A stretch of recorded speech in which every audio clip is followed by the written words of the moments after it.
husband, Chief Ephraim. So he goes, oh, oh, you're the wife. He doesn't show. Like, huh? You know what I mean? Like Scooby Foul Doo. out. So he says that, and then he tells her he got to do better. And she tells That's me this. foul out. That's What? foul. What? Wait a minute. I gotta do better? No, nigger, you have to do better. See, these are seeds that these wicked niggas just plant. And what's crazy is because I felt some type of way about this dude ever since I moved to the land. He gave me creep vibes.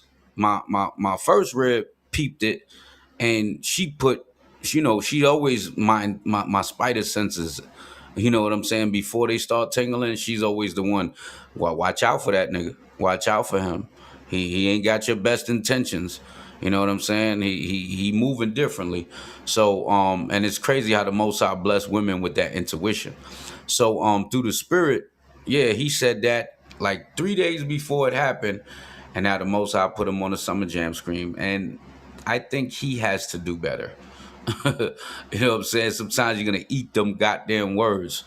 You know what I mean? So watch what you say, because Sometimes, yeah, sometimes, sometimes they bless women with that. Sometimes. right, right. Good. Sometimes to be their own insecurity. But yeah, now you're right though, brother. You're right. Hey, Shower Paul, Atlantic rap. He is that was over a woman. I don't think he really say that in the article. Yeah, it was over on women. Oh, that's what the streets say. Yeah, that's what the other articles say. I won't pull out some other articles, but also the streets say I got the whole story. You know what I'm saying? Actually, the dude that killed him is like halfway famous too. You know what I'm saying? He was up in that man's woman house. Doing his thing. The man get up in the house and see that he doing this thing with his woman. He killed them both. Oh, so this the dude Trouble was in the house with the man's woman, and the man came in and he busted them and he killed them both. Right. Oh shit! Excuse my language. Excuse my language, people. Oh man, that's wow, brother. That's straight judgment though. Right. And these wicked demons, these wicked rappers, and all of that, saying shout out or rip trouble. They don't see that. That's straight judgment from the Most High. Killed them both. Buried them both. See, that's why the scriptures tell you that. Young priest shower Paul. Remember, scriptures tell you the scriptures got everything, man. In Proverbs about the jealous and the jealous of a man and the rage. He's not going to take no gifts or nothing, man. He's just going to handle his business because he enraged at the time. Wow, killed them both. It's crazy.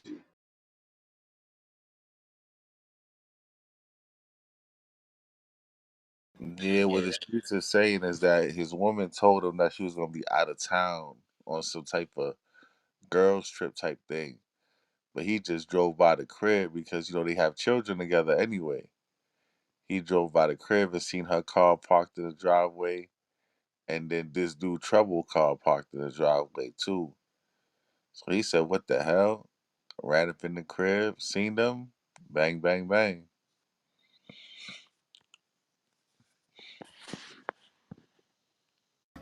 Yeah, that this you know this is that hot girl summer, man. The hot girl summer started off hot. You know what I'm saying? With hot leg, goddamn it. Like this summer's gonna be so much. This whole season right now. You know what I'm saying? The summer to through the winter. This is gonna be a hell of a lot of judgment. You got to understand. People was locked up with the COVID. People was shacked up. They arguing with their spouses. They can't be in the clubs like they wanted to be. So now they getting a little freedom, and Negroes don't know how to act. So there's a lot going on. Like it's like the wicked. gotta catch up to their wickedness. You know what I'm saying? Like they like, damn, we ain't commit sin, and so in a year we need to commit more sin. We need to go out like they're backed up on sin, and it's just it is just the ways of the people. You know, Eve, the thoughts of our nation want to be out there, and they want to be shaking their ass, man. They want to be butt naked. You know, we was teaching in Augusta, and it was crazy. It was crazy. Literally, there was girls, sisters out there in fishnets and like and panties on, like walking down the strip to the club in fishnets and panties, like multiple women. You know, so just keep that in mind, Israel. This summer, man, y'all gonna see a lot of judgment, Come on, God, man. if some wicked ass brothers chief would be asking you, do you need a reader, brother? Yeah, Wicked yeah, ass lustful niggas, man. yeah. Nah, it Yeah, it's was gonna be crazy, y'all. yeah, it was Hey, crazy this past weekend, man. It was bananas.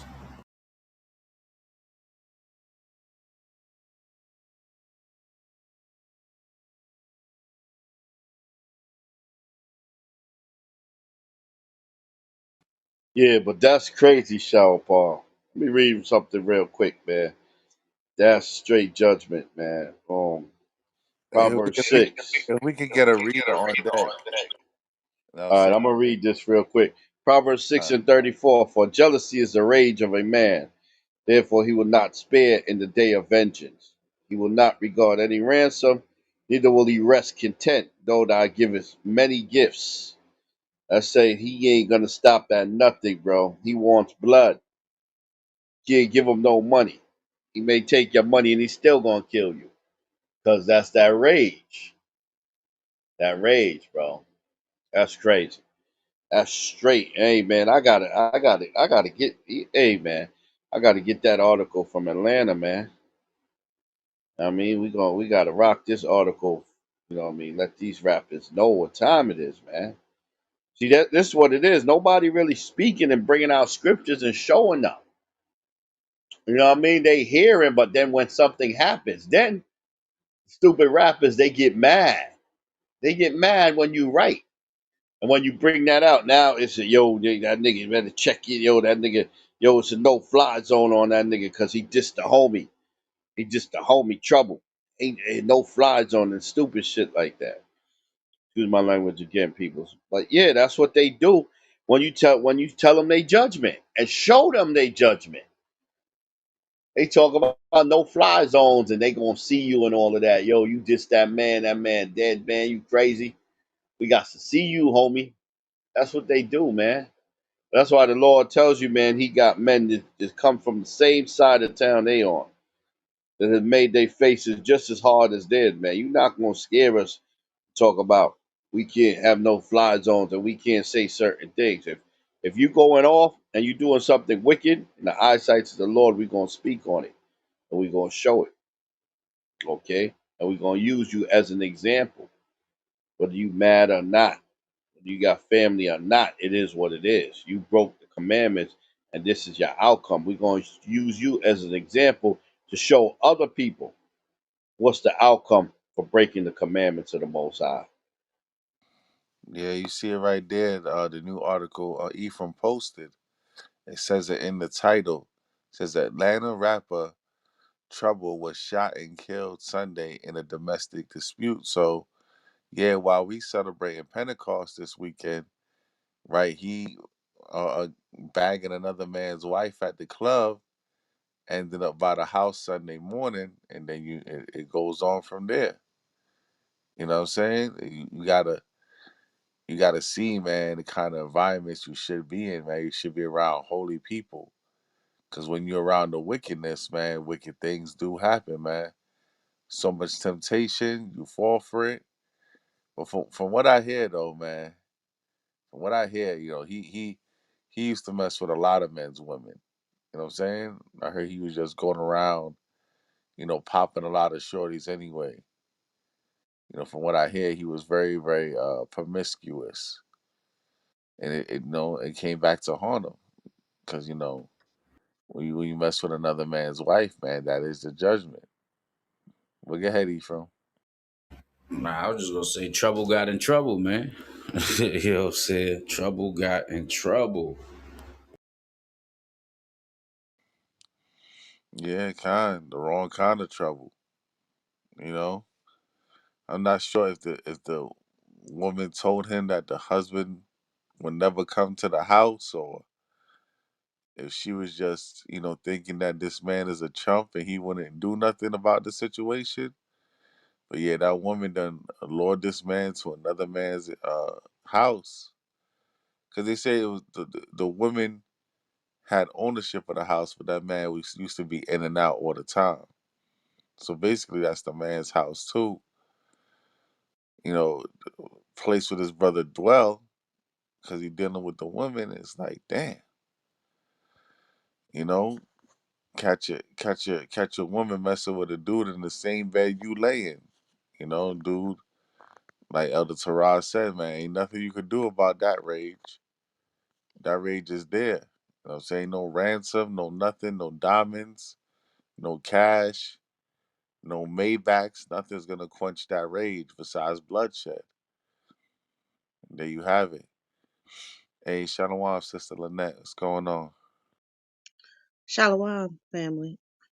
Um, the only reason why I'm on here is because this directly affects me. I mean, literally. So Trouble was dating my niece, who we just went through a tragic loss of her father. Um, her best friend. That's who he was dating. So she got the news yesterday, and you know, it was just a lot of just on top of pile on top of another thing. You know what I mean? And so, yeah, he was cheating on her, you know, trying to get with this woman. And so, but it's crazy because I see my nephew; he's devastated. So it's the other side of that. You know what I mean? It's just I don't understand why we can't, really believe what is happening in front of us, and why is it so important to be like out here out here trying to be with somebody else, and it's going to come to all this disastrous effects of it. It's crazy to me. And so it's real for me. It's like real. We're still feeling the effects of it, and I don't know when we're going to get over it. There's just been a lot happening recently. So I just ask y'all to keep our family lifted up, because it's crazy. I don't even know how do we proceed, you know what I mean? Because you know he was doing something wrong.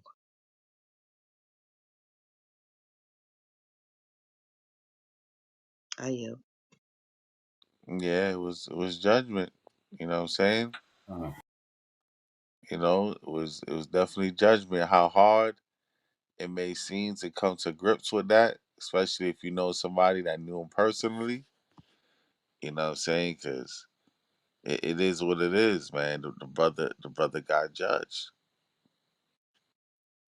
right? The brother got judged. And Con. Salaki, let me just pull out one precept about God, Proverbs 28 and 5. Evil men understand not judgment, but they that seek the Lord understand all things. So, you know, um, is your duty and your job, sis, because it was brought upon your family to explain this. This is the reason why. Even that brother that killed him, he might get off because that's a passionate crime. Esau even understands that thing, man. Esau understands that judgment when it's a passionate crime. You see, because that belonged to another man. Well, at the time it did until it became OPP. So you know, we understand this judgment. We know what's going on. We warn our people over and over and over about this. And I don't mean to say it like this, but damn it, it is what it is. If you are Atlanta rapper, if you're from Atlanta, niggas done heard the Israelites before. Especially if they done walked through 5 Points or drove through 5 Points. You done seen Israelites on every damn block. And I know the rappers don't always get out the cars, but niggas done drove by and done stopped at the red lights and done seen brothers. Period. You know what I'm saying? They done seen brothers by the Hooters. They done seen brothers all through Peachtree. Camps every goddamn way. So many Israelites in Atlanta is retarded. So when judgment happens out here, you know, brothers and sisters can't say that they never knew about it. Because Israel's so much in Atlanta that I don't want to be in Atlanta no more. You know what I'm saying? I'm trying to go where Israel really ain't. But that's our job and our duty to warn our family members. And you know, it no pun intended, but it saved your niece from a lot more trouble. Cause who knows if they would have caught, if they would have followed him and not did it, or somebody else, they would have not did it right then and there. They would have waited and they followed him till he was with your niece, and now they all get aired out. You see how the Most High can save Con, people out of certain things. You see this thing with the Most High judgment, it's always a rabbit hole, always a rabbit hole. So just keep that in mind and tell your niece to count her blessings and to repent because the kingdom of heaven is at hand. King.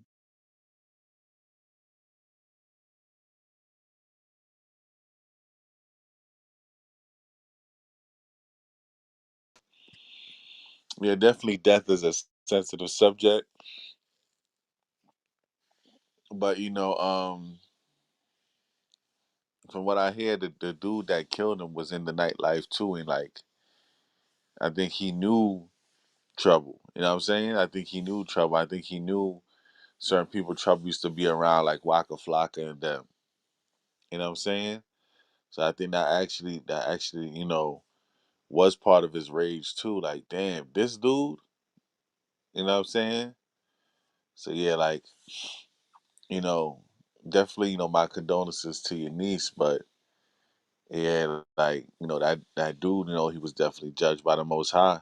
And like Ephraim said, you know, what if he would have did that to a dude that was real methodical? You know what I'm saying? Actually tracked him down to where he be at, tracked down your niece and then said, yo, you did something to my wife, so I'm about to do something to yours. So yeah, it could have went a whole different way.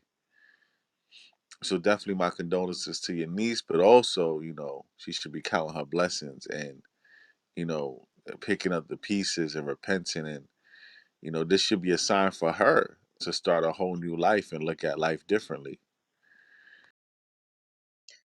King. Um, and I think that's why I wanted to just interject because this stuff is real. It touches you, it's, you don't think it would ever come to your doorstep, but it is. And when it does, you have to step up and say those same things. I'm I'm so glad you weren't there. I'm so happy that I'm just relieved because that's where my heart lies. And so it's hard to get them to understand. Maybe they will a little bit more. And I hate it that we got to go through bloodshed for them to get it in their minds. And I'm trying to talk to them, and so I want to be able to speak to them in the best manner that I can. And that's why I come, and amongst the brothers and everything, to what's the best way to approach it and the best way to deal with stuff like this, because it's real. It's not fake.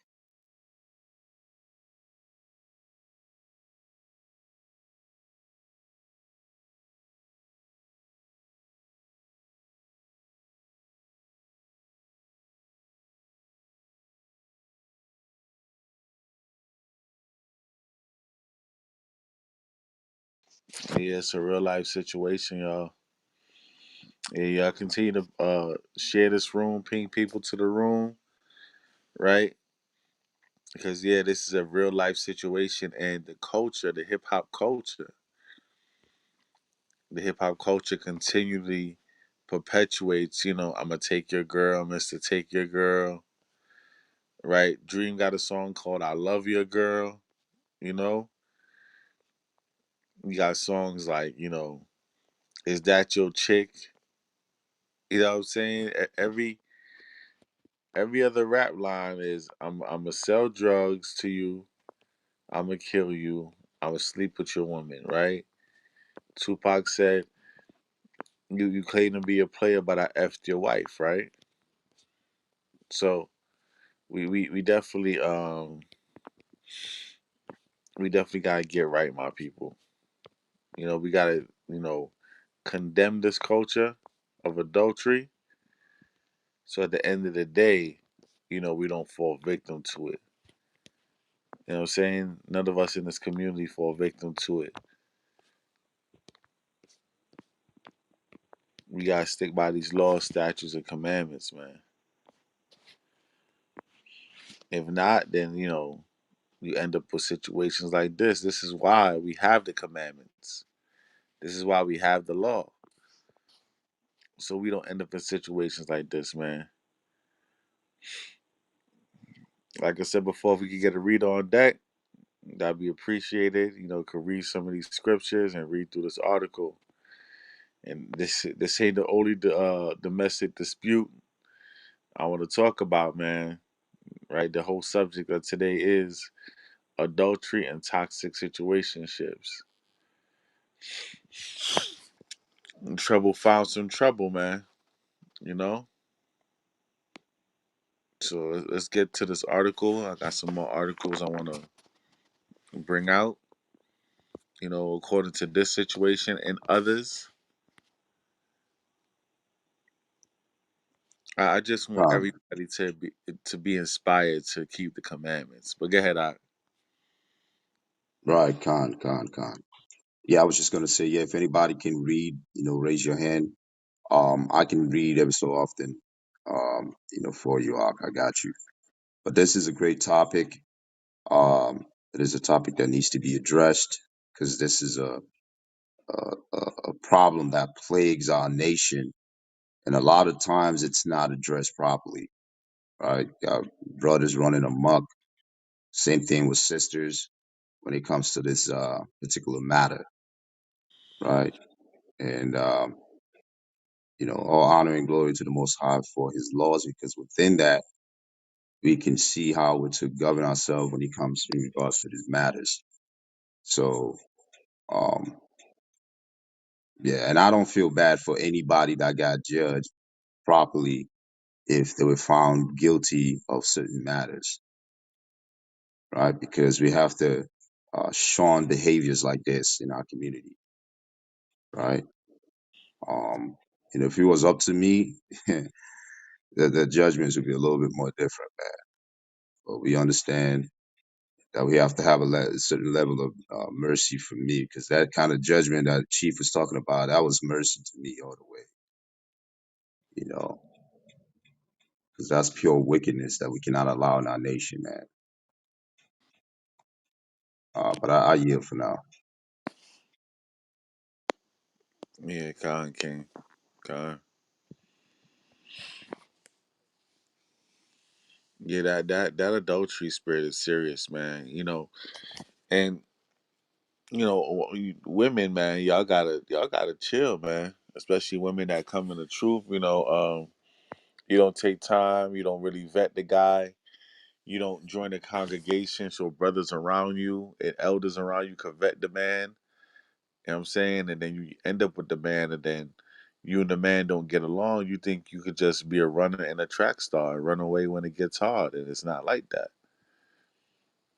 You know what I'm saying? And now, she's a runner, she's a track star. You know what I'm saying? She runs away from the situation, and then she gets with another brother. Man, you just put this other brother in adultery. You know what I'm saying? And then it is going to be friction between two brothers in the truth. And, you never know how far that'll go. So definitely, man, because I would say out of all the characters in this situation, right, the woman is the worst because she brought this man into basically another man's domain. You know what I'm saying? She brought this man into another man's domain, and there was bloodshed because of it. You know? Right, right. But Well, brother, go ahead, Elder Salakia. no, it's like eight shower Paul. That's what that song was about. Yeah, I thought it. Oh my bad. I thought it was about something else.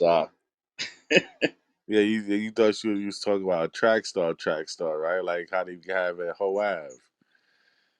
Yeah, like kind of running from, well, we ain't got to go into it, but because these rappers be so off, man. But Okay. sister Lynette, um, what you said, what you said about, because I walked away for a second. What you said about the situation? Oh, I was just describing that, that my niece's best friend dated trouble. Okay, They dealing with each other, okay, and they have been. And so she had just found out the information when she was up here because she was here for the funeral of the passing of my brother-in-law. oh, okay. Yeah, So he so was she, right. So he was dealing with several women, I guess. yes, more than See, one. see. Oh, well, see. I mean, a lot of times these rappers, a lot of them, see, that's the thing about money. You know what I mean? A lot of times money bringing the worst in you. So these rappers is getting a lot of money. They get the attention. They got the fame, and they just taking they pick. And you see, this is leading.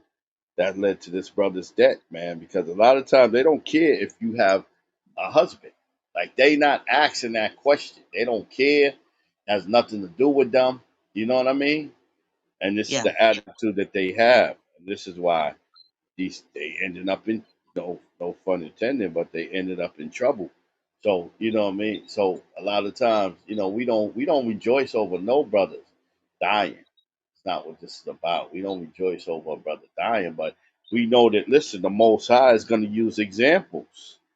It's just what it is. If you don't do His will, He's going to use examples because a lot of these rappers in their music too, they promote that in their music. They promote it a lot too. The Bible says death and life is in the power of a tongue. So, this is what's happening with a lot of our people. And, we as men of the most high and Yahweh Shai, we gotta tell the truth. It's gonna hurt. It's gonna hurt feelings. I mean, you know, people know people, family members or whatever, but the truth have to be told as an example for other people not to do this.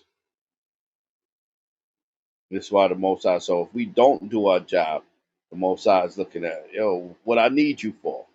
You know what I mean? I done made an example, and you ain't say nothing to the people to get my people straight. See, this is what the Bible tells you that the prophets are dumb dogs. They don't want to speak. They don't want to offend the people, and this is what happens. Can't do that. Can't do that. So we don't God. rejoice over the young man dying, but at the same time, we can't be dumb dogs that can't bark, like it tells you in Isaiah 56. And the brothers is in it. I'm gonna land real quick, but the brothers is in Atlanta too. Okay, the brothers Shawapar, Ari, Chief, they in Atlanta, and they still commanded to speak on that, and they can catch problems for that, but they still got to do their job. See, that's how the men of the Lord. That's why the men of the Lord we pull no punches, man. That's why our job ain't easy. Con, Salakia. And discernment should tell, especially y'all sisters, man. And I know sisters, they're the weaker vessel. Eve is the weaker vessel. Eve deal with more emotions, and Eve like that type of lifestyle. Eve like that bad guy. Like, but come on, how you gonna take? That might be his rap name, but how you gonna take a man home to your mama and your daddy named Trouble? A nigga named Trouble, you already know what that brings. Period. That's the spirit that individual carries. So, we gotta have more discernment. We gotta be more wise in these days. And it is what it is. A lot of our people gotta perish, man. They gotta perish. Um, you know, and a person, like, it's different when you don't know a person's background. You don't know what they did. Like even the Buffalo shooter, right? He shot all those individuals, a lot of old people. But who knows what those people did? That doubt, that question mark is still in the air. You don't know. But here goes a guy named Trouble who was doing nothing but trouble and committing one of the top 10 plays of the day when it comes to the Most High. And he got caught in the act. So you knew and know what he was doing. It's different. There's no question mark there. You see what I'm saying? You don't know what they did as the Buffalo shooter victims. You don't know what they did as the victims of the elementary school in Texas. You don't know what they did, but we know what Trouble did. So, we got to understand that judgment. And we warn people about this every day, every day. So this is what we're going to continue to do until Shiloh comes.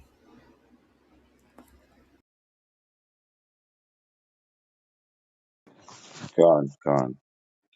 Real quick, you know, this is why I don't do no one-on-one counsel with no sisters, right? Um, Definitely no one-on-one with any married sisters. You understand? You got to move a certain way, man, as men of our nation, right? Some brothers act like women, like there's so less women for them to pick from that they got to, go and deal with a married woman, right? That's really, to be honest with you, it's more of a hate. Like the elders said, they rap about this stuff, and some of them actually practice what they say. Just like when they talk about the shootings and killing their own brothers, and actually they perform those acts, man, right? But this is what the music industry wants you to do. They want you to go ahead and speak these words to your people, right? Make it okay for them to, um, uh, do certain things to their own brothers and their own sisters, man. And a lot of that is to keep us in the condition that we're in, right? So we can keep uh, perpetuating that hatred towards each other, right? You should not want to be dealing with your brother's wife at all, right? There are the sisters within the nation that you can court and have your own wife. You understand? But some of these brothers are wicked as hell, right? Just like this rapper Trouble, right? He's had a history of that's what he was dealing with is women like that, right? Nobody on this earth perished innocently, man, right? There's a reason why we all leave this earth, you know? So it's just crazy how, you see things like this and you get some people, they'll be more concerned, oh, that he got shot than the wicked act that he did, man, right? That's a sin unto death. And he got his judgment. It's just that simple. Daniel, you there? Okay. Shalom. I just So, woke up and I saw the title of the room, and y'all got me mad already. Yo, this is that sin that brothers should work out for. Literally, lift weights so they can carry a barrel full of rocks and pick up the heaviest stones. Yo, like I hate this. I hate this, man. Like this right here, especially if you've been through it. This is one of the worst things. If it's okay, can I bring out a scripture right quick? yeah, that's fine. That's fine. I actually wanted you to pull a scripture, but go ahead, Ak. Bring your scripture out No, first. no, I'll wait up. You got it. I'll do it No, later. no, no. Daniel, go ahead. Go ahead. Bring your scripture out, King. You Oh, got it. okay, come. This is Proverbs chapter 6, verse 32. I'm gonna read down. Say, but whoso committeth adultery with a woman lacketh understanding. He that doeth it destroyeth his own soul. A wound and dishonor shall he get, and his reproach shall not be wiped away. For jealousy is the rage of a man. Therefore he will not spare in the day of vengeance. He will not regard any ransom, neither will he rest content, though thou givest many gifts. Like, get out of here with those apologies, man. Get out of here with that. Um, I watched family go through this too, man. It's disgusting.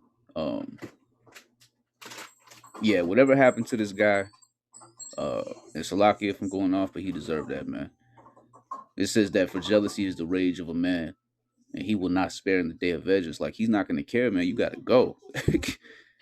You in my house doing this? You gotta go. I don't even care. Like I'm going to jail or I'm gonna die. That's how this is, man. That's how this makes men feel. So, man, y'all touching on a real serious topic today, man. It's a big deal. Salakia. Khan, Ak. That's a great point you brought out. You know, that's a great point, man. Let me get. Go ahead, Chief. You got it. Yeah, cause Salakia. Imagine just what's going through the man's mind that adultery is getting done to him. You see you see a car that doesn't belong to you in the driveway. You see that your woman lied to you. Now let's say you got the keys to the house. You open the door. You hear the music. You hear the bed rocking. You hear moans and groans. Probably hear some vulgar language. You smell the weed burning. You smell probably the incense burning. And you're in the house. Like you got to put fuck the nigga that's dead. Put yourself in the position of the man that's hearing this right there. That's Right. seeing. You see what I'm saying? I pray to the Lord. I've never witnessed that in my life. I've heard about stories, but I pray to the Lord I never feel some stuff like that. Because it's different if you find out later, whatever whatever, bye, you know. But if you in the heat of the moment and you hear that joker and you see that joker, you gonna meet your maker. You gonna meet your maker. You know what I'm saying? So just think about that vision, Right. what that individual is going through. Yo, Chief, it's like that movie, How to Be a Player, and then Bernie Mac's like, it smelled like Paducci in here. And the man damn near had a heart attack. You know what I'm saying? That that that that feeling is crazy, you know what I'm saying? So yeah, pray the most high brothers never gotta go through that type of mess, cause the internet, you know, the internet try to drag homeboy, talk about, oh, he was a weak man, just let her go. You know what I'm saying? There's no reason to take a man's life, but this is the fans of the rapper talking. You know what I'm saying? Oh, that was a weak man that did that. He should have just walked away. She was for the streets.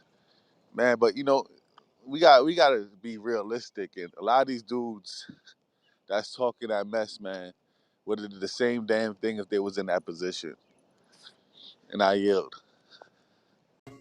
Salakia, you know what's crazy? This is so serious that even in court they have a crime for this, crime of passion, and you could walk away because of what this does to a man.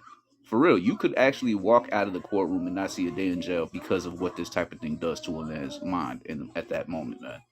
That's how bad it is. Even the country knows, yo, this is a serious deal.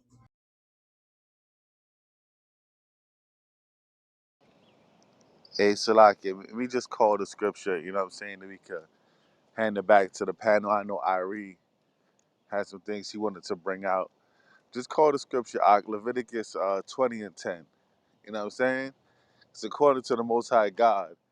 Yeah, they both supposed to die. Cause Leviticus chapter 20. 1 second.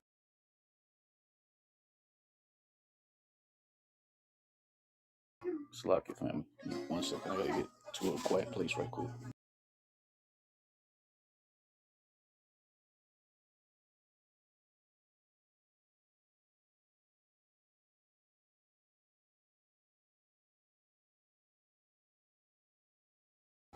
All right. My kids was watching a cartoon. Salakia. This is Leviticus chapter 20 and verse 10. It reads, "And the man that committeth adultery with another man's wife, even he that committeth adultery with his neighbor's wife, the adulterer and the adulteress shall surely be put to death." Right? The adulterer and the adulteress, both of them, they shall surely be put to death, man. No mercy, right? Be stoned with stones. They will be stoned with stones, y'all. So, it was judgment. It was also a spiritual thing. And it was an example for Yasha Allah, man, to, start realizing these things are gonna happen this summer and you need to get your mind right. And I yield, y'all.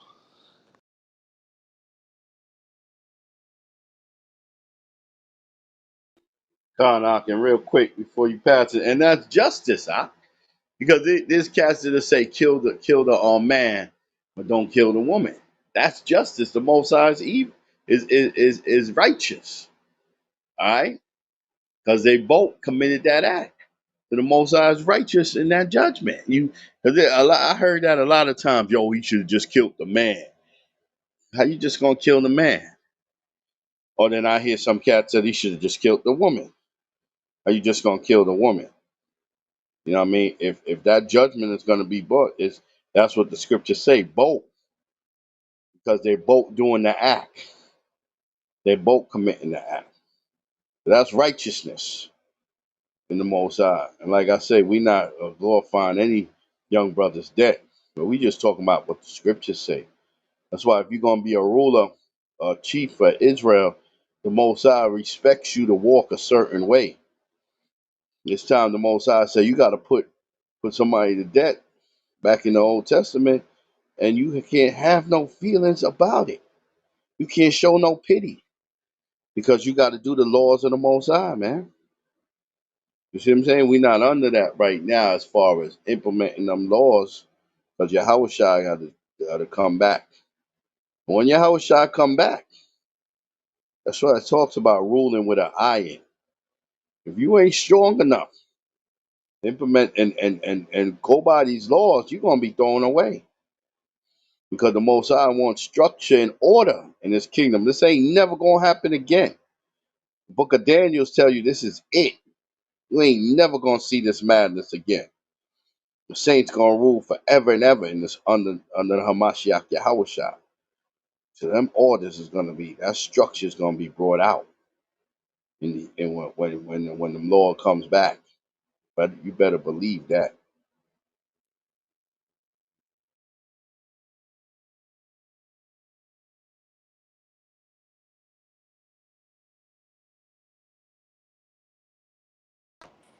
Con. If Brother Ari, is ready, he could go in and say his piece, and then we could get into the article. Yeah, Shaw Paul, you can go ahead. I'll just add on as we go. Um, yeah, because I gotta do something real quick, anyways. But go ahead, King. You got it. Con. So, Brother Daniel, if you don't mind, you could get into the article right quick, King. Con. Slovakia. Still trying to wake up. It says the Atlanta rapper Trouble was shot and killed Sunday in a domestic dispute. Um, the Atlanta rapper known as Trouble was shot and killed in the suburb of the city on Sunday. Authorities said he was 34, young cat too. The artist, whose name was Mario Semonte, or was discovered by Rockdale County Sheriff's deputies who were called to the scene of a shooting in the nearby town of Conyers around 3:20 a.m. Sunday morning, or was transported to a local hospital where he later died. Officials said the rapper was visiting a woman at the apartment complex where she lived when he was allegedly shot once in the chest by another man, Jamichael Jones, who was 33. It was a domestic situation, Jedediah Canty, the public information officer for Rockdale County Sheriff's Office, See said in that? a press Both of conference. these men were young men, man. Trouble 34, the other brother 33. You know what I'm saying? Young man caught up in a situation, man, that needed the guidance of the law, but ain't have none of that, so ended up in that situation. Read on, Art. Con. Canty didn't provide any other details on what led to the shooting, but said that Orr did not know Jones. There are several arrest warrants out for Jones, who is from Atlanta, on felony murder, aggravated assault, and home invasion charges. Trouble, who was also known as School, had collaborated with artists such as Drake, The Weeknd, Young Thug, Gucci Mane, 2 Chainz, and others. Our thoughts and prayers are with the children, loved ones, and fans of Trouble, his record label, Def Jam, said in an Instagram post. A true voice for his city and an inspiration to the community he proudly represented. Rip School. Out here. Authorities are urging anyone with information about the killing. Sorry, yo, Salaki, listen, man. You cannot call a man who puts out the stuff he puts as a voice for his city and an inspiration to the community. Get out of here. Authorities are urging anyone with information about the killing to contact the Rockdale County Sheriff's Office. Yeah, y'all, that's it on that article. Con, the water, Art. Yeah. You see that? They said that his music was an inspiration to the community. You know what I'm saying? And a lot of his music is dealing with the subject matter. You know what I'm saying? Being a whoremonger, right? So guess what? The inspiration for the community should be it doesn't matter how much money you have, how successful you are, God's laws is God's laws, and you'll be judged for it. That should be the inspiration for the community. God's laws is God's laws, and your ass will get judged for it. You know what I'm saying? Doesn't matter how much money you got, how many famous people you know, blah, blah, blah, this, that, and the third. If you break the law, statutes, and commandments of the Most High God, the wages of sin is death. Let's get that in Romans 6, 6 and 23. Let's get that right quick. Con.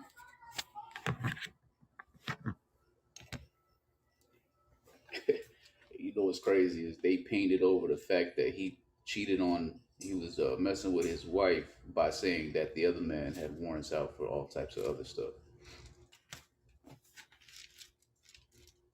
It's like, what does his past stuff have to do with what happened with that guy Trouble?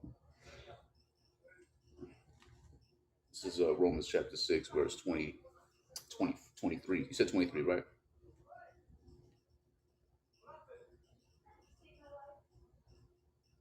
Yeah, Rock Khan, 623, Wages of Sin. Con. For the wages of sin is death, but the gift of God is eternal life through Yahweh Shai Mashiach, our Lord.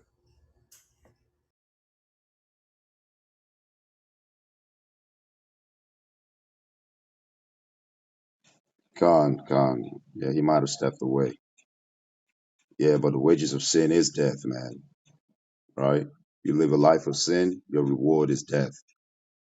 Right? So don't be surprised when you get judged, because you chose that lifestyle. You made that decision to go forth in that particular um, uh, action. So that's going to be your reward. It's just that simple.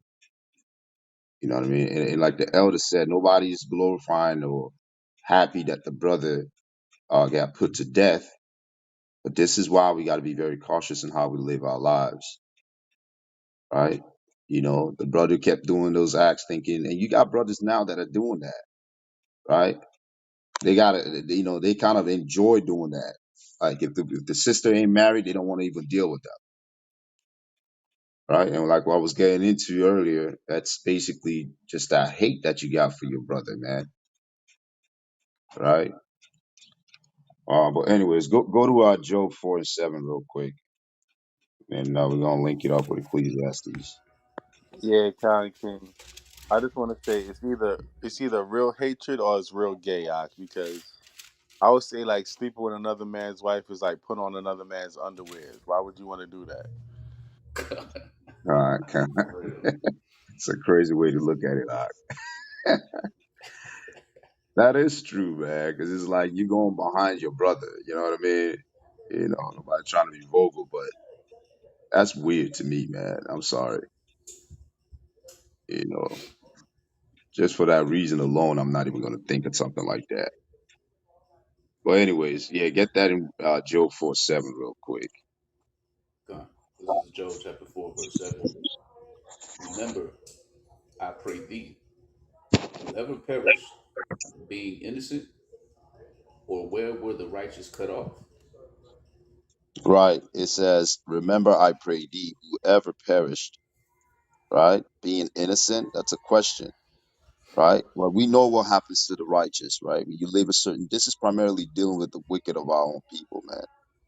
Right. But we understand when you read Isaiah 57:1, it gives you an insight of what why the righteous might have been taken away on this side. Right. And a lot of it is to protect them from the evil that's to come. Right. So, you know, when you're wicked, the Most High will snatch you out of this world, man, right, and make a big example of you. Uh, and look at how he died. You know, he had a mindset of committing these acts, thinking that he won't get judged, because that's a lot of times that's how our people move, man. They think no judgment will come on them. They can get away with that thing forever, man. Right? But guess what? The Most High has put a time for you when he would destroy you for those acts. Go to Ecclesiastes 8 and 11 real quick, Barbara Shaw. God, this is Ecclesiastes chapter 8, verse 11. Because sentence against an evil work is not executed speedily, therefore the heart of the sons of men is fully set in them to do evil. Right. And that's how this brother was moving. And people that live that type of lifestyle. You understand?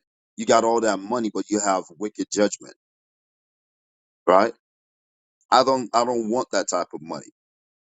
If money's gonna cause me to go off, I don't want it at all. Right? Me Con, living according to the will of God is a lot more important to me than any form of wealth you would give me. Right? You got all that money, but you're a damn reprobate. Right? You can't even make any kind of wise decision.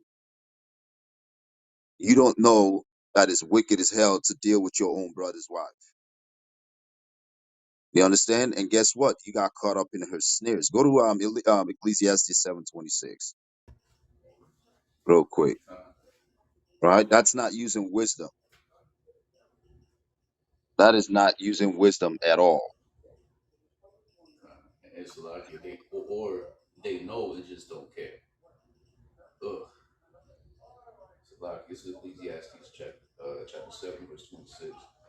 And I find more bitter than death the woman whose heart is snares and nets, and her hands as banners. Whoso pleases God shall escape from her, but the sinner shall be taken by her. Right, and that's exactly what happened, man. It says, and I find more bitter than death, more bitter than death. It doesn't get any worse than death, right? When you talking about a lower state of a man, right? It says more bitter than death, the woman whose heart is snares and nets. If you're dealing with a sister that will even allow you to, that will even entertain you even dealing with her on any level, and she's married, that's a wicked ass woman. That's a demon you need to stay away from, right? Because guess what? She's nothing but a snares, man. And she's going to get you caught up and put you in a situation that you don't want to be in. It says, whose heart is snares and nets, and our hands as band, right? It's like you get banned in your hands. You can't even move. You can't do nothing, right? Who pleaseth God. It says, whoso pleaseth God, escape from her, right? Because what? If you pleasing God, guess what you're doing? You're applying wisdom, right? You know it's not wise to deal with a married woman, right? If you're not keeping God's laws, you're not going to think that way. This is why what we teach and what we bring forth to our people is extremely important for our nation, right? Because they're going to understand that they're not supposed to do anything like that, right? It says, whoso pleaseth God shall escape from her, but the sinner, right, or lawbreaker, someone that hate their own brother or their own sister, right? And we're not trying to make this a one-way street with the brother. Herself is a sinner just as he is, right? She's a wicked sister for doing such thing, right? It says, but the sinner shall be taken by her. You understand? So, brothers, we got to do a lot better, right? We know primarily the brothers on here are law keepers. You know what I mean? We just really talking to brothers that are out there in the damn world, man, that are wicked, and some brothers that are in the truth too. You know what I'm saying? So, just keep that in mind, Israel. You know what I mean? Just keep that in mind. But I yield for now. You got it, Sean Paul.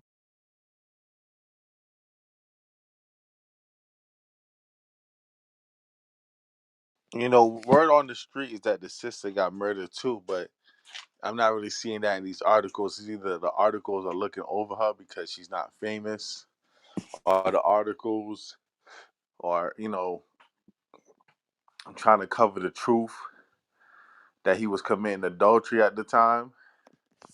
But yeah, the streets do talk, and they say that he was in that another man's house, and I'm not sure if he used his key or he kicked in the door once he seen the homeboy car. You know what I'm saying? But I know that he found this man laying with his woman that he been with for years. I heard that the man been with that woman for like 10 years or something like that, and he killed him, man. From what I heard, he laid them both down, but the sister probably survived. I don't know because it's not saying nothing like that in the articles, but yeah, that woman was wicked as hell. You know, she knew what kind of situation she knew what kind of situation she was in, and the guy Trouble, he should have examined the situation because you can't tell me a woman's with a man for like 10 years or even 5 years or even 1 year. No, you can't tell me that a woman is with a man, period, and you don't see no signs of that man inside the house. But let's say if you just leaving the club, you kind of drunk, you know what I'm saying? The lights are off. You enter the house. You go straight to the bedroom. Maybe you don't notice anything. But then that's what happens when you're being a whoremonger. You're being a whoremonger, and you just move it off of impulse, and you just satisfying the flesh. Yeah, things like this will happen. You will end up in the wrong place with the wrong woman and getting murdered by a man because you're committing adultery. Let me get Salakia Daniel. Let me get Shalom. Ecclesiasticus 7:23 right quick. I know Chief was trying to say something. Yeah, I just want to bring up a precept, but I'll bring it up after you. But it just went with what you just said too. Con, Ecclesiasticus 7:23. Then we can hand it off to Chief. Con. So Ecclesiastes chapter 7, verse 23. Hast thou children? Instruct them, and bow down Salakia, their neck. Salakia. 23 and 17. Okay, yeah, you put my precept. That's what I was on. Con. Okay, that all bread is sweet. God, Con. Ecclesiasticus chapter 23, verse 17. All bread is sweet to a whoremonger.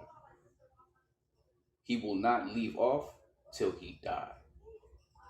and that's how a whoremonger dies. He dies by thinking all bread is sweet. He want to get all the type of buns. He want the cinnamon buns, the honey buns, the glazed buns. You know what I'm saying? The baked buns, fried buns. He think all that bread is sweet. The So honey bunches of oats. yeah, the honey bunches of oats. He want all the type of buns he could get, right? And he think all bread is sweet, but that's how he end up dying by going after the wrong bread, going after the wrong buns. Those buns had an owner, man, and you know you get caught up in that adultery. The wages of sin is death, right? That's how a whoremonger dies, man. He And dies Salaki, trying to man. get Good. God. Oh, we could read the rest of this, right? This needs to be read. Yo, please. Is that cool, Yeah. Aki? Go ahead, read it. Because I'm gonna read down. This is crazy, and the Most High is something else. Verse 18: A man that breaketh wedlock, saying thus in his heart, Who seeth me? I am compassed about with darkness. The walls cover me, and nobody seeth me. What need I to fear? The Most High will not remember my sins. Such a man only feareth the eyes of men, and knoweth not that the eyes of the Lord are 10,000 times brighter than the sun, beholding all the ways of men and considering the most secret parts. He knew all things ere ever they were created. So also after they were perfected, he looked upon them all. This man shall be punished in the streets of the city, and where he suspecteth not, he shall be taken. Thus shall it go also with the wife that leaveth her husband and bringeth in an heir by another. Yo. Right, Mm, mm, mm. right. They're thinking, oh, we on the down low. Who can see us? Who know what we doing? Yahweh know. And yeah, Yahweh put that spirit on that man to drive up, even though this woman says she's out of town. Drive up and see a car parked up in front of the house, in front of the complex house, and be like, yo, I know that car. What the hell is he doing here? You know, it Right. is what it is. Shalakia, man. All the women in the world, man. Most High has created so many women, man. Just if you out and about walking down the strip, you can tell there's more women than men. You know what I'm saying? Just walk the strip, nigga. Go to Walmart. Go go in your shopping mall. You'll see there's more women than men. Most Jake is locked up. Most Jake is gay. Most Jake is gang banging. Most Jake is doing whatever the hell they doing, man. There's a lot more women than men. That's why it don't even make sense. Like, even in its truth, man.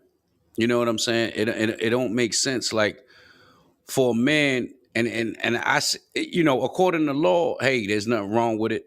According to law, if a woman got a bill of divorcement, but even that is kind of taboo. You see what I'm saying? Like, I don't want a woman that I know broke bread at the Passover with another man that was that was her husband before me. I don't want that. I don't even like my women. having a bunch of Israelite men on their goddamn social media. Like I like my women like exclusive. I don't know how men don't, you know what I'm saying? How men don't see that. You know what I mean? Like, go for the exclusive sisters. Go for the exclusive rib that's not on everybody's damn social media account. Shalom, brother. Like, go for the exclusive ones. Go for the ones that's not all in the videos.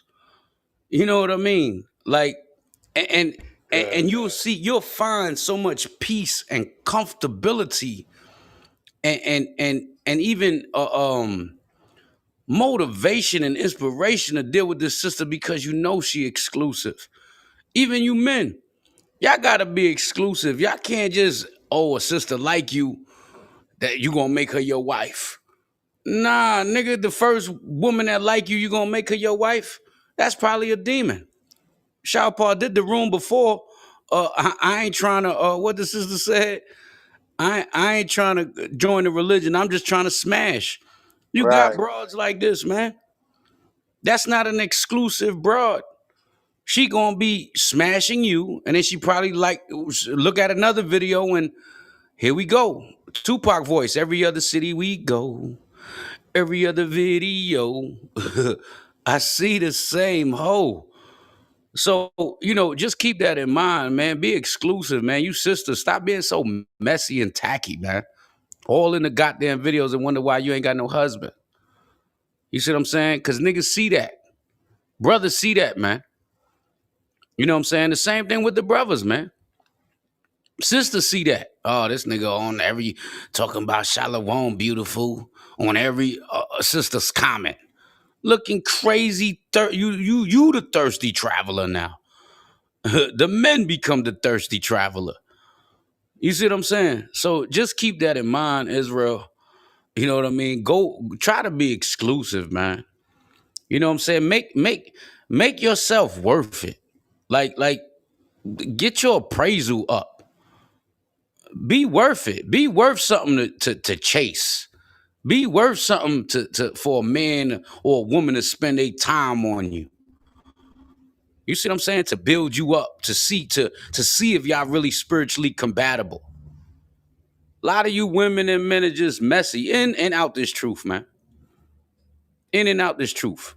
And then if you do get married, you wonder why you got so many failed marriages. Because you was messy. You dusty. You're a dusty individual. In the words of Yakata's famous word, you dusty. You know what I mean? Keep that in mind, man. Be exclusive. Stop being for everybody, man. Stop being for the streets. Stop being for the Israelite streets, damn it. Stop doing that. Not you. Stop being for the camps.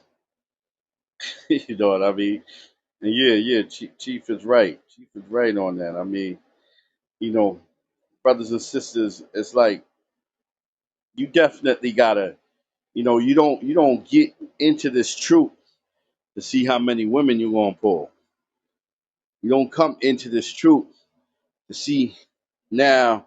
I know I mean, there's nothing wrong with coming in and building a relationship and getting, married with a man or a woman, but this should not be your main goal.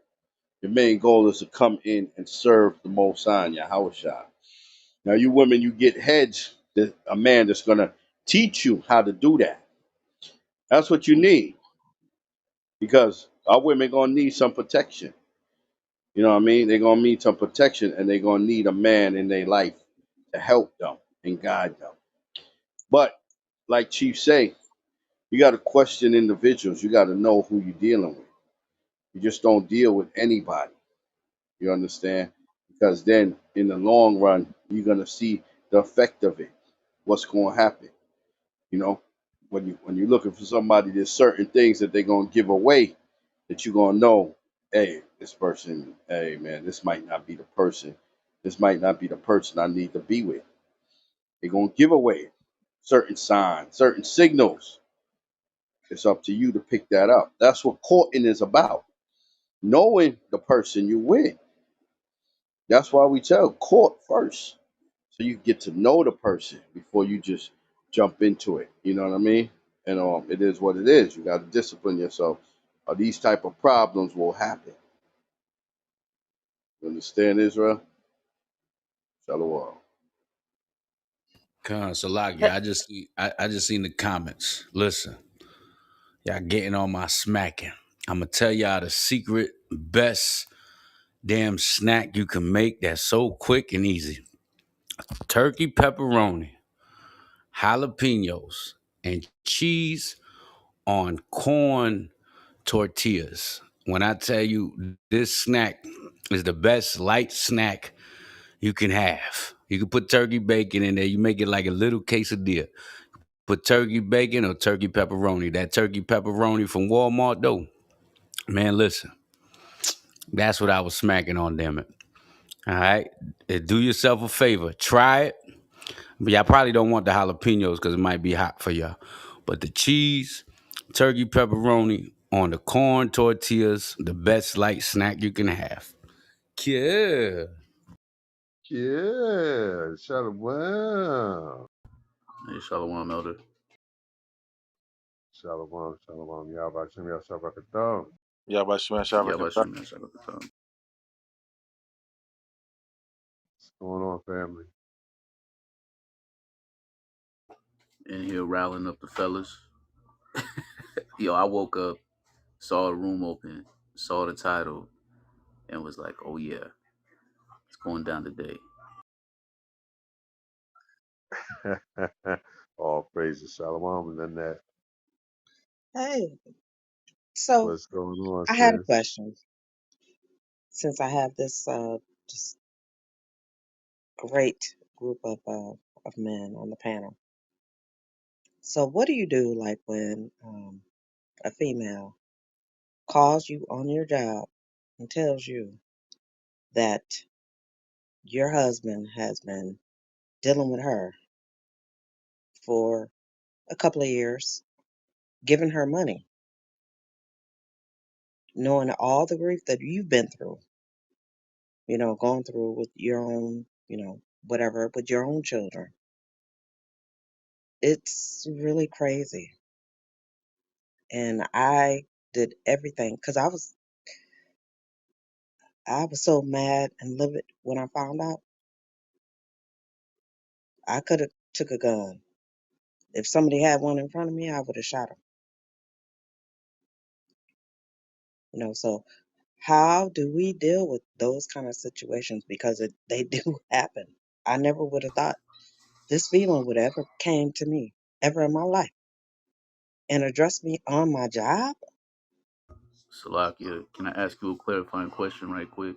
Yes. Um, was she calling you to throw it in your face, or to No, to she say, you she, know she what? called to she called to apologize. Okay, good. I just wanted to make sure that was clarified so that one of the elders up here Hmm. um She could approach it from that angle. Yeah. So he was lying and she called to apologize at my job. But how does she even know where I work? I don't even understand that. Well, I would say that, First Corinthians 14:40, that all things be done decently in order. When you in the world, right, and a lot of brothers in the world get forced into monogamy because that's just the way of the world. And they don't know how to do anything in order, so they lie, right? They're deceitful. You know, most likely he was giving that woman money for it to be hush money. You know what I'm saying? Hmm. Right? A lot of married men they pay other women. You know what I'm saying, to be quiet, right? So even her contacting you at your job, he should have got a refund. 'Cause a lot of these married men, when they pay these women, and because I used to be in that industry, a lot of married men see other women, and they pay these other women, but they paying these other women to be quiet because they don't want their main women or their wives finding out. You know what I'm saying? And it's just the world, it's just Babylon. Definitely a man should be more honest with his wife and control himself, right? But definitely, that when it comes to that kind of situation, if he's been dealing with the woman for years, what I'm saying, that's basically his second wife. But through Babylon and the wickedness that we get taught, everything he did in that situation was deceitful, and he definitely needs to get reprimanded about that type of nonsense.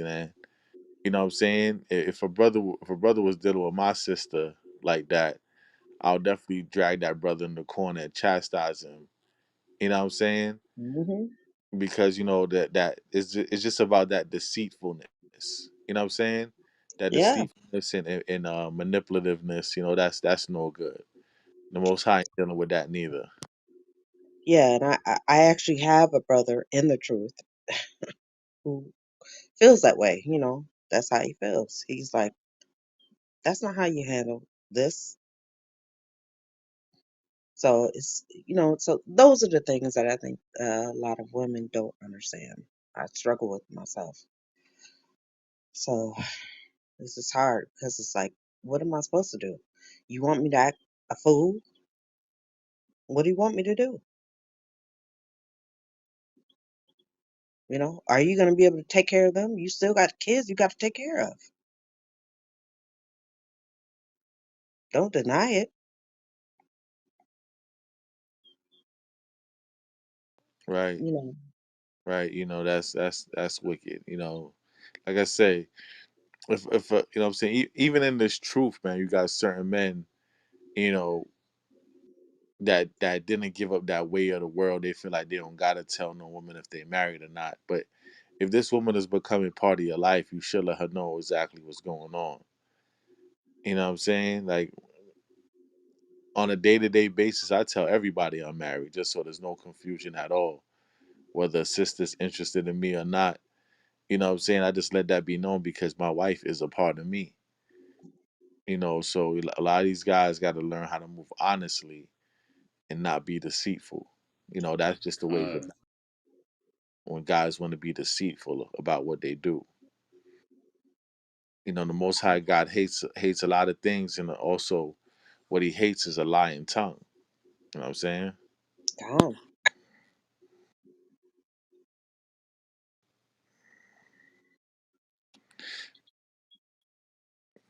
Well, so we got a new brother on stage.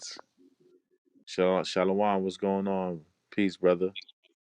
Shalom, shalom, shalom to the panel, shalom to all the elders up on the stage. Shalom. So what's going on, Ike? You want to touch up on the topic? You got something to say? Kane. Um, Unfortunately, I'm not, and I said this in the comments earlier. I'm not ashamed. I mean, honestly, before, yeah, I was. I was definitely ashamed to even speak on what I'm going through. Because actually, I'm going through this. The topic as is titled. I'm going through this as we speak. And what Chief was speaking earlier, and how how you feel on the inside, especially when you come into the realization that this is going on behind your back. It riles something up, something from the past, something that you know that if you go this route, there's no coming back from it, and you try your best to expel those feelings, especially going to scripture, seeking counsel, talking to the Most High, and you calm it. But then when it gets brought back up or another situation, it reignites the feeling that you're still going through, and it's not fun at all. Um, to the point where I'm like, I don't know where to, what moves to make, because I mean, we're supposed to follow the Hamashiach. The Hamashiach says, if this is going on, that's the only time a man has to put away his right to give a bill of divorce. But also, it tells us, and I just read, I was reading James chapter 3 yesterday, that you know there's, as the Ox said, there's order. You have to go in.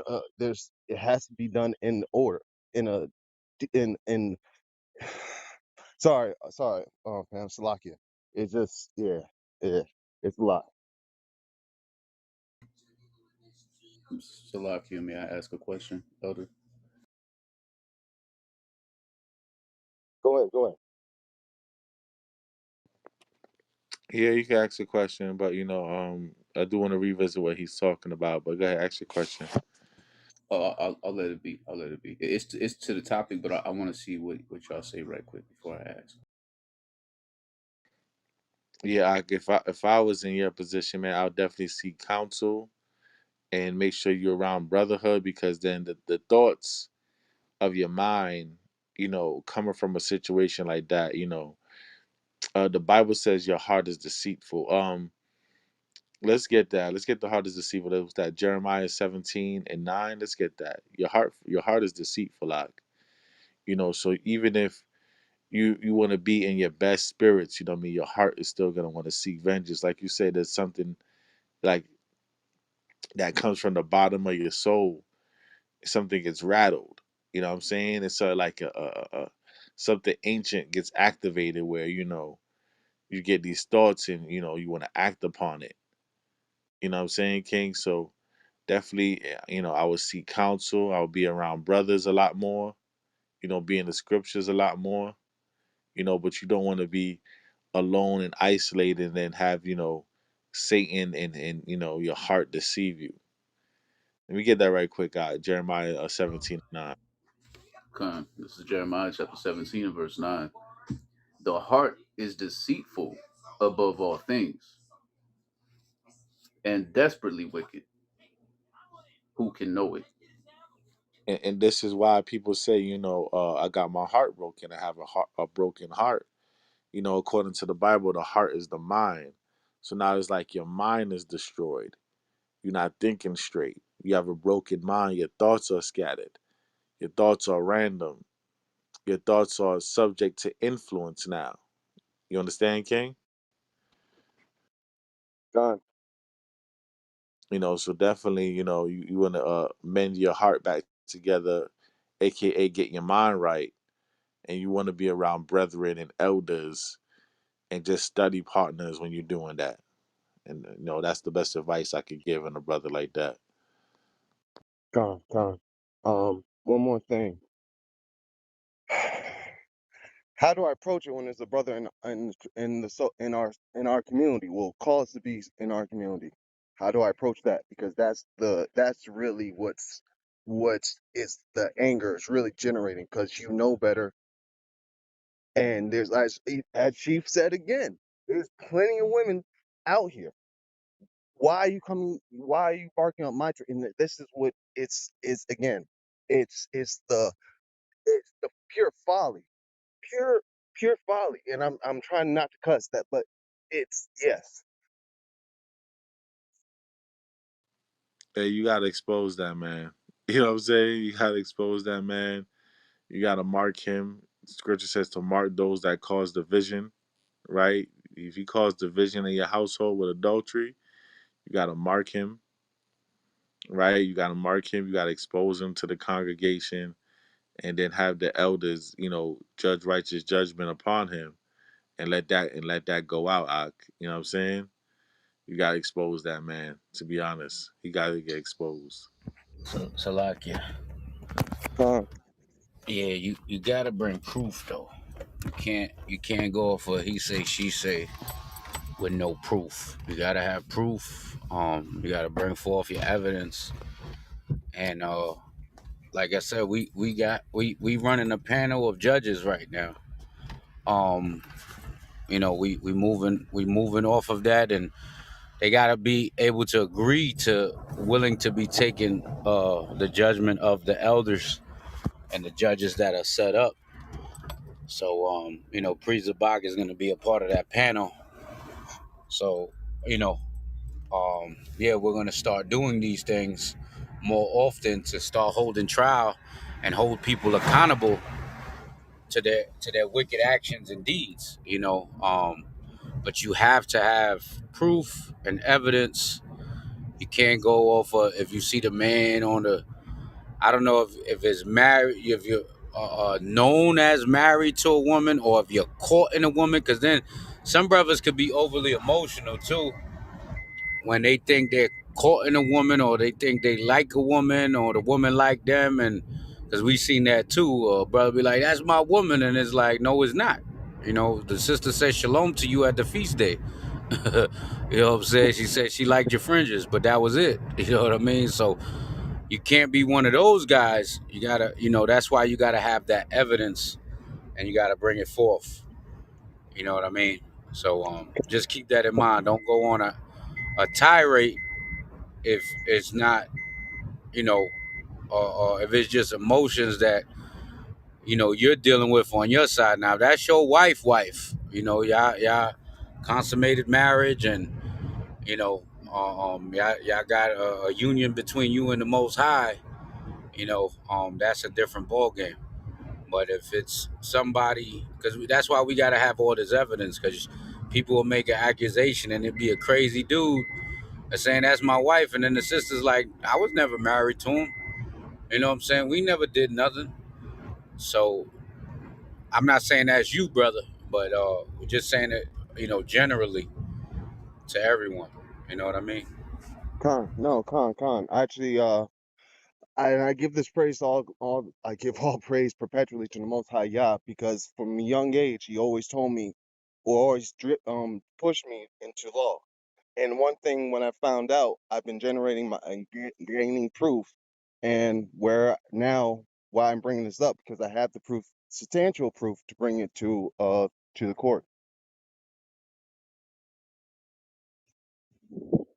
Right now, let me ask you, brother, because I know, and both is guilty parties. You talk to your wife.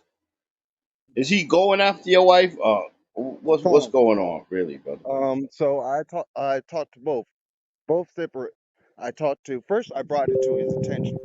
He then told me that he wasn't aware. She never told him, and it was that he, this is his word, and I have the screenshots to say he would stay away from her and not communicate. I brought it to her attention.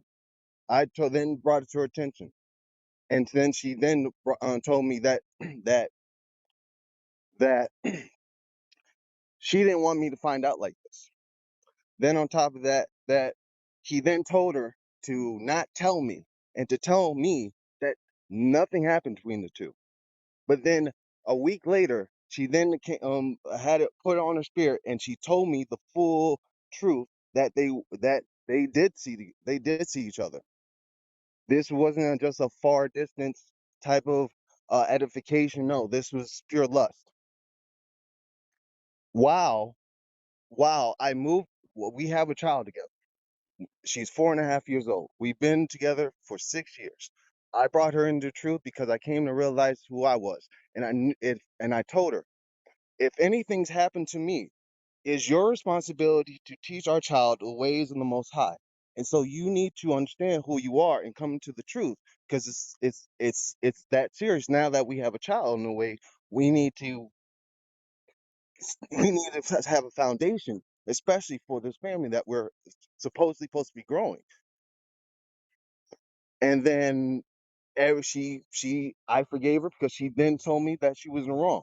She told me that she was not wrong. She would block him. She would do everything to get back in my like, even if comes time down to studying, she will be due diligent and get in her studies, not procrastinate, not put it to the side, but actually get down in studies. And I gave her an ultimatum before Pesach to have your stuff in order. As we know, we're past Pesach, and this is not in order, because I just came to found out that they're still in communication.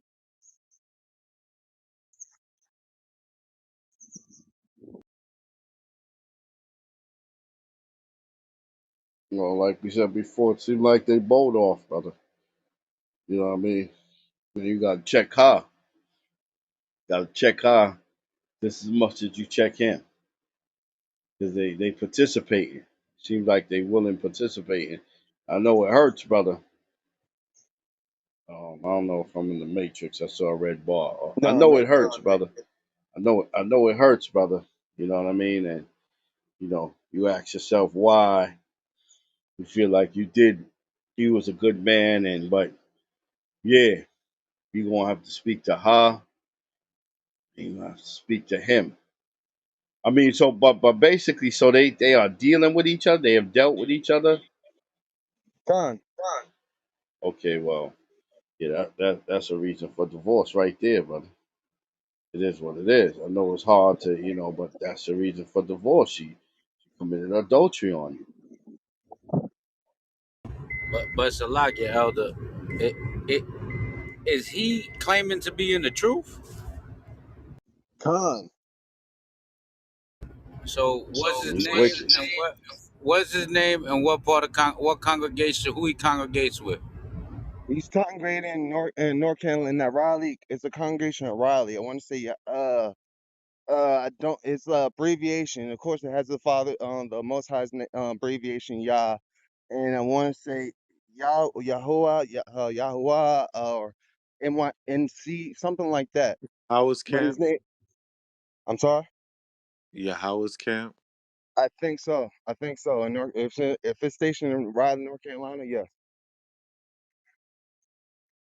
because he's the cameraman, which is erratic because he shows all. He basically posts where he's at every weekend.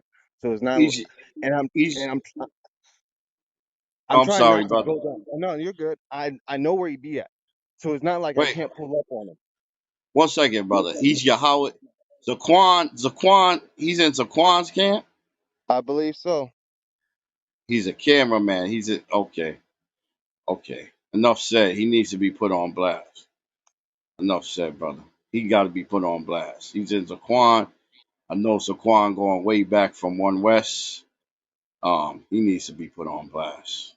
If he's the elder who be when they're in their in their gathering and he's be spinning bars, um, then yeah, that's the elder. Wait, he's spitting balls, you said? No, no, no, no, no. The elder, who the leader of the congregation, when he does Right. his when yeah, he be spinning bars, but it's for the for edifying purposes. Um, but at Zaquan. the I think it's Zaquan. I think okay, yeah, Yahweh's yeah, kid, but I think Zaquan. Light skinned brother, right? yes, yes. The Yeah. two I elders got. of Yahweh's camp is no, but there's Zaquan and there's Yakanan. Yeah, no, Yakanaz is the brother with the big beard. I got you, brother. I got you. Listen, he got to be exposed, brother. It is what it is. He got to be exposed. I got you. I got you. All right, brother. No, Yeah, total about to the panel. Seriously. if you can, Elder, I think you should get on that horn now, man, because I know you go back with Elder Zaquan. So I think if you could get on the horn now and have one of them come up here, because it already came out publicly, just so he can give them the logistics and to see if this is the right camp, because it might not even be Zaquan's camp. Um, But I it know could the be. oh, sorry, Elder. Yeah. Continue. Now there's a couple of camps in Raleigh, so, but you're saying if they got Yahweh in their name, man, then that's Yahweh's camp. But I think that if you the elder could get in contact with him, and if because I know Yakanan be on this. I actually spoke to Yakanan a couple days ago. Oh So yeah, yeah, he called me. Him yeah, and Elder Zaquan called me. So yeah, yeah. if you can though, if you can give them a call, because I know you go further back with them. I was in HOD with them, but I was back at One West, so it's a Right. little different. No. Yeah, yeah. I got to go to work, but yeah, I got you out definitely because this is a situation got to be handled. I don't know if he's on Clubhouse, but I'm gonna find out for real. I appreciate it. Seriously, total to the panel. May the Most High continue to bless this panel as we continue through these last days.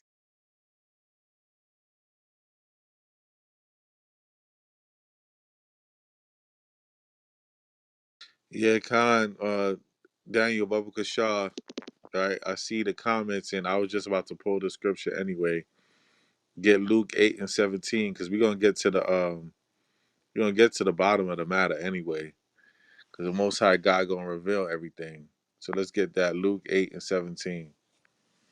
Come on. This is Luke chapter 8 and verse 17. For nothing is secret that shall not be made manifest, neither anything hid that shall not be known and come abroad. Right? So that's just the spirit of Yahweh. Regardless if he was trying to tell that woman, oh, don't say nothing, and oh man, I messed up and we messed up, and keep it on the down low, don't tell them, don't even tell them nothing. That the most high God gonna have everything manifest anyway. You want to keep things a secret, but everything shall be revealed in time. Even the so-called secret societies nowadays not even secret no more. Back in the days, people, you know, never used to believe there's Illuminati and secret societies. Now that thing is just well known now because there's nothing that's hid in the dark that doesn't come to light. So yeah, so if these accusations are true, right? Because brothers got to do their research on it. Yeah, everything is gonna come to light regardless, man. Ain't no hiding it, and I yield.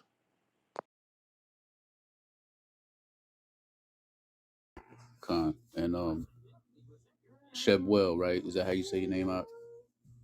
Con. Okay. Just stay strong in the spirit. Like just I trust me. Whatever you feeling, you gotta just let everything go down with the elders and everything, and just remember, what the Most High is, and whatever you do, don't let it eat at you, and make you act on it. You got a baby girl, 4 and a half, you said, and there's you never know. You still got days ahead of you, um, to figure things out and to work on this. But keep yourself around like-minded people like us, man. And any family that you can find that's in this truth and in this walk to help you hold it down. Stay close, but don't let this make you make any rash decisions, man. Um, yeah, just be careful. But you got people in your corner all day, and as long as you're doing what you're supposed to do, you're gonna be all right. The water. The water.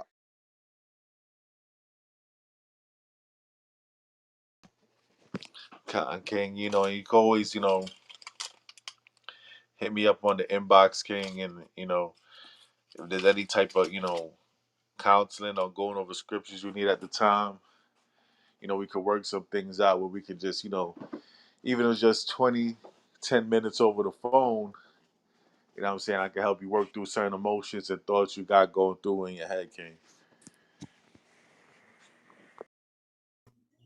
Salaki, what's crazy, elders? I had a friend from back in the day, man. I knew him since middle school, and it's crazy that this is coming up because he's from North Carolina, from Raleigh, right? That's where this is happening at. He's from there, and last year something happened with his wife and his kids from a brother in the camp, and he don't talk to me no more, thinking that I associate myself with people like that. Him not understanding that it's just a wicked act, and wickedness is everywhere. So it's just crazy, man. Look, we in sifting season. I talked to a brother a couple of days ago or a day ago about the same thing. We there, and the Lord is gonna start exposing people left and right, and this is what we need to be prepared for, man. But not be surprised about. Don't be surprised to see anybody who you thought was this and was that to just be exactly what they was made to be. But we got to stay strong in the spirit. And we can't let it um, lower our. It can't make us come out of this, man. Lose any type of courage, um, and think that just because it's happening within the nation, or so-called with the truth, that it's not the truth, because it is. Because not everybody's going to be dealing like this, man. Period. It's unfortunate. You suppose this is our escape, man. This book is our escape. The Most High is our rest, and And this is what they doing. They using this as a veil, and that's a big mistake because it's gonna be even worse for them. Hey, what's that scripture, Elder Shaw? Salaki, my son is over here in the toys, talking about coming into the truth and then leaving.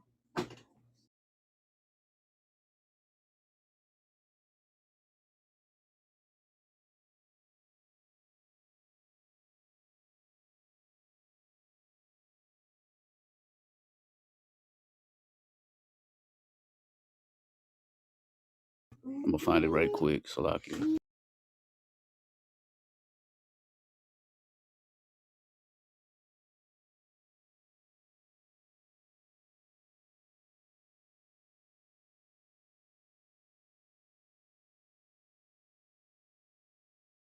Hey, Thawada Matatawa. Yahaba Shem Yashabra. Let me go there. Second Peter chapter 2, verse 20. Thawada.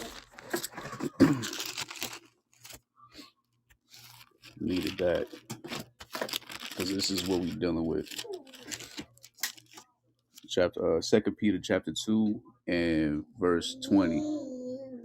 Whew. Yeah, man.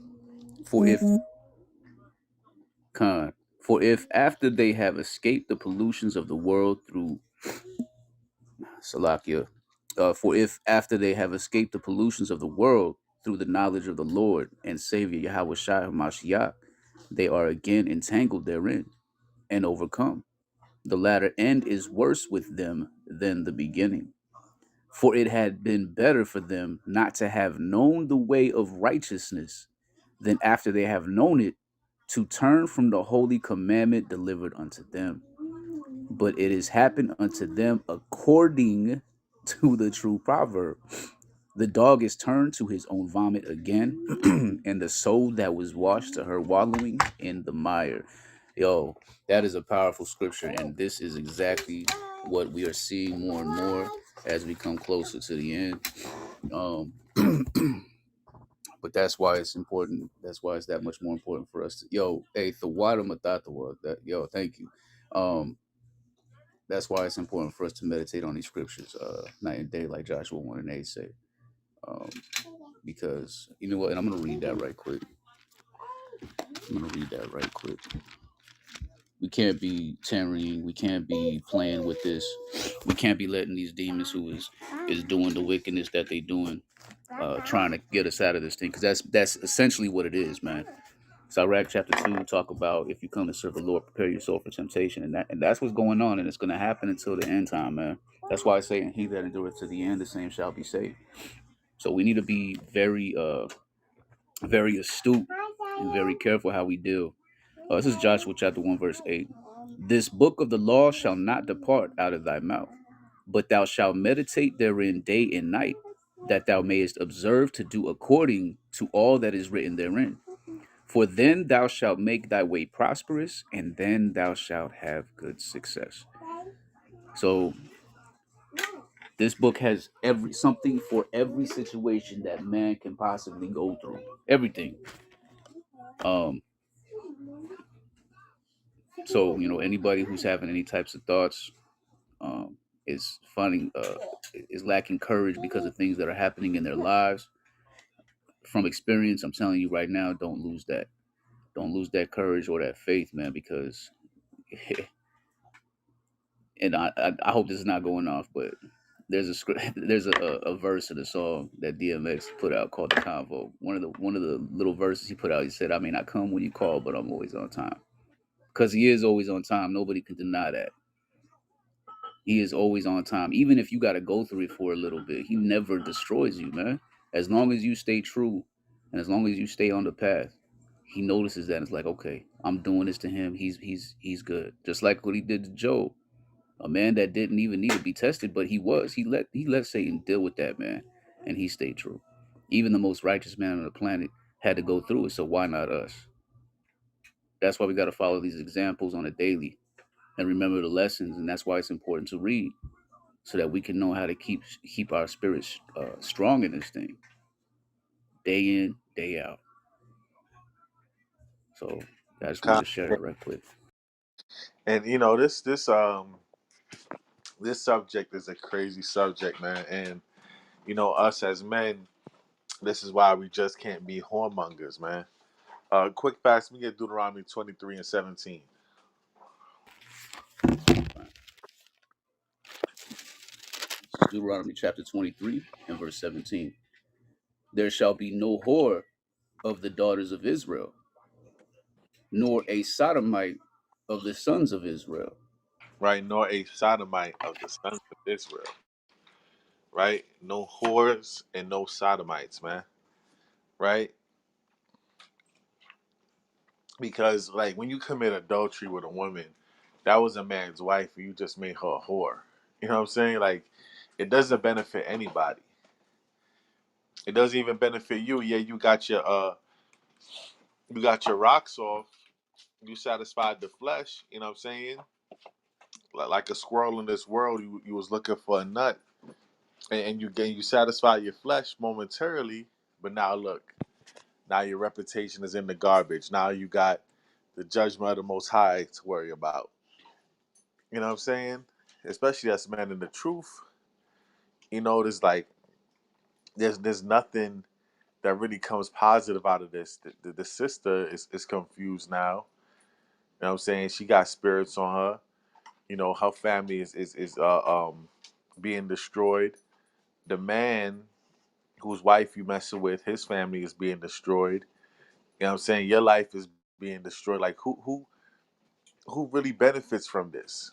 It's like the scriptures say, the man destroys his own soul. He destroys himself when he commits adultery. It's madness, man. And then it's like when you come into the truth, it's like, bro, like when do you stop being so thirsty? You know what I'm saying? That thirst bucket. You know what I'm saying? That thirst bucket spirit, that what Elder Taraj say, that serial inboxer, right? I understand that if you know what I'm saying, if you a shepherd and you trying to guide people to the next feast day, or trying to guide people to studying more, but you should stay the hell out of a married woman's inbox, period. You know what I'm saying? Point blank, period.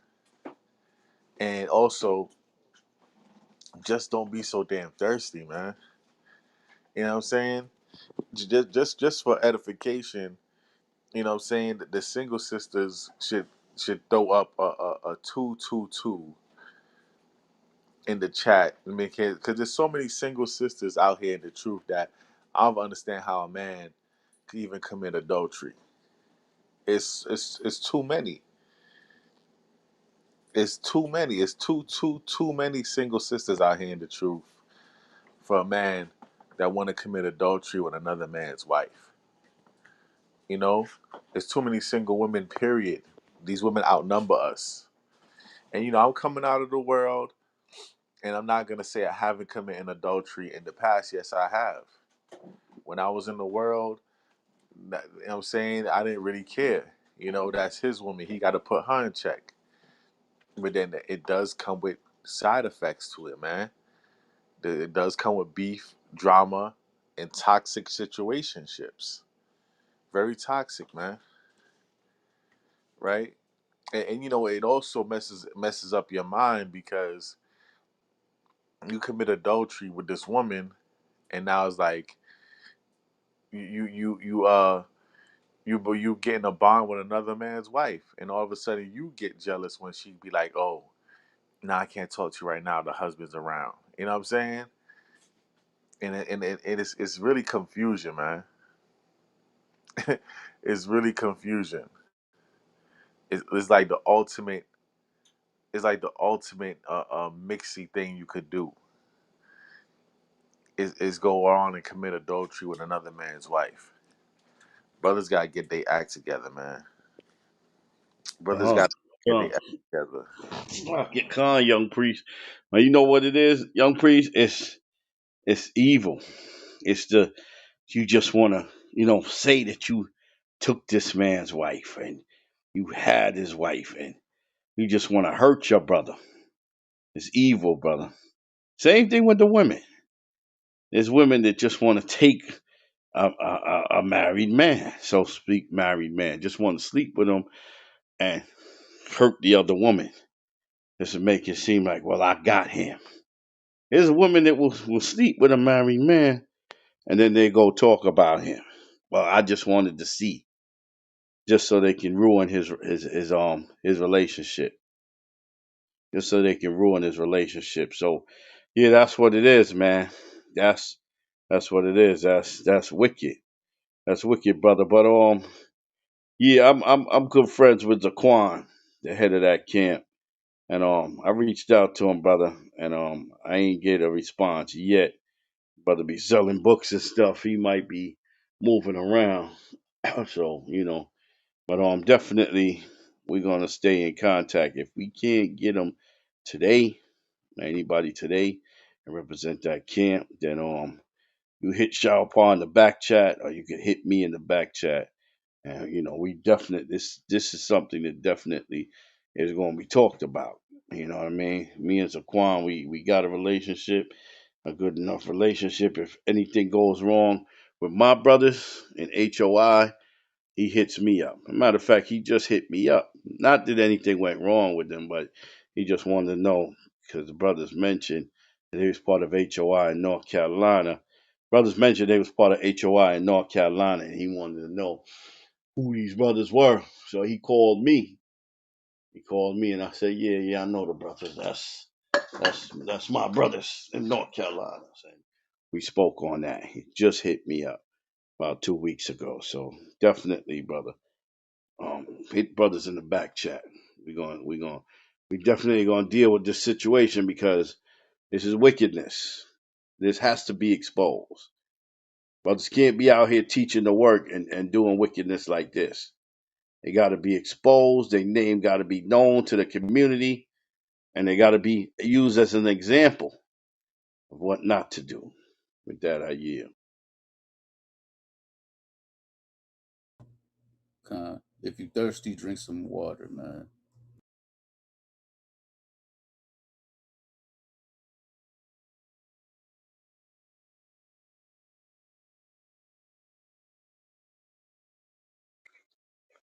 I'll have to add something onto that. I don't think a glass of water will gonna help. I think they need the whole ocean. Too much salt.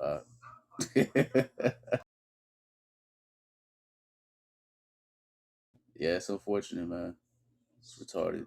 Um, I think the lust demon is probably the worst, in my opinion. When it comes to anything that could hop on you, I think that's probably the worst one because of what it does. Breaks up the homes, can cause a man to commit manslaughter.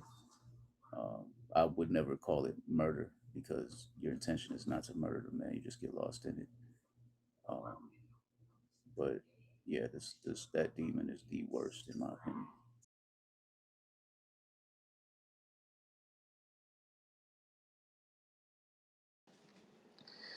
Khan Akim, Khan.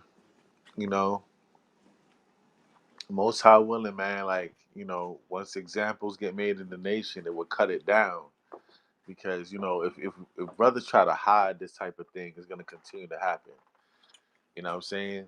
Just from my experience, if people don't feel that chastisement, if Israel don't feel the rebuke and the chastisement, they probably gonna find an excuse to do it again. So definitely, brothers gotta expose situations like this, talk about it. You know what I'm saying?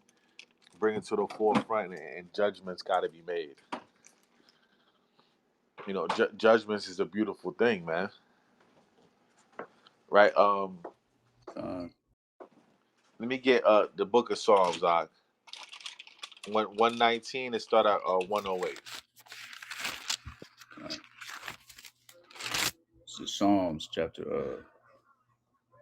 119 verse 108. It reads, "Accept, I beseech thee, the free will offerings of my mouth, O Yahweh, and teach me thy judgments." And teach me thy what? Thy judgments. Thy judgments, man. Right?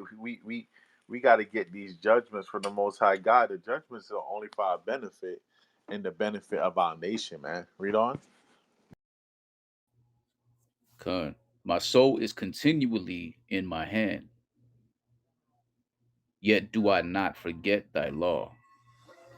You're not supposed to forget thy law, man. Right? Like Ephraim said, the top 10 plays of the day, man. The 10 Commandments. At least do your best to keep those. Thou shalt not commit adultery, man. Read on. The wicked have laid a snare for me, yet I erred not from thy precepts. And guess what? Right? The wicked's gonna lay a snare. In the spirit, Shaitan, he's made to knock brothers off, especially if you come in the truth. Like the brother Daniel, like he paraphrased, what I'm saying, when you come into the Lord, prepare yourself for temptation, man. You don't want to go out bad like that. You going out bad and you going out sad, committing adultery. Come on now, man. You could do better than that. Read on. Con. Thy testimonies have I taken as an heritage forever, for they are the rejoicing of my heart.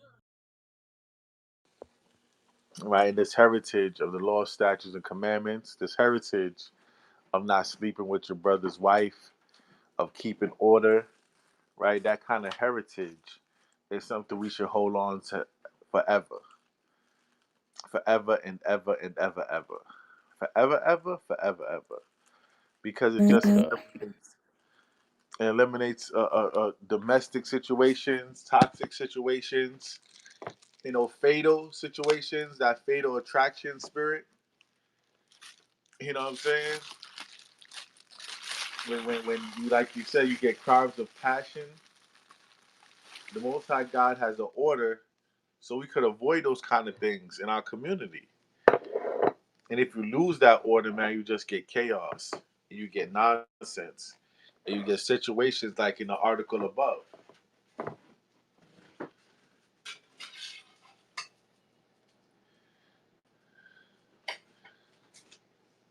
So everybody hashtag no more adultery, man. Because that's what we need in our community. We need no more adultery. Y'all get that Shlake. hashtag no more adultery, man. So I have a question, brother Yeah. Shalkar. So when you come across that situation, right? How do you proceed? You know what I mean? Especially as a woman. You know what I mean? Where a man uh, has, been with another woman. So then, I can't divorce him. So what do you think needs to be done, or how do we proceed? Well, if the woman is in the truth and she has understanding of the scriptures, Yep. what she can do is, you know, chastise, what I'm saying, I wouldn't say chastise. I would say reason with her husband and get some elders to chastise him if the man is not communicating with her and just messing around with other women. If he's being a Mhm. whoremonger while he's married, he can bring judgments upon himself and Mhm. judgments upon his household. Now, if the man just wants to take on another wife and he's honest and earnest and, coming forth with that, then the sister just needs to check her spirit and see Mhm. why she has an issue with her husband taking on another wife. Is it jealousy? Is it insecurity? Is it that she doesn't see him as a king? Is it that she hasn't matured enough in the spirit? You know what I'm saying? But if it's a situation where the guy's just lying and being deceitful and just banging other women behind the sister's back, then yeah, he needs to get an order. And I wouldn't say a sister could divorce her husband when a situation like that. Nah, she can't. But she probably can't separate herself until he brings more order to the household, or until he works with elders to Okay. bring more into the household. Okay, thank you. Hmm. The water for that. Yeah, Navar. Yeah, definitely, sisters. You definitely want to vet a man before you get with him. Make sure he's not a whoremonger. You know what I'm saying? In the scripture says, you're not supposed to multiply your wives. You can't add on a wife or two, but that multiplying, like, you got one wife in November, but by the time January hit, you got seven. Come on now, bro. You out here wilding.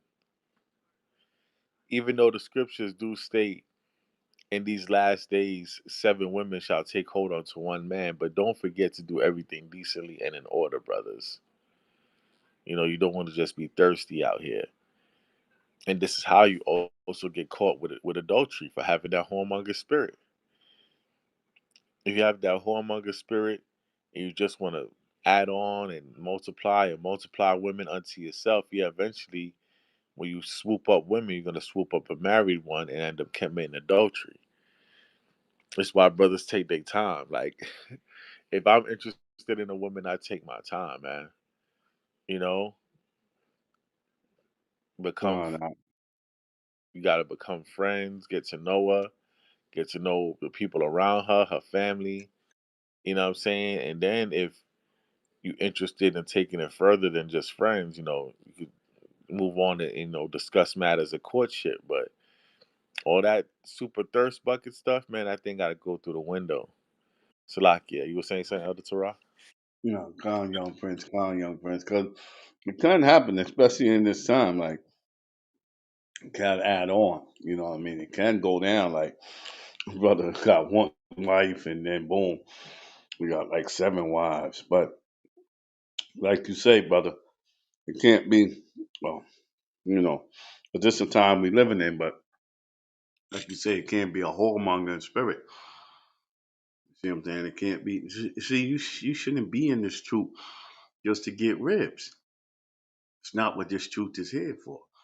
You're here to teach and edify your people. Now, if the Most High bring you a rib while you're here, then that's great. So be it. But once again, this is not why you come into this truth to multiply mad women. And that's Deuteronomy 17 and 17. Like, we got the understanding of that. That's a king that's abusing his power. And just add it on because it also says gold and silver. So it's an abusement of power. You know, or horses, which you could substitute for cars in this time. So it's somebody just abusing their power. But yeah, it can happen. Man, it can have, like you say, seven. You can have one, and then 2, 3 months later you get seven. I mean, that's the time we living in, but he can't do it to abuse his power.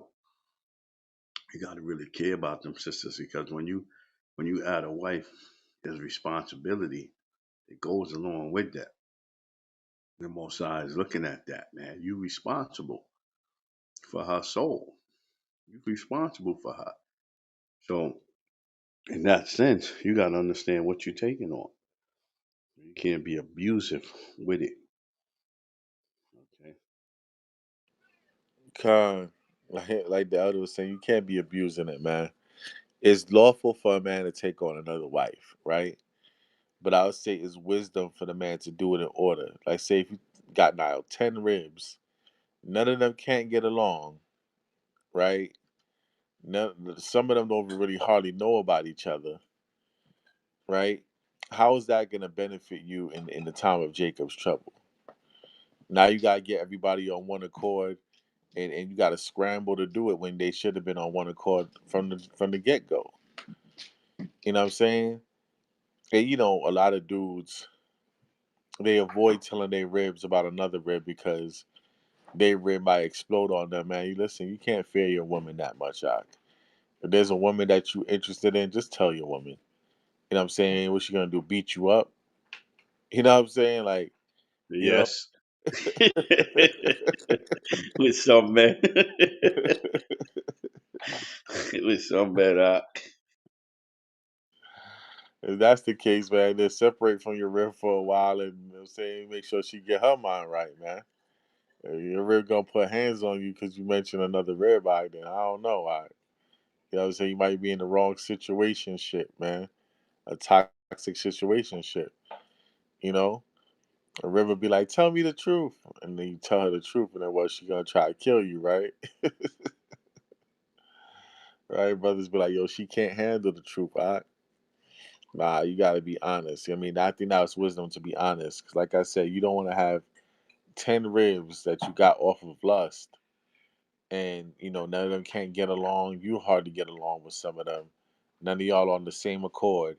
That's just gonna bring confusion. And like the Elder Torah said, now you're responsible for these women. These are your possession. You're responsible for these women and their salvation.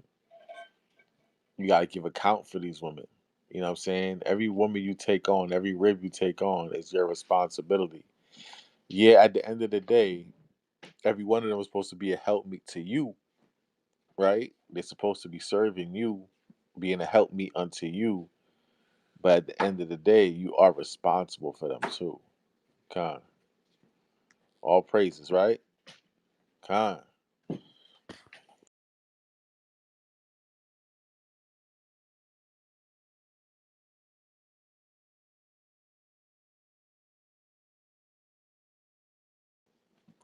Right? No toxic situationships, y'all. Y'all women don't try to beat up y'all husbands when your husband talk about getting another rib. Right? We in those times now. It's Bible prophecy. Just like you see World War III coming up and the race wars coming up and forced vaccinations.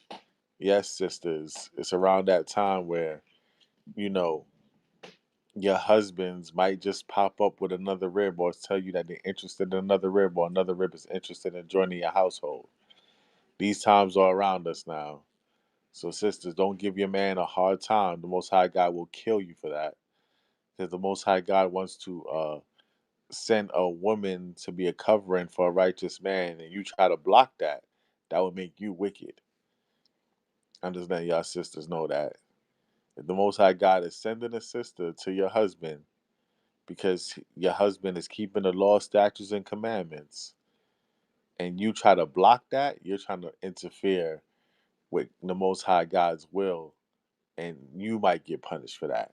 Most High God might just kill you for that. Just keep that in mind with y'all and y'all emotions. Yeah, y'all definitely keep that in mind. And you brothers, keep in mind that you dealing with the daughters of Zion, and you just can't treat them any type of way. They're not just here for your sexual pleasure. These ain't heathen women we dealing with. We're dealing with the daughters of Zion. And I see KP on stage. Shalom, what's going on? Shalom, shalom, Yahweh Shem, Yahweh Shai Barakatham. Yabashim Uh, Shabbat. this is a nice you know I like this topic today, man. I mean, when I was in the world, I didn't know no better. So, you know, I know that I understand what the word is talking about and everything like that. I know that I messed up. Even though if a woman tell me that she have a man, I leave her alone, man. I don't see the point in going past that point. And I didn't even know the Bible at that time, but I live by principles. So my thing is, if a woman show me a ring, like, why am I getting involved in that? Because I'm always looking at the future tense of it. Like, what I mean, they have a family, two people trying to build, and here I am now trying to interrupt that. That's like wickedness. That's jealousy and a whole bunch of other stuff. Because maybe I jealous of the brother. It's not so much the attraction to the sister, but it's the bigger picture. Like the damage you're doing. You're basically interrupting a flow. Two people growing together, building together, trying to make a future, and you come in the middle, and it's almost like you just completely interrupt that and destroy that. For me, I never envy no brother on that level. I always love my brothers, man. You could almost call me my brother's keeper in the sense, because I look at it like, yo, man, why am I doing that? Like, my principle is different. Like, I do not. If a woman says she has a man, I don't have, my interest is gone. Like, I don't see the sense really. Like, if you just really look at it for what it really is, like, what's the sense? Why are you doing it? Or why you want to go beyond that point when you're gonna hurt her, you're gonna hurt him, and if they have children, you're gonna hurt them. Why is people just so selfish that they just want to still go, even though the women tell you? Because some women might be weak, they might be attracted to you, and they might really want to be with you.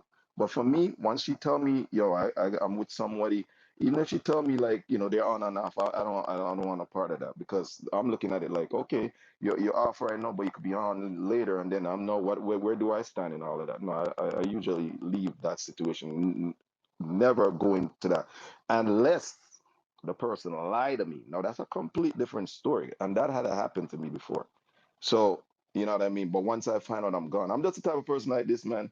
If I'm with you, and you decide to go, listen, I don't watch people. I don't go through their phone. I don't do none of that. You're your own person. Like the way I deal with things. Like, so, if you decide that you want to go behind my back and do certain things, once I find out, I'm out. That's it. There's no once I'm offended like that, there's nothing there. You can't get me back in that. Now I don't even think counseling. If you say, for instance, I'm in a camp or whatever, and you brothers like trying to talk me into, because I'm looking at it in a way where, what was this person thinking that they could just decided to make a decision like that? What kind of thinking goes into that? So for me, once you have a wife, man, what I mean, she's more like a sister, a auntie, like family. Like, I don't see it no other kind of way, because if I enter in that, that's what I feel like I'm destroying, like I'm interrupting. So nah, man. I mean, I don't know brothers do that, man, but I that was never me from before I got in the truth. Then I come in the truth, and I learned the stuff that I learned. And for me to do that, man, I'd rather die, man. That don't make no sense. You understand what I'm saying? You have to have love. I think it's what it is the love we don't have for each other, man. I just feel like it's just a lack of love. Because you see, if you love your brother, you want the best for your brother. But if you don't love your brother, you want to take away what he has. And I had a friend like that. So I've been through it. Like, I wouldn't do that to my friend, but my friend have done that to me.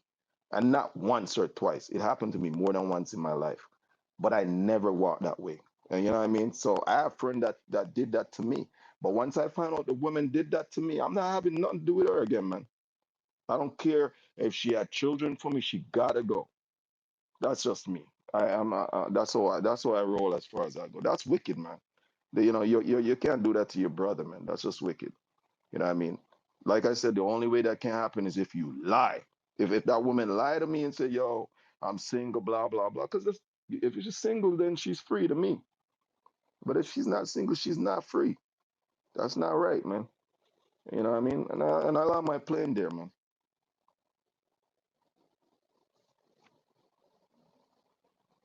Yeah, it could go down like that, man. Like, a woman could say that she's single, but then once you get intimate with her, you find out that her baby father still be going by her house and spending nights. You know what I'm saying? So you definitely gotta do your investigating, and you want to mess with a woman who is God fearing. This is why I never really. I would teach a woman that's not in the truth, and try to convert her into the truth, but I wouldn't want to make a woman that's not in the truth my wife. You know what I'm saying? Because I want to make sure any wife of mine has the fear of the Most High God. You know what I'm saying? That she fear the Lord. Because she might fear you, but she only might fear you finding out about wicked shit she do.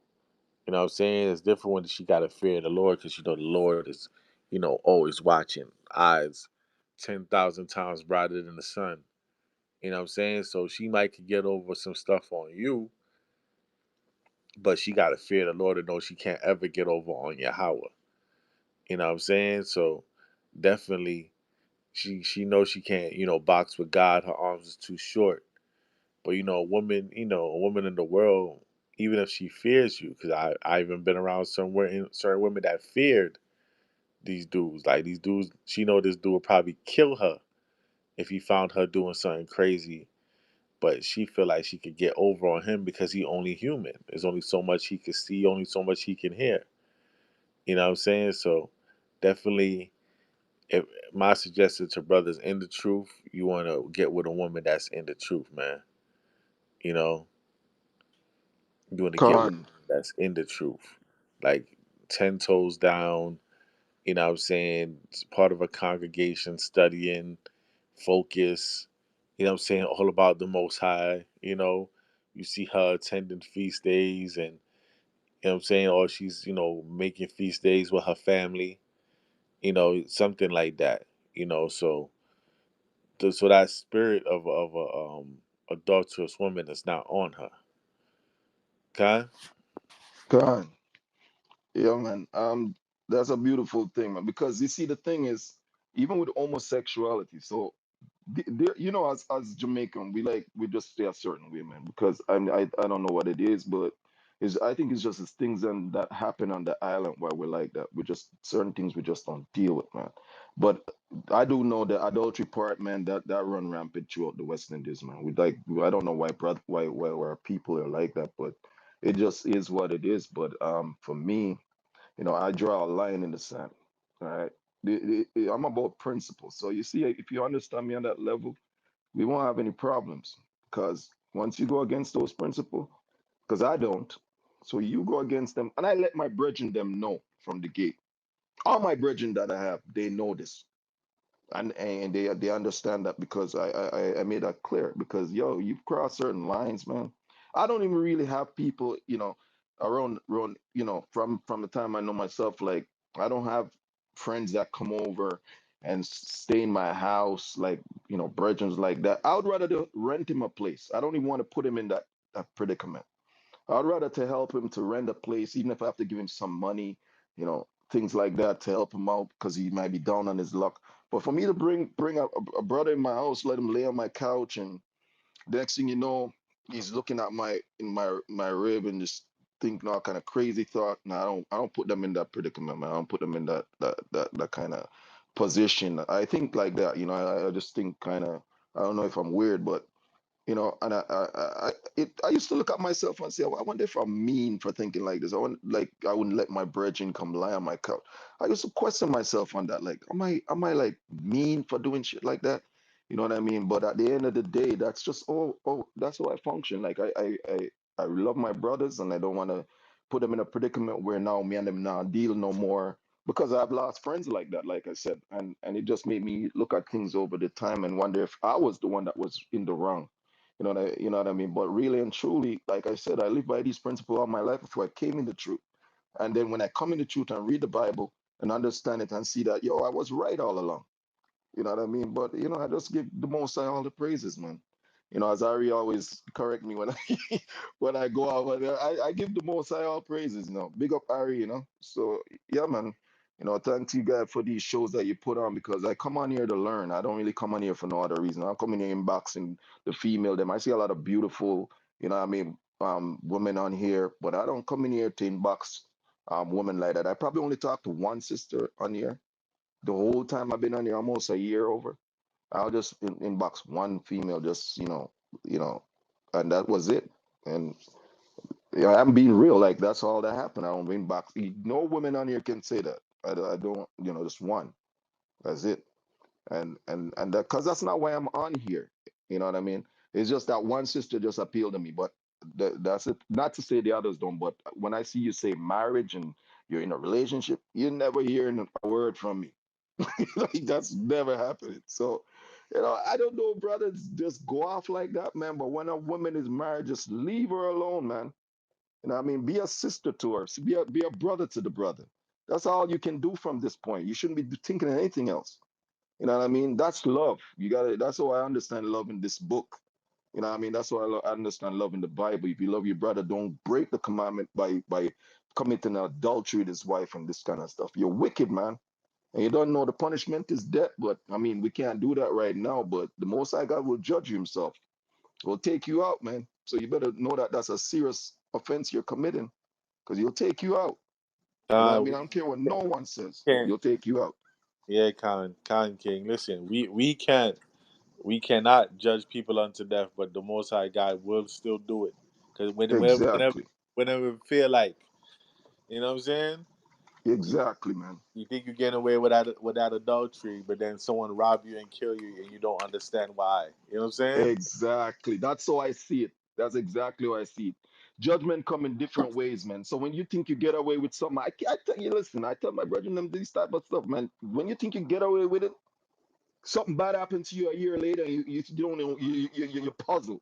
Like, what happened? Oh, where this happened? No, you did something a year ago that you shouldn't have done, and it caught up with you. So this is what I think, man. That's why I say, yo, bro, I listen.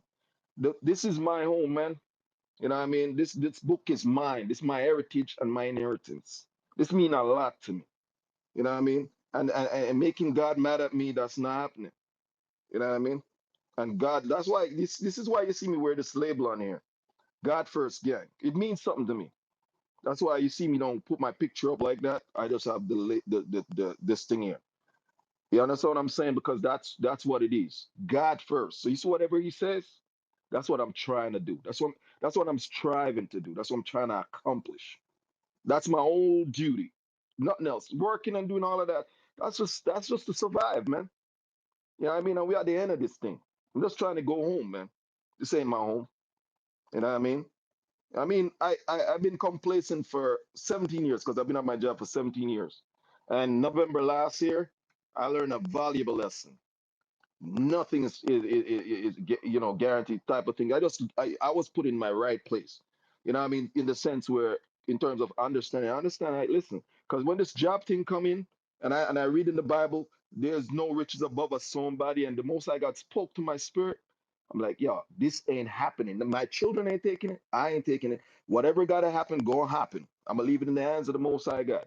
And to this day, it will never. I rather die. This is where I'm at. So I make up my mind. Like I said, I live by principle, and that's it. Whatever happened after that, that's what's going to happen.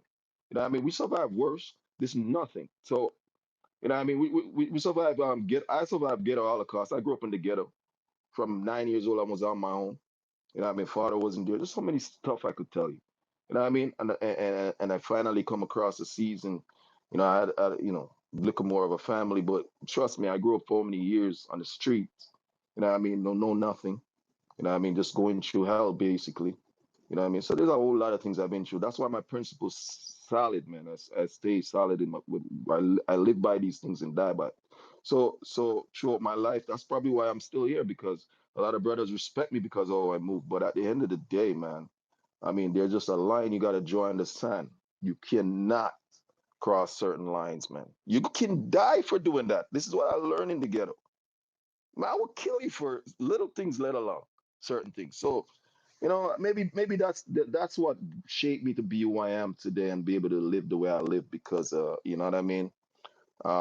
Because of where I came from. But this principle been in me all my life, man. The Most High didn't draw me to him for no reason. You know what I Con, mean?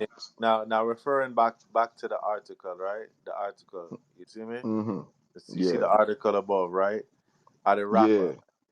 I don't rap ain't no rap about the wicked thing, them want to take man gal, whatever. You know? And then dash away man gal after they take him, like, oh, go back to your husband now, me done skeet, whatever. So the the the the brethren over here, right? The fallen brethren, it was wicked. He was dealing with another man's wife, and that's how he ended up dead, You right? see? So this could be a live example for our people. But if they only understand what the laws of God is, if they understand that adultery is wrong, and the Christian church is not teaching them that. Christian church is teaching them, the laws are done away with, and God said, "I'll forgive you no matter what, and you can come how you are." But that's not how God moving. In a play with the Most High God, right? The Most High God Yeah. not play. So I want to bring out a couple scriptures.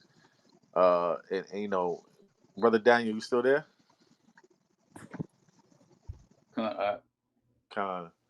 Let's start off with First Peter's 4:17.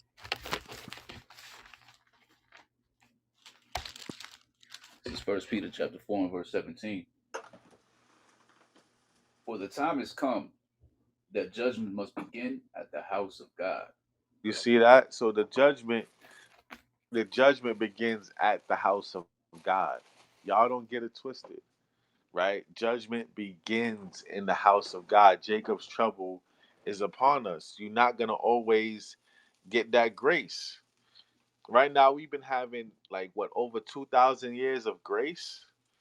That grace is running out, you know.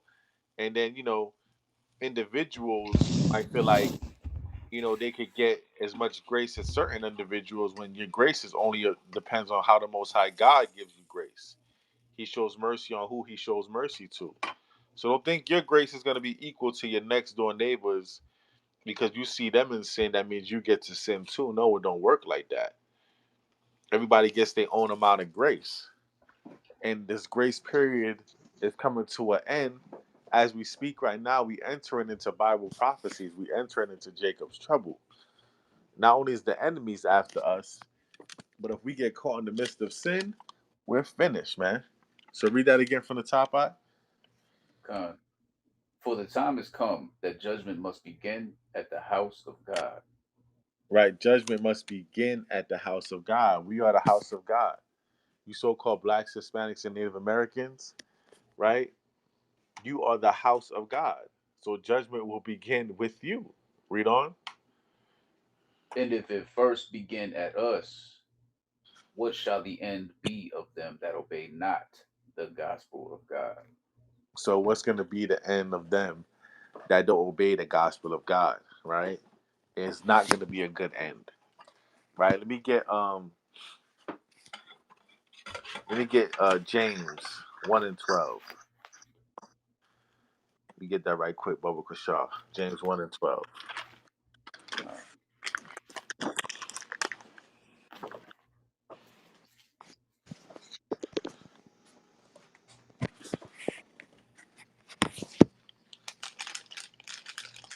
this is James chapter 1 and verse 12. Blessed is the man that endureth temptation, for when he is tried, he shall receive the crown of life, Right? which the Lord hath. Blessed is the man that endures temptation. Because when he is tried, because we're all going to get tried. No servant is greater than his master, and our master is Yahweh. And Satan even tried to tempt him, right? So no servant is greater than his master. Our master Yahweh was tempted by Satan, right? So that means that all of us in our lifetime is going to face that same kind of temptation because no servant is greater than its master, right? That's scripture too, right? So we all going to face our temptations. But blessed is the man or the woman that can endure the temptations, right? Read that again from the top, King. Con. Blessed is the man that endureth temptation, for when he is tried, he shall receive the crown of life, which the Lord hath promised to them that love him. Right? Which the Lord has promised to them that loves him, man. And man, listen, you got to be like Joseph, man. When Joseph was tempted with adultery, man, he done ran and left piece of his garment, right? And still got accused and persecuted for adultery. But later on he was vindicated because why? He endured temptation, so he got his crown, right? Read on. Con.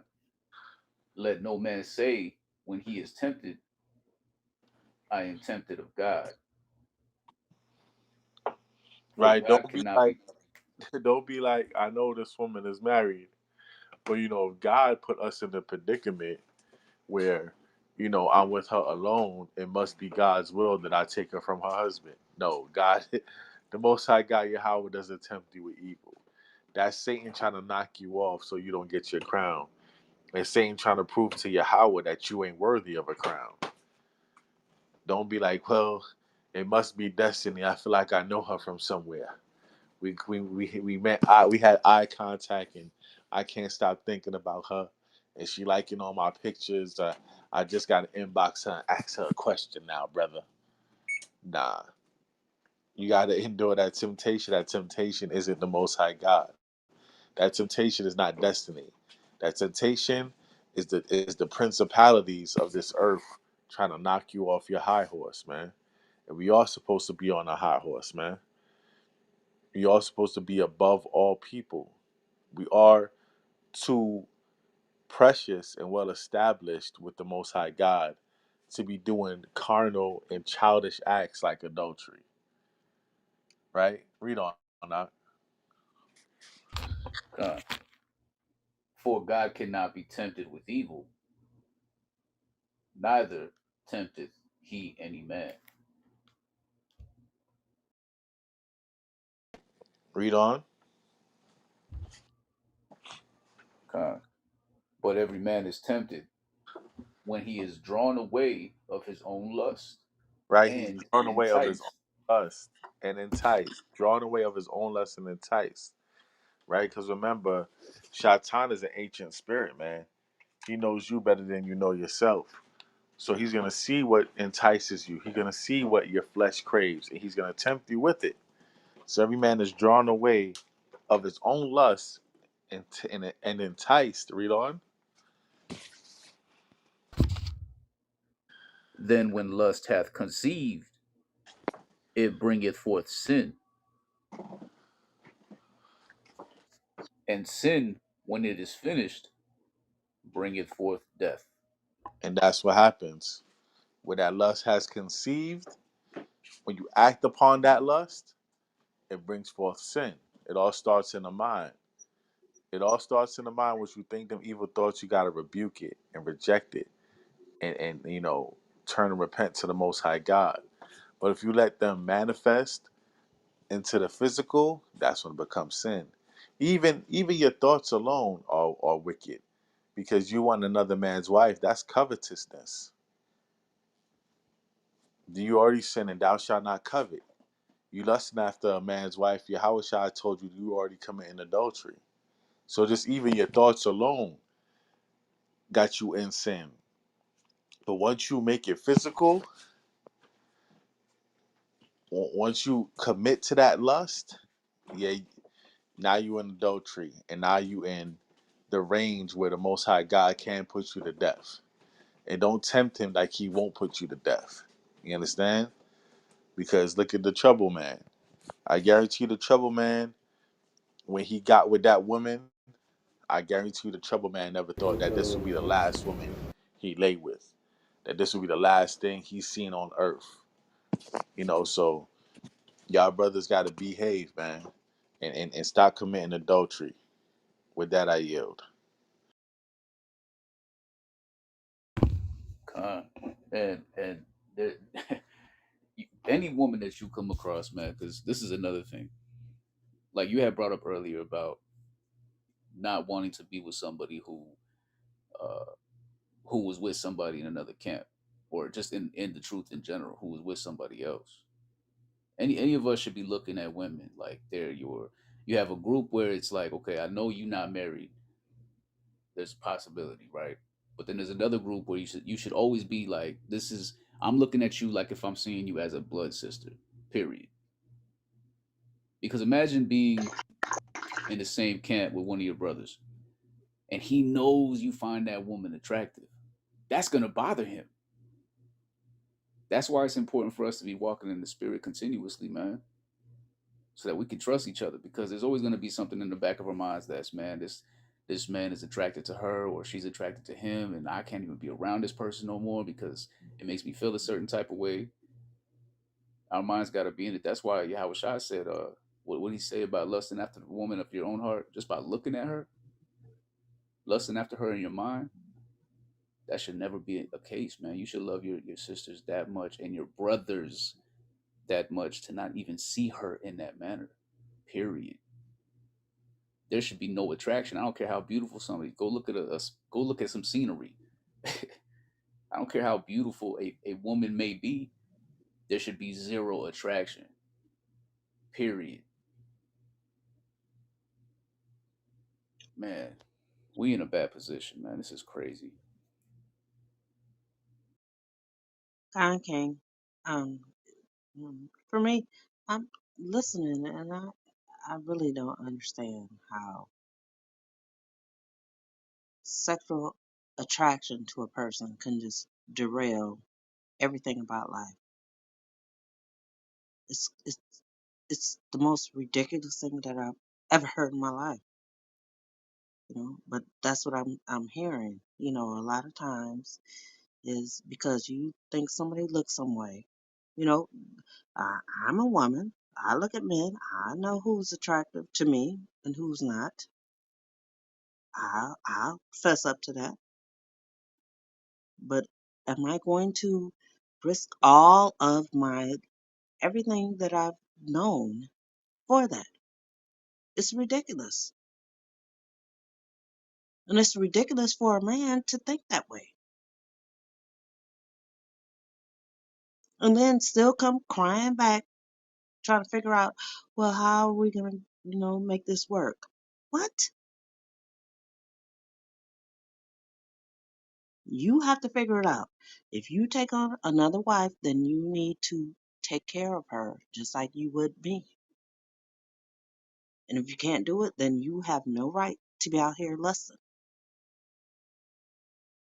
Period. If you can't do it, then sit your ass down. Because a lot of women out here, we're the same way. We have a lot of gifts.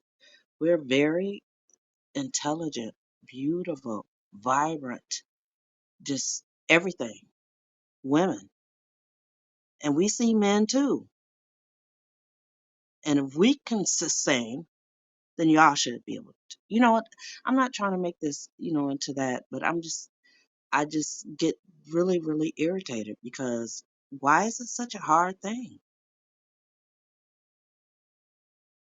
I you.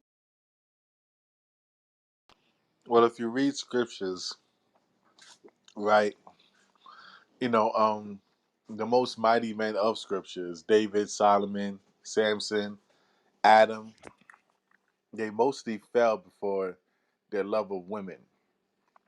So that's throughout history and from the beginning that always been a man's weakness is women. So brothers reading through the scriptures, they got to be aware of that. You know what I'm saying? Brothers got to be aware of that. And like the brother was saying, don't put yourself in a position, right? Like I said, I know myself. This is why I stay out the clubs because I know I love women, right? And then you add alcohol and over sexual environments. I don't put myself in that kind of position. Men got to be more intelligent and use wisdom, put themselves in positions where they could go off.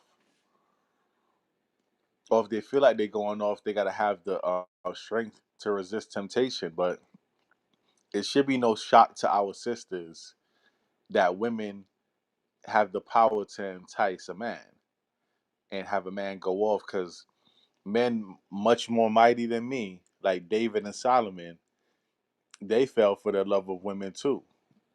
Like King David, with all the righteousness that he brought forth and him being a man of the Most High God's own heart. That's in the New Testament and the Old Testament, where Yahweh, says that King David is a man of his own heart. Even King David, when he seen Bathsheba naked, he done lost his damn mind and he committed adultery. So a lot of men got to realize these things and use wisdom and don't put themselves in predicaments where they could go off. Khan? Uh, Gone. Walking in the spirit, man. Got to be in that on a daily basis. It's not a part time thing. Really trying to get to the end, man.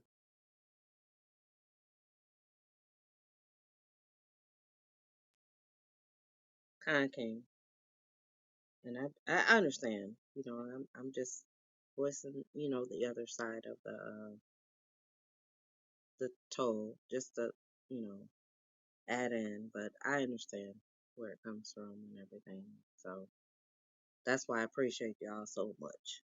so much, you know, trying to keep everything up front, forthright. It's beautiful. So that's just me. But I'm kind of different a little bit from a lot of different people.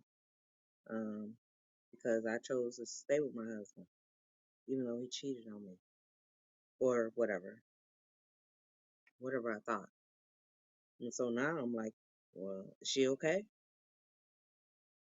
Did you take care of her? Is she good? Because if that's who you chose to be with, you have to take care of her, even though you married me.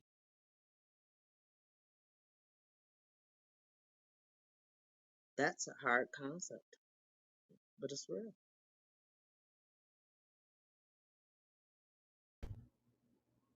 And that's I mean, that in the world, that's a rough situation. But you got to remember, imagine how the Most High is going to reward you for you even being patient and submitting to what you read in the scriptures. Because that's this flesh is weak, man. And for you to accept that like that, and even come to counseling or get any type of counsel from the elders says a lot. So yeah, just keep doing what you're supposed to do. Sis. You're gonna be all right.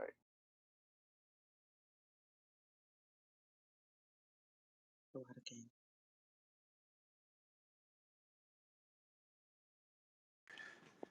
Con, just to reset the room, this your kosher breakfast. Have the skillet, come and get it. Sponsored by the Holy Spirit. You know, when you hear it in the heathen fears it. Every morning, brothers bring them swords out, let you know what the law about, and turn the clubhouse into the Lord's house. We're gonna bring it out. If you haven't already, go to the top of your screen and click the little green house. Make sure you follow the crown of thorns. Make sure you follow everybody with a green bean on the scene, and everybody spitting that wisdom, knowledge, and understanding on stage. Right? Make sure you follow me. This is my main account. I'll be making a backup account soon because it's June and they think it's a Pride Month, right? So I gotta do a few rooms on that. I need an extra account so they don't assassinate me. I need an extra account. You know what I'm saying? So we're gonna have a very interesting topics, and I love my people, Israel. That's why I'm giving y'all the kosher breakfast.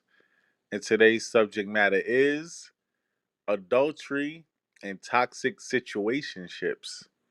Right? We're gonna talk about it, man. We're gonna talk about it. Um, Brother Daniel, you there, King? God, Macabre, you there?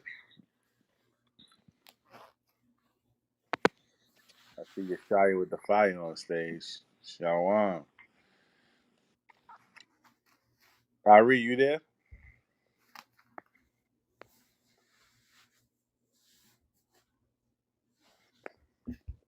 Daniel, I'm about to Hey, shalom, shalom. Shalom. Y'all about to shoot me a shot break a thigh. Yabashim Shabbat. I still can't post nothing to my for some reason they not allowing me to post anything. So I still got this new article I want to put up. It's about the dude Metro Boomin. Y'all heard about him? Nah, what happened to him? Ain't that one of Young Thug producers? Yeah, Young Thug, Future, and a few other rappers. They be using beats from Metro Boomin. They be like Metro Boomin on the track. You know what I'm saying? Right. So Metro Boomin, he's a very popular music producer, and his mother and his stepfather, right, ended up dead on June 5th, the same day. The same day this rapper was killed, Trouble, June 5th, they ended up dead June 5th as well.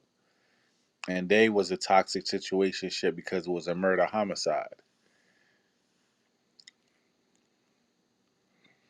So everybody take one more good look at this article, or Yeshaya, since you just came on stage, if you want to talk about this article a little bit more before we switch it.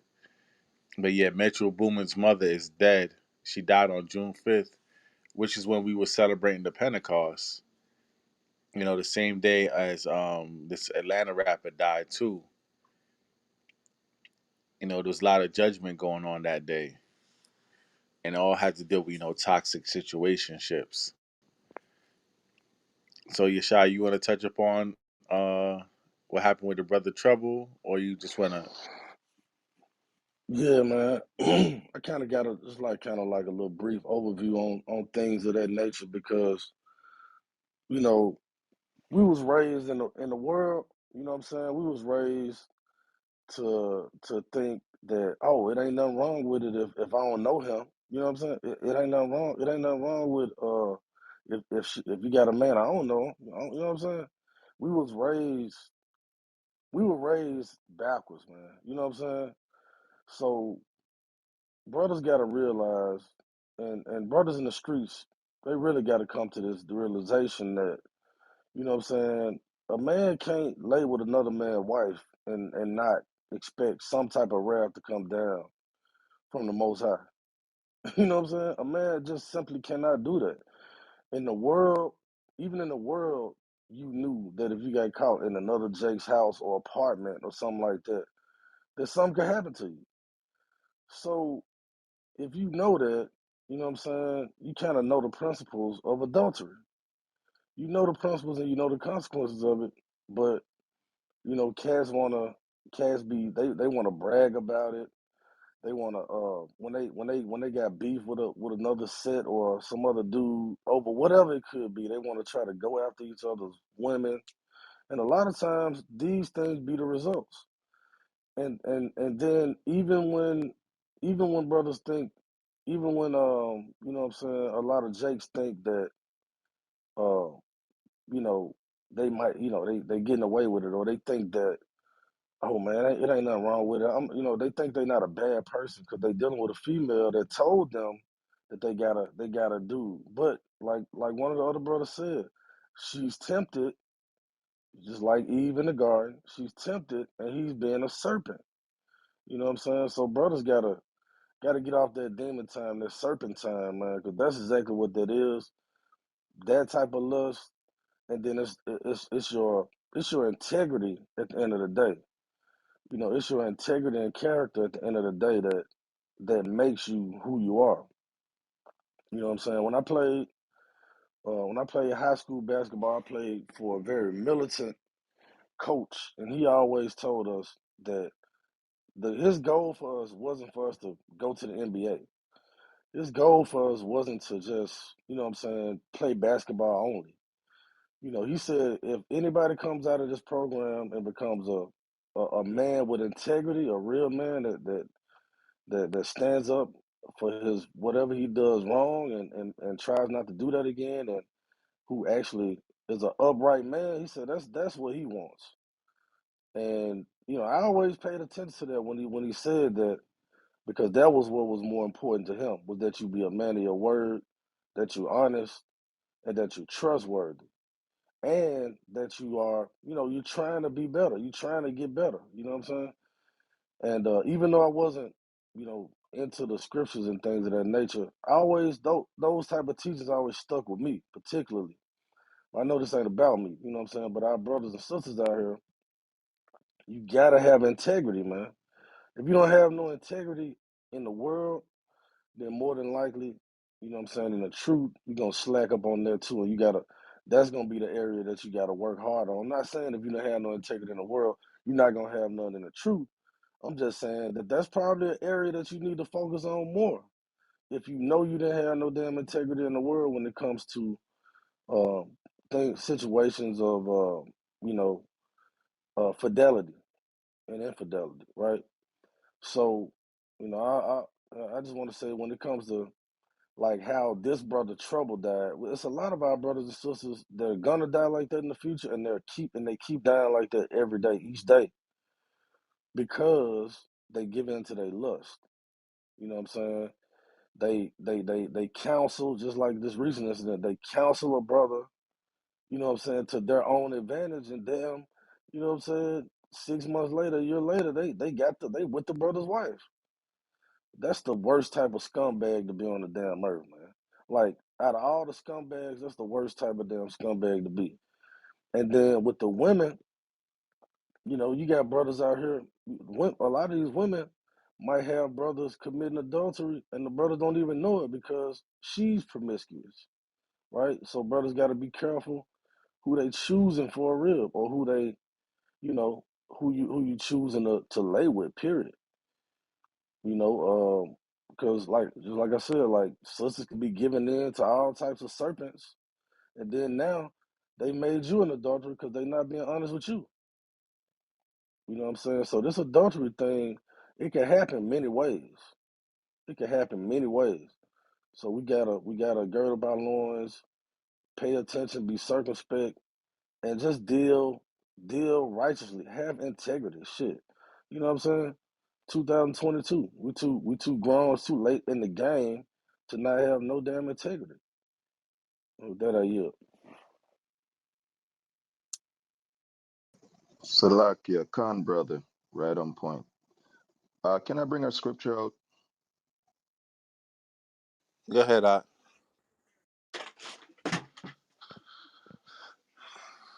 Um, Daniel, are you there?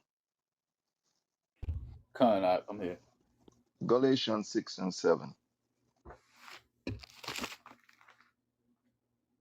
This scripture right here, just the number alone, 6 and 7. My birthday is the 6th. My son is the 7th. That always let me. This scripture never leave me because I always remember it like that. So it's a powerful scripture to me. I live by it. I mean, when I was out in the world, it used to be what goes around comes around, and I took that serious. So I feel like whatever I do, I'll get it back. That's what I always believe. So that's why I try to live a certain way. So, all right, you can bring it up, my brother. Con. This is Galatians chapter 6 and verse 7. Be not deceived, God is not mocked. For whatsoever a man soweth, that shall he also reap. Khan, I believe that 100% because, we're deceiving ourselves to think that we can just go about and do all this evil that we're doing. What the punishment for sleeping with another man's wife, adultery, is death. Even though we know we're under grace, but still, the Most High God, like I said before, will bring up that judgment out on you. We ourselves is not necessarily going to go kill a man, but I mean, some man who are out in the world and things like that get caught you with his wife, he gonna blow your brains out. I mean, it's just that straight. So right here, the Bible is telling, be not deceived. God is not mocked. Whatever a man soweth, that shall he also reap. You're kind of mocking God. Not kind of, you are mocking God when you're breaking his law, going to this length to do this evil. You are mocking God. And that's why your punishment come to you the way it does when it does. So, bottom line is, man, whatever you sow, that's what you reap. You sow wickedness, you're going to reap it. So that's pretty much why I brought that scripture out. Good. Con. I'm gonna keep reading on um in verse 8 and 9 too. That's a great scripture. It says this is verse 8. It says, for he that soweth to his flesh shall of the flesh reap corruption, but he that soweth to the spirit shall of the spirit reap life everlasting. That's the goal. And let us not be weary in well doing, for in due season we shall reap if we faint not. So we got to stay strong in this thing, man. Walking in the spirit like Galatians 5 and 16 do, but it's going to be tough, especially if you're not really dealing in this truth. Um, even in the truth, that's when it becomes a lot harder because you're gonna have all types of stuff coming at you from the world. A lot of us came in this late, man. So you know, Satan has had a hell of a time keeping us in wickedness and letting us experience all the wickedness that the earth has to offer. So it's a lot. It's really hard to come out of the flesh sometimes for some people. That's why it's a lot of work for us to do. We ain't got time to waste. We can't make no excuses, especially if you say you love God, you believe in Him. We have no excuses because the book say what it say. These brothers out here teaching over the last decade, they've shown you. Either you can stay in the Christian doctrine and say, hey, this easy path is for me, or walk in the spirit and constantly fight this flesh on a daily basis. Take that hard route, and what does it say? Reap life everlasting. Uh, God.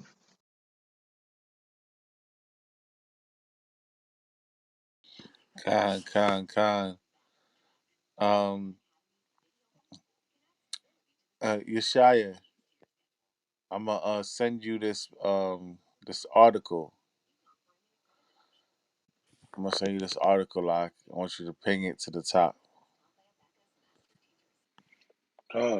They were doing that to me yesterday too. They wouldn't let me pin nothing up to the top in my cob's room, but For I real? see what's happening. Yeah, I don't know why, but I'll see if I can do it. We can't do it. I'll just send it to Macabre. You there? Ari, you there? All right. So if you can't do it, I'll just send it to Daniel and have Daniel ping it to the top. Salakia, did you call me? Yeah, there's an article I want you to ping to the top so to your You want me to ping it to the top? You sent it to me, right, Ak? con. All right. Is it the? Let me see. The last one, right? Give me 1 second, King. Yeah, That was they won't let actually me. When I try to hit done, it'll let me put it in there. But when I try to hit done, it won't go. Maybe I need to update it. I don't know what the hell going on. Yeah, maybe update. okay. I think I just pinged it. Here we go. Yeah, that right there. Con, Salakia. I'll be back.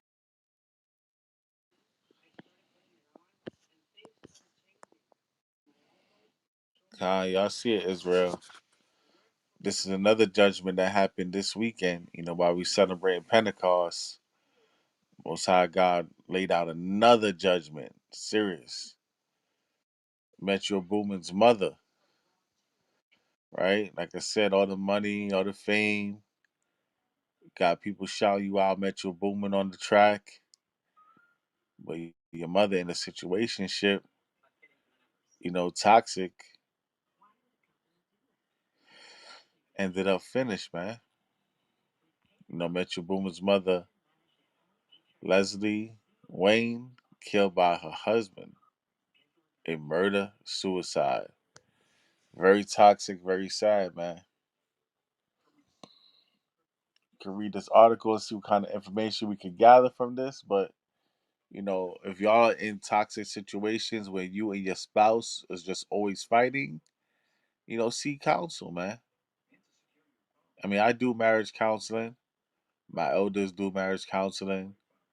Y'all could probably reach out to a brother or sister that you know is married and just discuss problems, man. But you don't want to be like the ock and choose the wrong counselor that want to sleep with your wife. Nah, that's why you definitely do gotta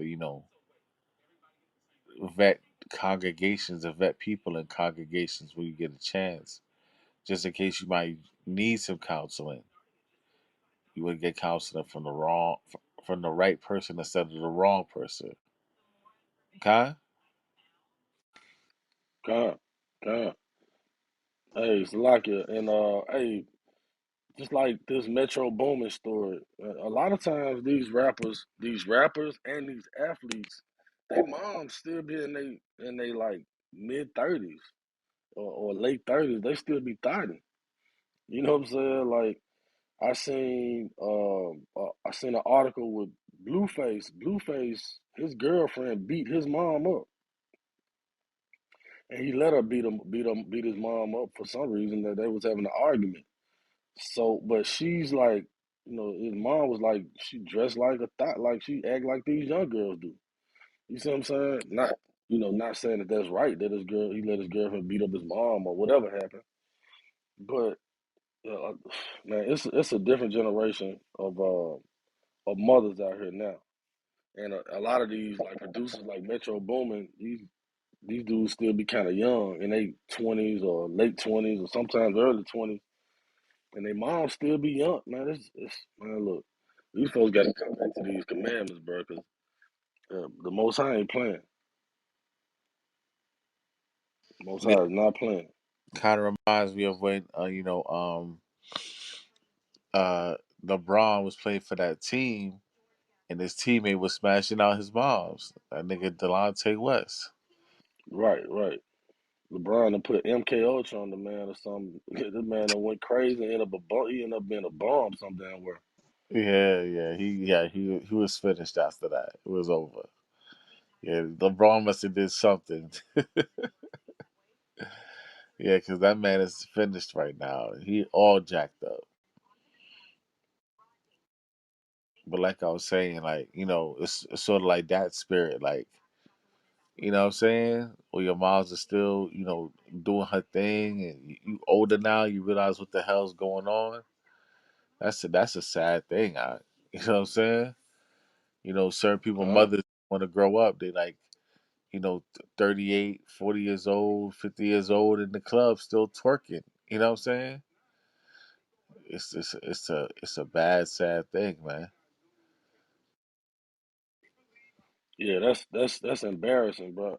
I mean, I I even see little stupid stuff locally. Like I'm on Instagram, I see a chick that's about 35, 36. She got a son that's just graduated high school. You know how people post these videos of their kids just graduating high school. Okay, then every other picture, every other video, she twerking. It's like she's like I'm like this crazy. You got a son, 18 years. I know he know what's going on. That's got to be embarrassing. You know, all his friends is probably saying, "Hey man, where your mom at?" You know what I'm saying? Like, bro, that's embarrassing, man. This new generation is finished. Salakia. That situation with LeBron mother, was it like a younger person that was talking to his mom? What happened with that? And why did LeBron even jack the man up if the mother is okay with the man?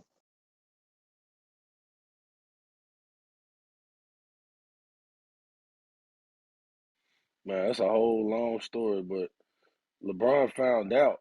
He didn't know, I guess, and when he found out, it kind of messed up his whole playoff series. You know what I'm saying? They lost that series, and and you know how serious LeBron is about winning. Man, look, that dude played for the Boston Celtics. He played for a couple of teams and was doing well in the NBA until that happened. Shit, all of a sudden he just disappeared off the scene. Next thing you know, man, that dude's a bum. He was homeless. So I don't know. Well, I- it seemed like LeBron had to have something to do with that, destroying that man. Is he a younger guy for the mother or what? Yeah, he was younger. He's LeBron age. They like the same age. You know what I'm saying at that time. The dude might have been a few years older, but yeah, that was the case. You can look that up. Delonte West. Look up Delonte West and LeBron. You'll probably find a million articles about that. Can't. That's why. Because he's saying his mom not supposed to be messing around with that guy, a guy his age. So I guess that's why that happened. Plus, the guy probably was bragging and talking about it in ways that he probably shouldn't. See, this is why sometimes people need to keep their mouth shut, man.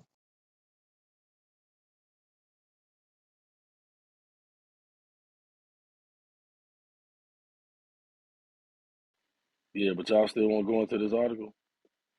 Yeah, 'Cause this is kind. wild. If brother Daniel, if brother Daniel's available to read, I'd like to get into the article, y'all. Con. All right. Let's say Metro Boomin's mother, Leslie Wayne, killed by husband in murder suicide. Metro Boomin's mother was reportedly killed in a devastating murder suicide on Saturday night by a man who was said to be her boyfriend. On Sunday, June 5th, reports surfaced that Metro Boomin's mother, Leslie Wayne, was killed on Saturday night, June 4th. Her body was found outside of the Atlanta area. There have been unconfirmed reports that her boyfriend committed the act.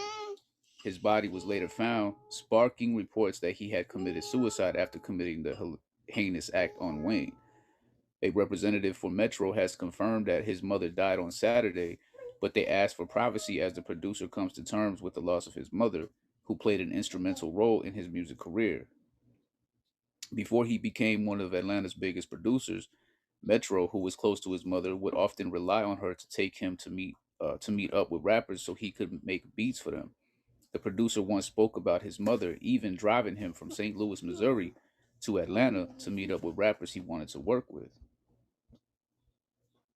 Wayne was 52 at the time of her death. There's a police investigation into her death, but details released are sketchy, with some claiming that the man is her husband, while others said it was her boyfriend. The unidentified man is not Metro Boomin's father. Along with Metro Boomin, Leslie raised two other children. In a post for her 50th birthday in 2019, the producer referred to his mother as his biggest inspiration. Metro Boomin has worked with some of Travis Scott, Drake, Young Thug, Future, Gucci Mane, and more. He also released a joint album with 21 Savage titled Savage Mode, released in July 2016. The pair released Savage Mode 2 in October 2020. There's a post here in Instagram, I guess, or no, Twitter. If me and 21 Savage were an NBA duo, which duo would you be in? And they were just saying. And now you got a bunch of Twitter tweets of people just prayers up and all this other stuff. Happy birthday, mom. Uh, that's the end of the article.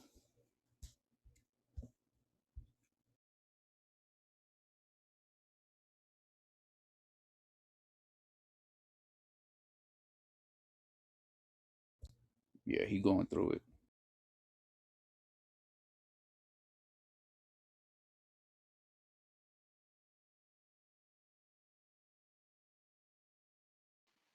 Yeah, it'd be hard for them to really figure out the reasoning behind a lot of this stuff, man, because these people be living a wild, wild life, and sometimes there could be multiple reasons. You know what I'm saying? So when even if they were to speculate that they think they know the reason in the article, it's like you gotta do way more research than that, than just one article. But yeah, that's wild. I know he's sick right now.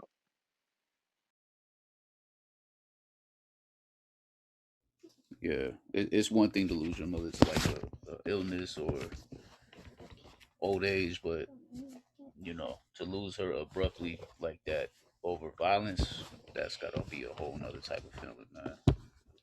That's unfortunate. And they didn't even have anything else to say about it. They still investigating, so they don't even know if it was really a murder suicide. And they said outside of Atlanta, so took her somewhere. It's crazy, man. God, these curses are truly no respecter of person, man. No respecter of person. He'll get you. Right. And if you think about the stories in the scriptures, man, look, it could have been any reason why the Most High did that. It could have been, man. I mean, you know what I'm saying? Like it could have been a number of reasons why the Most High did that. But man, that's why people got to come back to these laws, statutes, and commandments.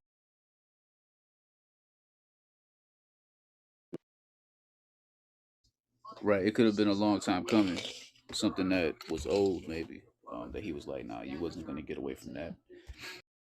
God, Salakia, did they ever find out why he killed her?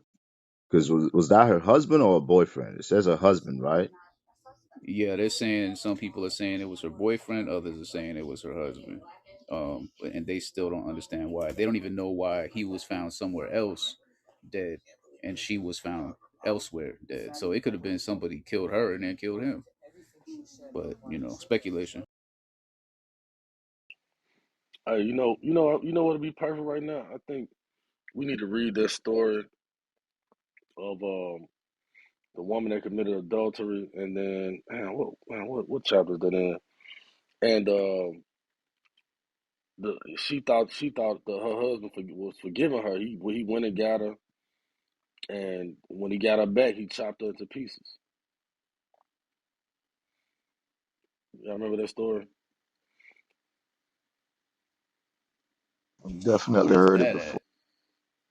When he got her back, he traveled, took a he took some men raped her and everything, and then after she just got it bad after the committing adultery. It was just bad.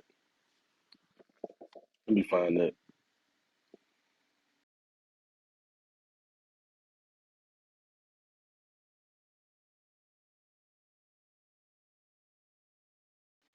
And the only reason I'm saying I'm bringing that up because yeah, men could commit adultery too. I'm not trying to be hard on the women, but just in case that was the type of wrath that caused her death in this situation. We don't know. Sometimes dudes have all type of crazy jealous rage or even maybe even unjustified rage. But I just thought, being who they are, 9 times out of 10 it was something domestic going on. Salakia. It also could be a murder. Somebody murdered them too, because just what Daniel just brought out, like, why were their body found different places? Like, was what happened? Did he kill her and then run and go kill himself somewhere else? Like, this is something where we got to look deeper into. It might not even be what we think. Yeah, they might. Every relationship there's arguments, so it could, it depends. It could be that really happened as well, and it could be somebody murdered them and make it look that way. Right, right. Because we do have to remember that this was young. This is one of Young Thug's producers. So all those people that's dealing with YSL is getting caught up in those RICO cases, and sometimes they just go ahead and off. When you facing 25 to life. You know what I'm saying? And you some type of kingpin. A lot of times, the shots you gonna call is go ahead and take and kill them people that know all this. That's gonna snitch on me. You know what I'm saying? Somebody he might have sent. You never know. It could have been Con, because also the rapper Trouble was affiliated with YSL too. So let that marinate. Yeah, I think you're talking about the story of the unknown woman. I think it's in Judges somewhere. Right, right. Yeah, like 19th chapter. Trying to Let see me where go to it. exactly the point. I think it's the 22nd verse on down.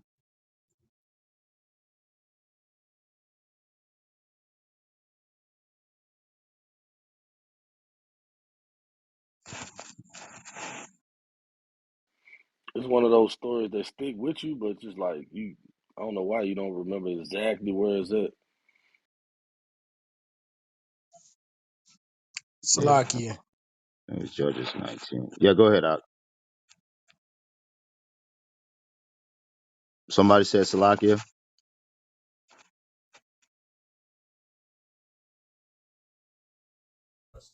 If you're Paratazar. speaking, you're on Shalom, mute. Ak. Yeah, you on mute, Ak.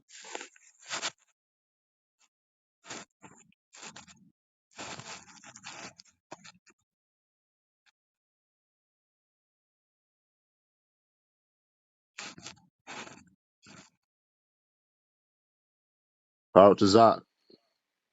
You there, Ak? If Yeah, you're I don't having know if problems you unmuting, if you're having problems, you might want to go out and come back in. It look like that's what he did. There you go. right.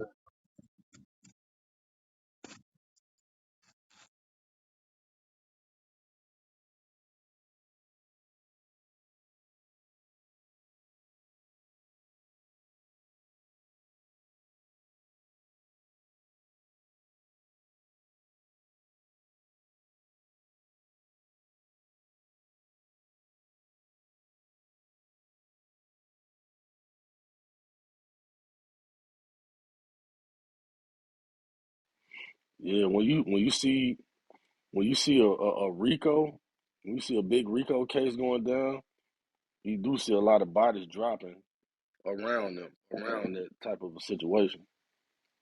Because brothers don't be wanting to go to jail for life, and they know who can talk, who knows something.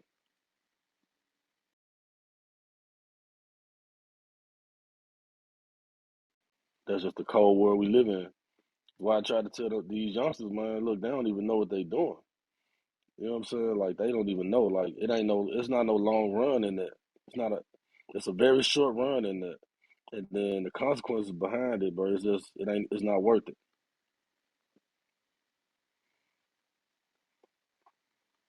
Khan, and the facts on that, if that's the way it's going down, probably will never come out because no who's gonna know to talk.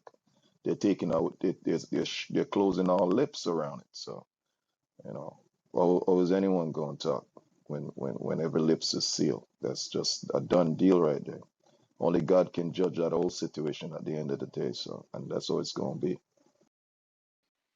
Right, right. I know about a situation here in Memphis, you know what I'm saying? Which I'm not even gonna get too much detail on, but I do know about a situation where like Craig Pettis, right? Craig Pettis, one of the biggest drug kingpins you can find from the South. Uh, I don't know if y'all know about his story, but look it up. Craig Pettis was a kingpin who he had ties with the cartel. He was from like my neighborhood, you know what I'm saying? And when he got popped, they went and found him in Mexico with the cartels. They had to go get him. But a lot of people, I guess, were gonna speak on his name, and I mean, like, I'm talking about like half of the crew that he had ended up dead, heads chopped off, all type people that we knew. You know what I'm saying? And man, it was just crazy. And then even the NBA basketball player Lorenzo Wright, he was said to have ties with Craig Pettis because he sold them a bunch of vehicles. A bunch of what they call luxury vehicles. So that was one of the ways that the feds got on to Craig Pettis because it was like, okay, how are they paying these luxury taxes on vehicles? All these dudes and don't have no jobs. And then one of the rumors was that they had something to do with killing Lorenzo Wright because they had indicted him. The feds had indicted him, and he was gonna talk. You know what I'm saying? So everybody was just dropping. There was so many bodies dropping behind that when these Ricos come out and all that, bro. Hey man, it ain't no joke. People be You thinking just it's just people. People be thinking it's just people going to jail, but now a lot of people be getting took out because just so they can't talk. Khan, that's a different perspective, and that definitely, you know, make perfect sense.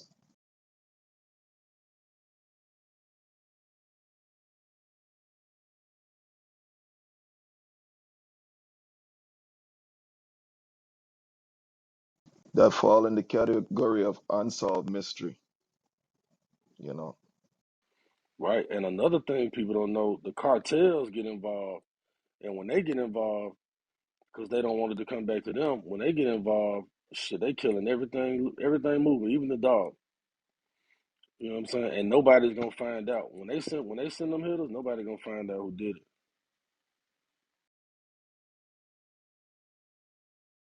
Yeah, they could That's have family cold. members That's killing cold. family members. That's cold. That's a cold deal, man. Another cold case.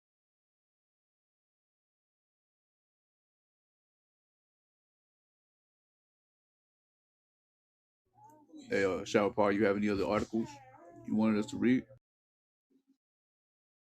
I think I Can I got one. just add on real quick? Hold on 1 second, sister. I think I got one more article, but I gotta dip y'all. So y'all could go through the article I will send you, and y'all could hold on the room to like 1:30. All right, shalom. Shalom, might be safe, man. Shalom, shalom. Shalom. Shalom. Yeah. Hey, Ari, did you find that? Let me see. You said the judge is 19, right? Let me go through it.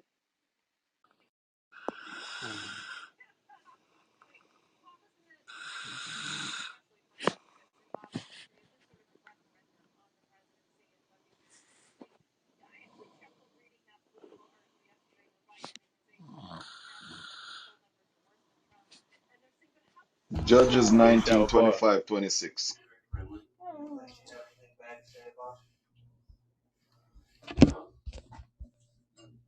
Hey, Salaki. Oh, there we go. You good. Go ahead. You said Yeah, what's we that? gotta start before 26 though, because it's like a whole story. Hold on.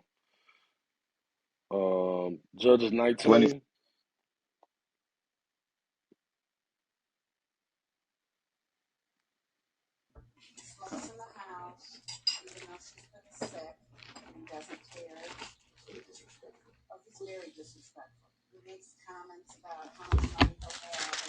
All right, this is Judges chapter 19. Mm, that's fine. As long as he ate.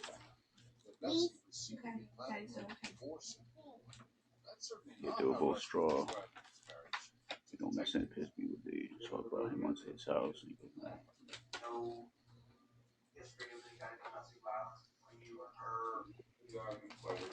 Yeah, just start at verse 1, because I'm telling you, you got to get the whole story in order to really understand, like how judgment is gonna happen. uh, Judges chapter 19 and verse 1.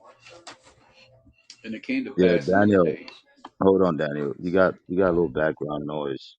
Uh, I don't know if you can move to a different location, but if not, you good, King. Okay, but you got a little background How's noise. that?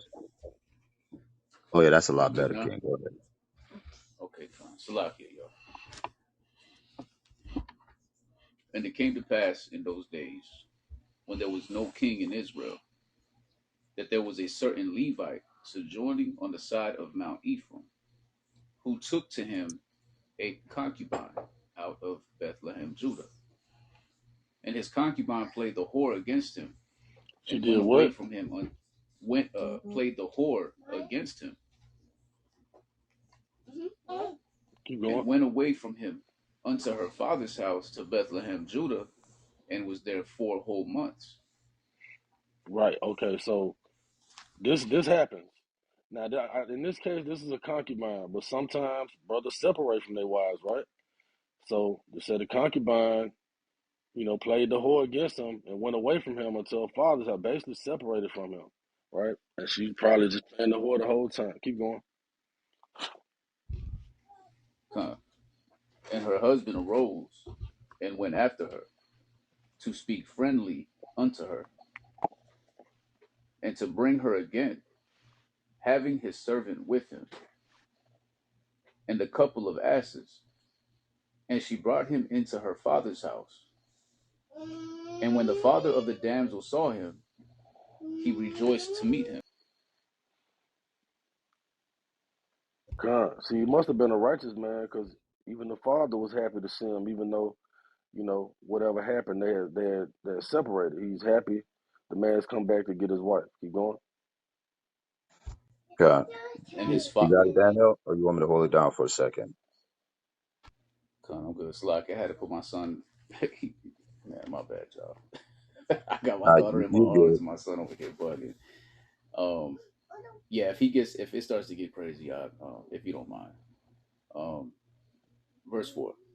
And his father-in-law, the damsel's father, retained him, and he abode with him 3 days. So they did eat and drink and lodged there. And it came to pass on the fourth day, when they arose early in the morning, that he rose up to depart. And the damsel's father said unto his son-in-law, Comfort thine heart with a morsel of bread, and afterward go your way. And they sat down, and did eat and drink both of them together. For the damsel's father had said unto the man, Be content, I pray thee, and tarry all night, and let thine heart be merry. And when the man rose up to depart, his father-in-law urged him. Therefore he lodged there again. Go ahead, Right, Ari, if you don't mind. right. So the father was trying to, soften the blow. Like, man, I know my daughter played the whore. He was just trying to, you know what I'm saying? He was trying to do right, do whatever he can to get the man, accept his daughter back. And he probably really did like the man. You know what I'm saying? Keep going. Right. I'm gonna read verse 7 again. It says, "And when the man rose up to depart, his father-in-law urged him. Therefore he lodged there again. And he arose early in the morning on the fifth day to depart. And the damsel's father said, Comfort thine heart, I pray thee. And they tarried until afternoon, and they did eat both of them. And when the man rose up to depart, he and his concubine and his servant, his father-in-law, the damsel's father, said unto him, Behold, now the day draweth towards evening. I pray you tarry all night. Behold, the day groweth to an end. Lodge here, that thine heart may be merry, and tomorrow get you early on your way, that thou mayest go home. But the man would not tarry that night, but he rose up and departed, and came over against Jebus, which is Jerusalem, and there were with him 2 asses saddled. His concubine also was with him. Verse 11. And when they were by Jebus, the day was far spent, and the servant said unto his master, Come, I pray thee, and let us turn in into the city of the Jebusites, and lodge in it. And his master said unto him, We will not turn aside hither into the city of a stranger, that is not of the children of Israel. We will pass over to Gibeah. Verse 13. And he said unto his servants, Come, and let us draw near to one of these places to lodge all night, in Gibeah and in Ramah. And they passed on and went their way, and the sun went down upon them when they were by Gibeah, which belongeth to Benjamin. And they turned aside thither to go in and to lodge in Gibeah. And when we went in, he sat him down in a street of the city, for there was no man that took them into his house to lodge in. And behold, there came an old man from his work out of the field at evening, which was almost of Mount Ephraim, and he sojourned in Gibeah. But the men of the place were Benjamites. And when he had lifted up his eyes, he saw a wayfaring man in the streets of the city. And the old man said, Whither goest thou? And whence comest thou? And he said unto him, We are passing from Benjamin Judah towards the Bethlehem, side Bethlehem, Judah. Bethlehem Judah, Salakia, towards the side of Mount Ephraim. From thence am I. And I went to Bethlehem Judah, but I am now going to the house of the Lord. And there is no man that receiveth me to house. Yet there is both straw and provender of our asses, and there is bread and wine also for me, and for thy handmaid, and for the young men which is with thy servants. There is no want of anything. And the old man said, Peace be with thee. Howsoever, however, let all thy wants lie upon me. Only lodge not in the streets. Salakia. Now I don't know why Benjamin was on this. Benjamin was on this type of stuff, man. Was on this type of time because you see in the scriptures in a couple of places Benjamin was they was moving kind of grimy, man. You know what I'm saying? But Right. just pay attention to this old Benjamite here. Keep going. So he brought him into his house and gave provender unto the asses, and they washed their feet and did eat and drink. Now, as they were making their hearts merry, behold, the man of the city, certain sons of Belial, beset the house round about, and beat at the door, and spake to the master of the house, an old man, saying, Bring forth the men that came into thine house, that we may know them. Right, same story when you know what I'm saying. that happened in Sodom and Gomorrah. Damn near. Well, not the same story, but similar. These dudes talking about they want to rape the man, bring forth the man, so that we may know him. I don't know why the hell the sons of Belial was on that, but that's wild. But keep going. That's crazy. God, verse 23. And the man, the master of the house, went out unto them and said unto them, Nay, my brethren, nay, I pray you, do not so wickedly, seeing that this man is come into mine house. Do not this folly. Behold, here is my daughter a maid and his concubine. Them I will bring out now, and humble ye them, and do with them what seemeth good unto you. But unto this man do not so vile a thing. But the men would not hearken to him. So the man took his concubine and brought her forth unto them, and they knew her, and abused her all the night until the morning. So they And when the raped this. day, They bro, Salakia. They raped this concubine who was an adulteress. Well, I'm just gonna say they raped this man's wife, his lower lesser wife, concubine, who was an adulteress, and so she wanted all the smoke, and she got all the smoke. Keep going. and when the day began to spring, they let her go. Then came the woman in the dawning of the day, and fell down at the door of the man's house, where her Lord was, till it was light. And her Lord rose up in the morning, and opened the doors of the house, and went out to go his way. And behold, the woman, his concubine, was falling down at the door of the house, and her hands were upon the threshold.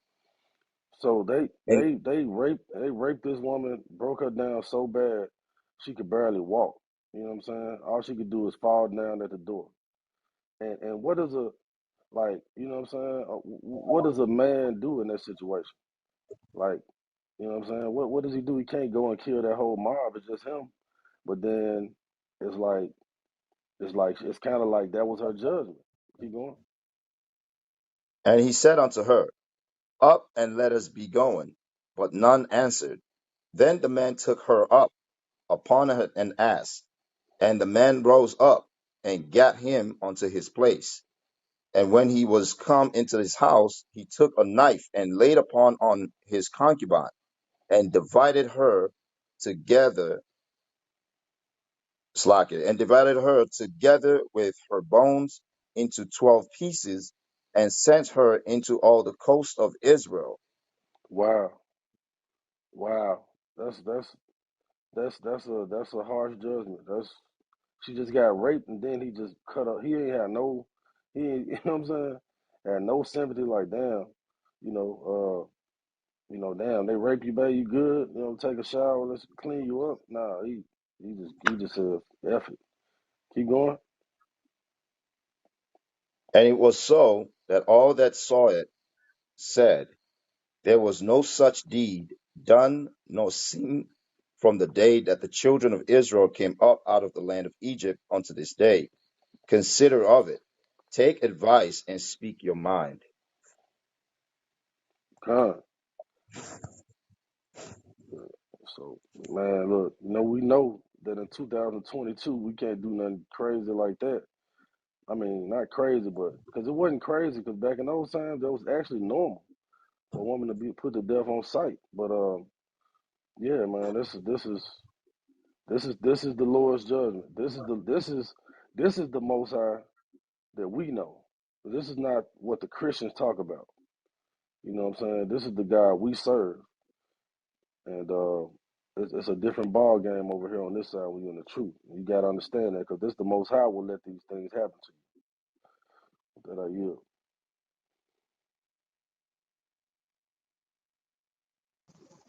Yeah, it's luck. Yeah, yeah. She got dealt bad, man. That was messed up. She got on the wrong train there, man, and it didn't work out well for her. She should have stayed with her husband, man. That's just what that shows at the end of the day. She would have never had to deal with none of that.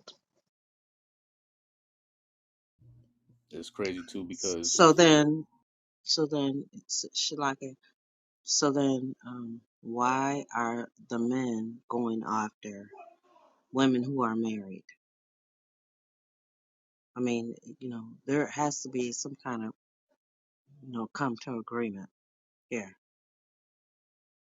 Because yeah, I'll be the first one to tell you that there's a lot of women out here who are wicked. But uh, I always come back to, why are the men pursuing that? You know, why are you not comfortable enough at home getting your nut? 1 second, Sister Lynette. The story we just read in Judges 19. What was this about?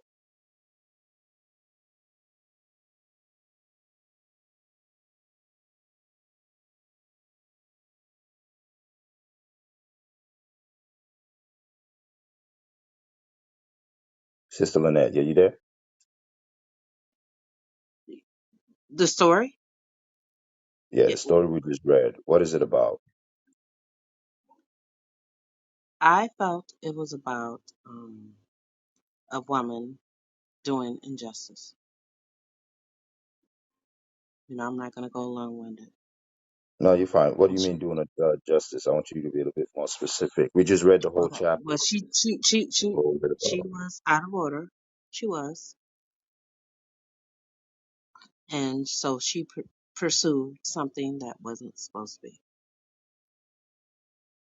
How was she out of order? Where can we go and see in the She chapter allowed. where she went out of order? I'm sorry. Say again. I'm sorry. No, I was just saying, where can we go in the actual chapter to see where she was out of order? Well, I mean, I'm just saying from what you guys have described her to be. I'm just reacting to No, no, no. Hold what on, I've Sister Lana. Is it what we describe or what the scripture said? I just want you to show me in the Bible what we just read, right? Where in that chapter did she go out of order? Where can we see that? heard. Okay, so you're saying she didn't go out of order. Like I said, I just reacted to what I heard.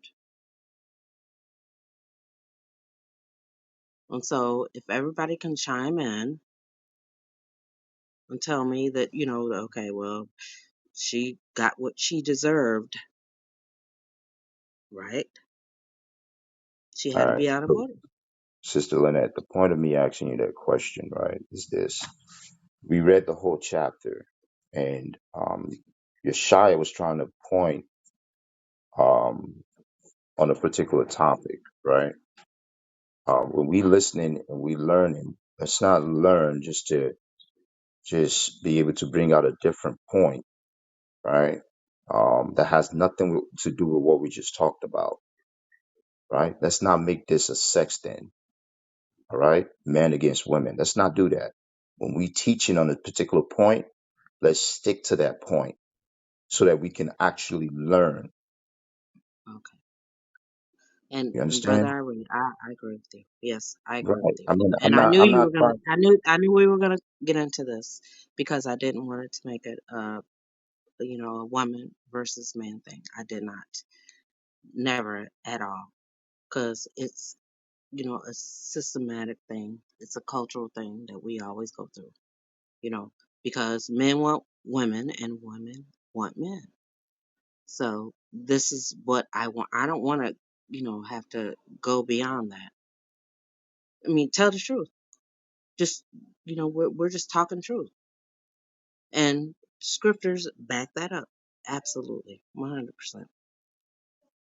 That's all I'm saying.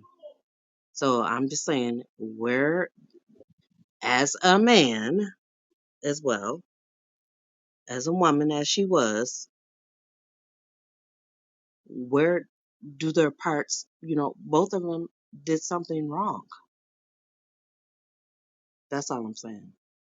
You really can't parch and just say, oh, okay, well, one did one thing and the other one did the other thing, and then that's why she was judged.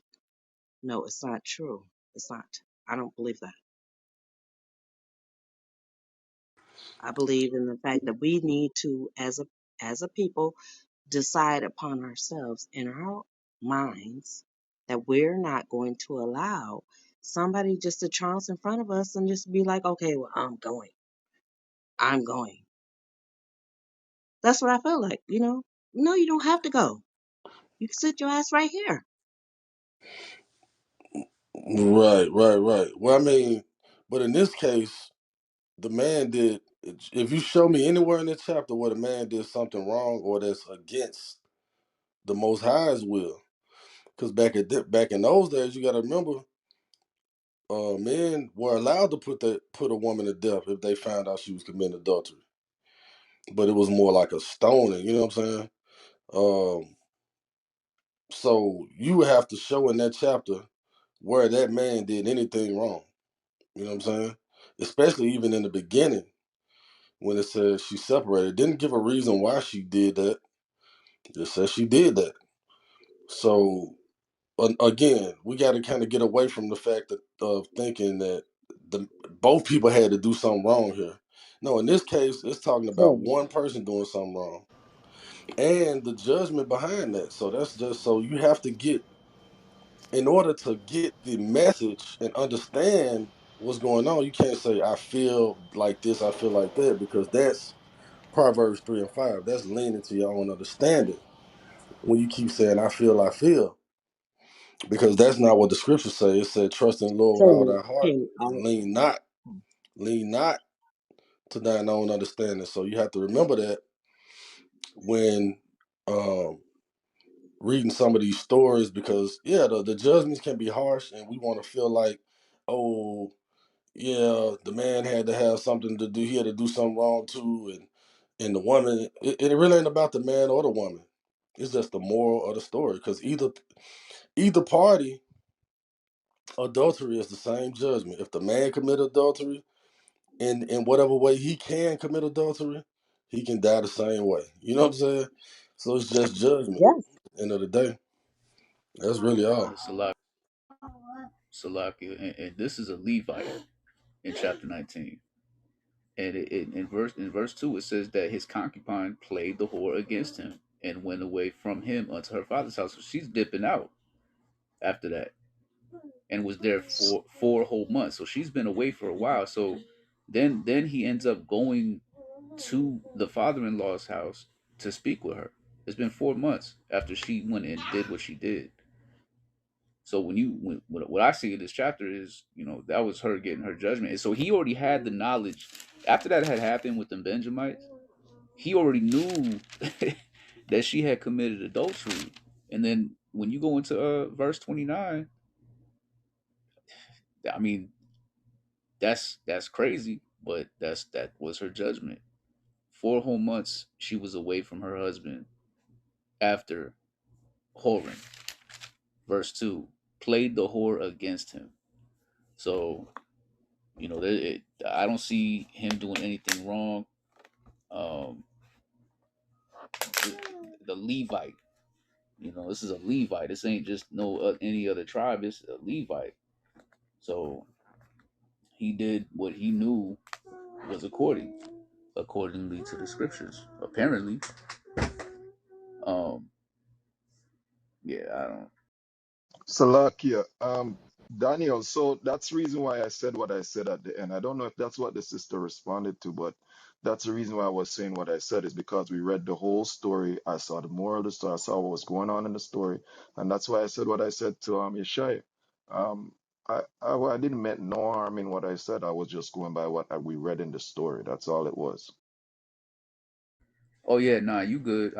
This is what I see in chapter 19, because in verse 30 it says, You good? uh, it says, out of the land of Egypt. It says, and it was so that all that saw it said there was no such deed done nor seen from the day of that the children of Israel came up out of the land of Egypt unto this day. Consider of it, take advice, and speak your minds. Like, we're seeing a hard ass lesson going on in this chapter right now. This is hard. This woman had to deal with the rape being dealt with like that. Husband didn't even know, and then got chopped to pieces. So This verse, I mean, this chapter is just teaching us a lesson. Like, look, man, stop playing around with the Most High. You're gonna get dealt with in the worst type of way. You see what's going Right. on around the world right now. I mean, just in the country. Oh, Salaki, Ari, go ahead. Nah, you good. You good. Remember, this is how they used to do things. And a lot of it was to put that fear in you. And I can show you an example of that that kind of relates to this. And but we're gonna wait. Ariala, you were gonna say something, Shalom. Yabashim Yashabrakata. Yeah, how about Shemya Shabakatu? Shalom, family. Shalom, brother. Shalom. Shalom. King. Shalom. Shalom. Um, Hey, yeah, Shalom. first, Yeah, what's up? yeah, how about Shemya Shabakatu? Um,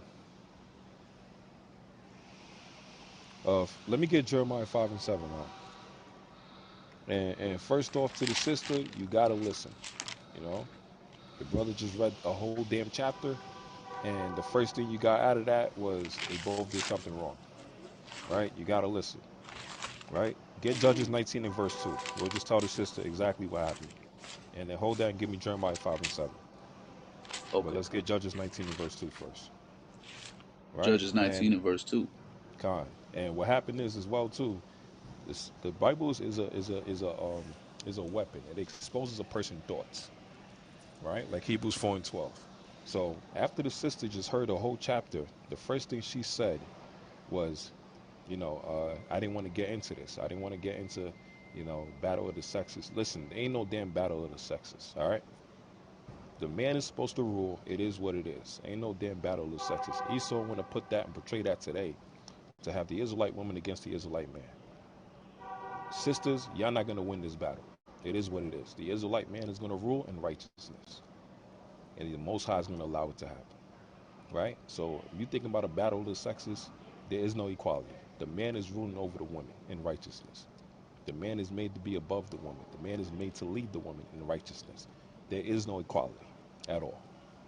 Esau taught y'all that lie, and that's why the scripture's going to prove everything wrong that he's been teaching our people, right? So let's get Judges chapter 19 and verse 2. Okay. It reads, and his concubine played the whore against him, All right, that's the key right there. His concubine, which is his possession, played the whore against him, right? Read on. and went away from him unto her father's house to Bethlehem, Judah. Right, and she played the whore against him, and then guess what she tried to do? She tried to escape, right? Once she's married unto him, guess what? She don't belong to her father, right? Her new daddy or her husband is her husband. That's it. But she tried to escape, right? She tried to run back to her father for safety. She played the whore against this man. And them times in Israel, if the Israelite woman plays the whore against him, her ass was more than likely getting put to death, right? So she went back to her father for a safe haven. And what happens? Read on. And was there 4 whole months. And was there 4 months. You think the man forgot what she did? Just because it's 4 months, it's still his possession. She belongs to him. Don't get it twisted what Esau teaches our people today. The woman could claim divorce and all this stuff, and she could do whatever she wants. The white man set that up against our Israelite woman to break the Israelite man. That was his scheme. Esau is a cunning hunter. It's back like with garden with Adam and Eve, right? The serpent symbology. The serpent couldn't get to Adam because Adam came with what? Wisdom, knowledge, and understanding. Shaki, I'm back. Right? Sorry. Adam understood his enemy, which was the Edomites, which we say today. He understood the serpent and Satan, which is a representation of the Edomites today, right? So the serpent couldn't get to Adam. So what did the serpent do? He beguiled Eve to get to Adam, right? He used the Israelite man, woman against a man, right? So now what happens is he destroyed the household. So today in American society, the woman is getting uplifted and getting benefits from this damn Edomite devil, and now she thinking she got all the power, not understanding she was not created to rule over men or to rule at all. It was for the man to do that. That was his job. That's his purpose. He was created by who? The Most High God, right? So what happens is when a woman goes out of order, she's going against her maker. She's going against her nature. When the Israelite man goes out of order and he don't rule, he's going against his maker and he's going against his nature, right? So there's confusion today, right? Now, that's Judges chapter 19 and verse 2. Now let's jump all the way to verse in Salakia from 3 on down. Uh, Khan, here we go. Go to verse 3, Ak. Because the sister said that he probably did something wicked and she did something wicked too. No, listen, she was the one in the wrong. Don't try to put the man in and try to blame him as well. Say he must have did something wrong for her to go off. Listen, the scripture says in Ecclesiastes 7 and 9 is nothing like a wicked woman, right? So she was in the wrong. She got to take correction for that. Don't try to drag this man down because you went off. Go to verse 3 out. Con. And her husband arose and went after Right. her. It said what? Her what? Husband Her husband. So guess arose. what? He's still her husband. He is still her husband. So guess who she's supposed to be following? Him. She's supposed to be listening to who? Him. Read on. And went after her to speak friendly unto her. Right. So he still chased after her. He tried to what? Reconcile his marriage. Right. He tried to save his marriage. Read on. And to bring her again, And to having bring his her again, Khan, to bring her again back to who? Back to his house. Right. Read on. having his servant with him. Right. So this is a man that had money. This is a man that had people that worked for him. This was a rich man. Right. So he wasn't no bum. Right. He had his household in order. He wasn't no bum, but she still played the harlot. Right. And it's funny because what's going on today? What happened with Michael B. Jordan and the sister? I forgot her name. Right. What's that saying? You can't make a hoe into a housewife. Con. Right. And look what happened to him. They say good looks, rich, this and that, no kids, none of these different things. That sister got to deal with. The full package. And she still didn't want to settle down. Right. And they was both planning for marriage. When it got close to that, guess what? She got cold feet. She still didn't want to settle down. So she tricked the man and used the man. He think he about to build a future with her. No baggage, no nothing. Read on. And a couple of asses. Right, that's donkeys, right? Pertaining to what? Work, traveling. It's like modern day cars. Read on. And she brought him into her father's house. Right? And when the father of the damsel saw him, And hold on, Knock. When the father of the damsel, right, saw this man, this Israelite man, how did he respond? Read on. he rejoiced to meet him. So hold on. If this man is wicked, why was her father happy to see this man? Right? If he was just a wicked man. The reason why his father was happy to see this man, because guess what? The father knew this man was righteous. And the father was happy to give his daughter unto this man because he knew what? He's gonna take care of the daughter. But now he looks stupid because his daughter played the whore. And he like, yo, you messed up. You don't know what the hell opportunity you just had right there? This man got money, this and that. He's keeping the laws and everything. And he's a Levite. And the Levites don't mess around when it comes to the laws. At all. Con. Right?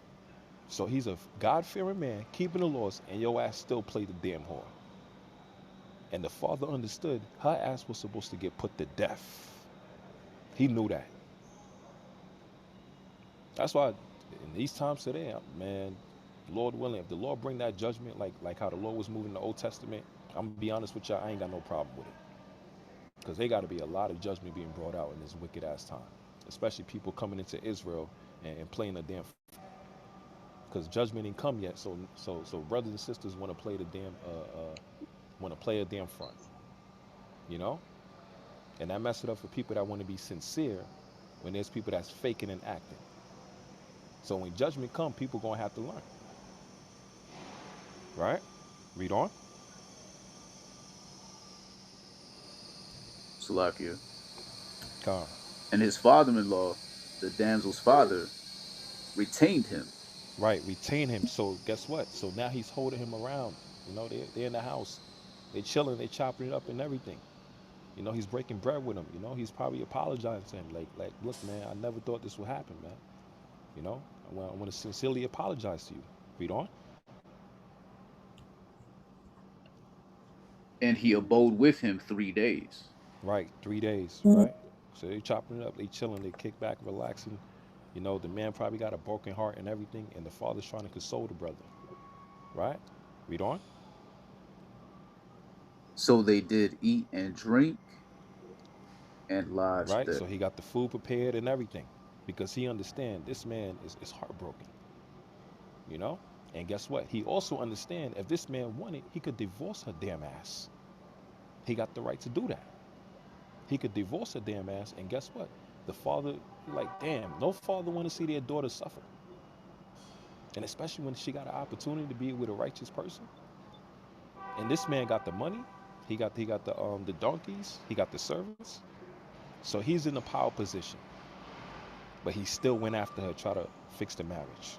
So the father understand this, hey, everybody's not like that,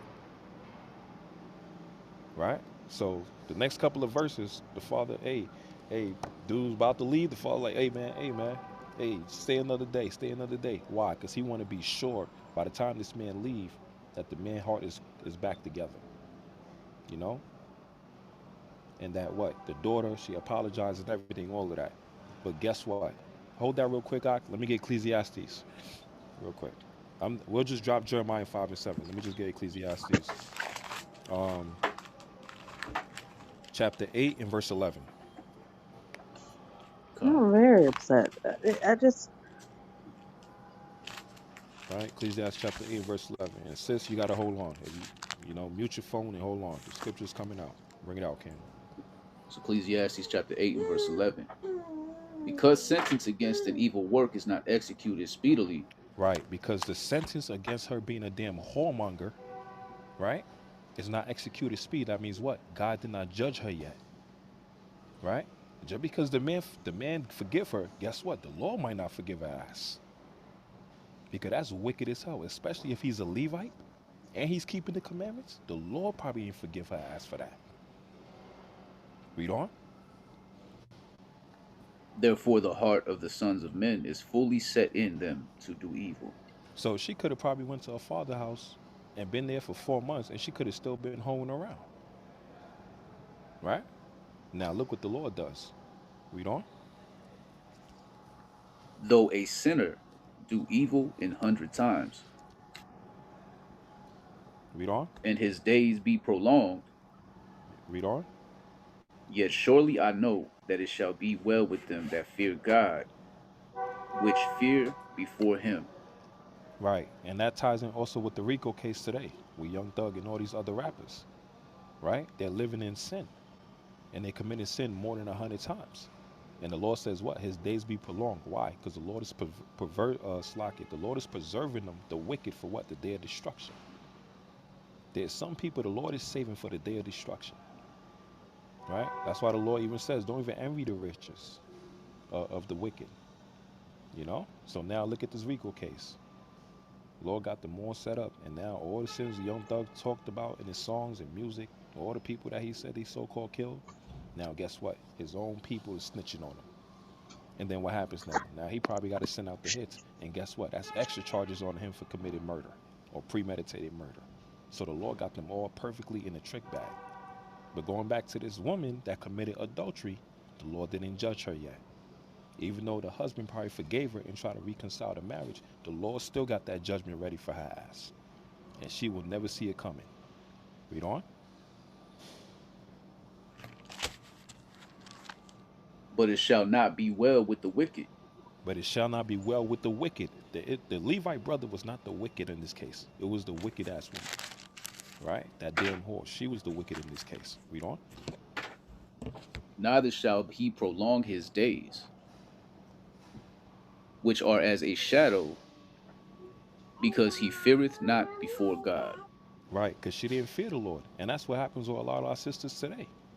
They don't really fear the Most High. They say they do, but guess what? They look at the Israelite man like, hey, he's just a man. They don't reverence the man because they don't understand what the hell is going on. They don't understand the Lord is using the men to go out there and teach the people, to bring back the nation to his fold. So the woman is looking at the Israelite man in America today as just a regular nigga. No, they far from that. Esau has tricked the woman in America to think this is just a regular brother, just a nigga, drug dealer, killer, thug, rapper, whatever. Nah, listen, once we come into this truth and sincerity and keeping the laws of God, the Lord said himself, he'll make us new creatures. We repented from our old ways of life, right? We ain't no nigga in the corner like Tyrone or all this stuff for selling drugs and all that stuff. Nah, you ain't gonna treat us like you treating Tyrone in the damn hood. You ain't doing us like that. You know, we're keeping the commandments. We're trying to build a nation. We're trying to do the work of the Lord. And guess what? It's kingdom over everything first, no matter what. Right? So now, guess what happened to her? Her judgment started to come. She thought God forgot. Just because the man forgive her, that don't mean a damn thing. Because the Lord still got judgment set for her ass. Because she should have been put to death already. Right? So let's go to Judges chapter 19. And I'll read the last, and I'll get the last verse and I'll yield. Judges Con, chapter 19. And let me see. Uh, Judges chapter 19, and now go to verse 18. con. Slack it, jump to verse It read 19. 19. Yet there is both straw and provender for our asses, and there is bread and wine also for me, and for thy handmaid, and for the young man which is with thy servants. There is no want of anything. Right, so he had everything covered. Right? Ain't no need for nothing. Read on. And the old man said, Peace be with thee.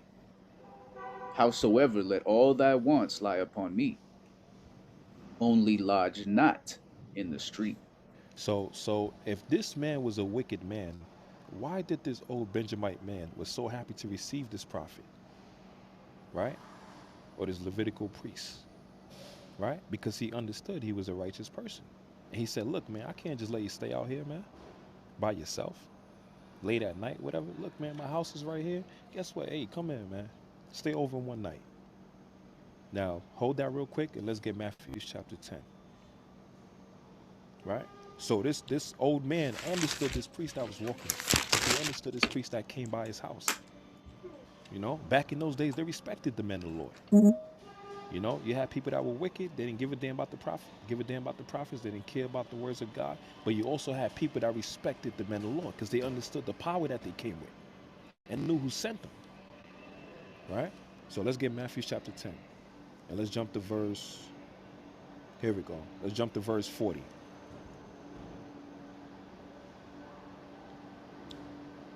This is Matthew chapter 10 and verse 40.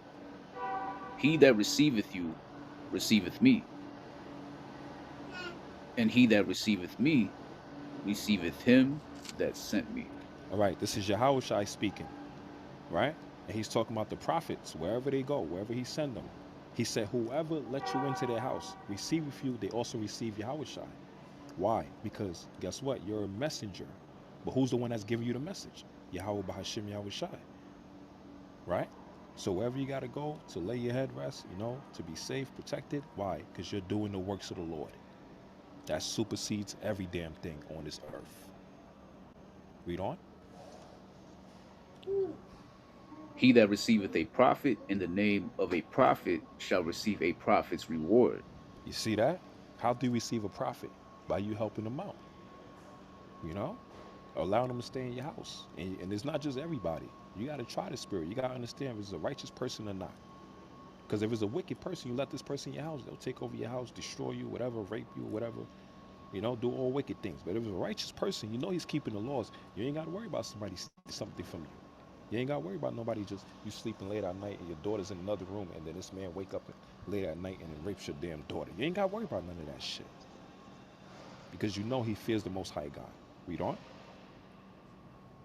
And he that receiveth a righteous man in the name of a righteous man shall receive a righteous man's reward. Right. And that's the blessing that happened for the old man. Right? Him allowing that Levite priest into his home to stay over, the Most High gonna bless him. Right? Read on.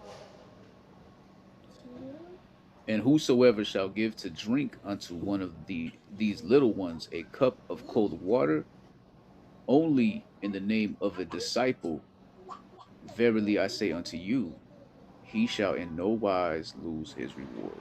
Right. So imagine you at camp, brothers, teaching, and then the sisters come up, hey, brother, you need some more of this and that. Man, you don't understand the Most High sees everything you're doing. That's a blessing, you know? Why is the Lord just saying you're going to get a reward for certain things, even though you might not seek it? Because the Lord is sending his messengers out there. And you assisting his messengers to help bring out the work, help bring out the word. Guess what? That's helping building the kingdom of heaven. And you're doing your part. That's why I even tell you sisters, everything counts. You know? Don't give something grudgingly or hating. Look, we ain't got time for that shit, man, to be honest, man. This the last days, man. Esau kingdom is almost done. Most High is building back up the nation in righteousness. You either gonna be part of the Lord's plan or your ass will just get the hell out the way and the Lord just kill you. Right? So now let's go to Judges chapter 19 again. So he allowed this man into his house. Right? And you can't let everybody in your house. You gotta understand who you're dealing with. Try people's spirit. See how they move, see their actions. Right? And look, at the end of the day, a house don't mean a damn thing. Because this place about to all be nuked out. Ain't gonna be one home standing in America when nuclear fire comes. This place all gonna be wiped out. So for you holding on to your damn house for dear life, trying to protect it, when the government could literally just take away your damn house, and you think you're paying all these deeds and mortgages, nah, Esau could literally take your house. That's why Yahushua said, "He that forsaketh me, houses, wife, mother, daughter, father, you shall gain 100-fold, and also the kingdom of heaven." You know, but he that want to, keep their homes and everything, all of this stuff, their worldly possessions. Look, man, your soul is gonna be destroyed. You know, Esau's kingdom ain't worth Yahweh Shem Shai's kingdom. And to hell with this place. We already dead, so we trying to work for life. Work for the kingdom of heaven. So let's get Judges chapter 19. Um, Khan, jump to verse 22 now, King. Con. After this verse, Akim Salakia, I got an interview to go to. I Khan, got to be there by 1 o'clock. I'm gonna Khan, read this King, verse, and if somebody could pick it up, Salakia though, and I Khan. appreciate this lesson. Verse 22. Now, as they were making their hearts merry, behold, the men of the city, certain sons of Belial, Now hold on, beset the that's the house. key. That's the key. Certain sons of Belial. That pertains to Belial, which is basically Satan, right? So there's certain sons of Satan, speaking of those Israelites that was moving in wickedness. But also remember, the Lord said in Sirach 39 and 33, there's spirits that he has created for what? Vengeance, right? Read on. Con, beset the house round about, and beat at the door, and spake to the master of the house, the old man, saying, Bring forth the man that came into thine house, that we may know him. So this the same spirits like in Sodom and Gomorrah. When the two angels came in, Abraham and Lot is in the house and everything, and the angels beat Slakia, the men of Sodom and Gomorrah beating at the door, said, "Bring these angels out so we may know them." So look, the Lord is even showing you the same spirits are back again in those times as well too. The same spirit in Sodom and Gomorrah, the same spirit in this book right here, in this chapter right here. That's why they was doing the same actions. That's why the man even said, "Listen, look what the man said." The next verse. Salaki, I can relieve you if you need, King. Khan, Con, the water Zur, I the appreciate water. you. I It's all And praises, Khan, King. yeah, brother Daniel, the And water for the reading, King. Khan, shalom to the room. Y'all Con, about Shemel Shabrakata. Yabashim Yeah, Yahshua Bashim Brakatah. Shabrakatah, Yeah, what's Khan, up? right? verse Read the 23. verse 23. Khan, and the man, the master of the house, went out unto them and said unto them, Nay, my brethren, nay, I pray you, do not so wickedly, seeing that this man is come into mine house. Do not this folly. Right. Now I'm gonna show y'all something. Salakia, I'm at work right now. I'm gonna show y'all something. To prove this story ties in with Sodom and Gomorrah, go to Genesis chapter 19. Khan, Right? Remember, what book of Judges we're in right now? 19. We're in, you think it's a coincidence? Judges Mm, 19 and go now to Genesis 19. Khan, Book of Right? Genesis. 19 and jump all the way. Let me see. Uh,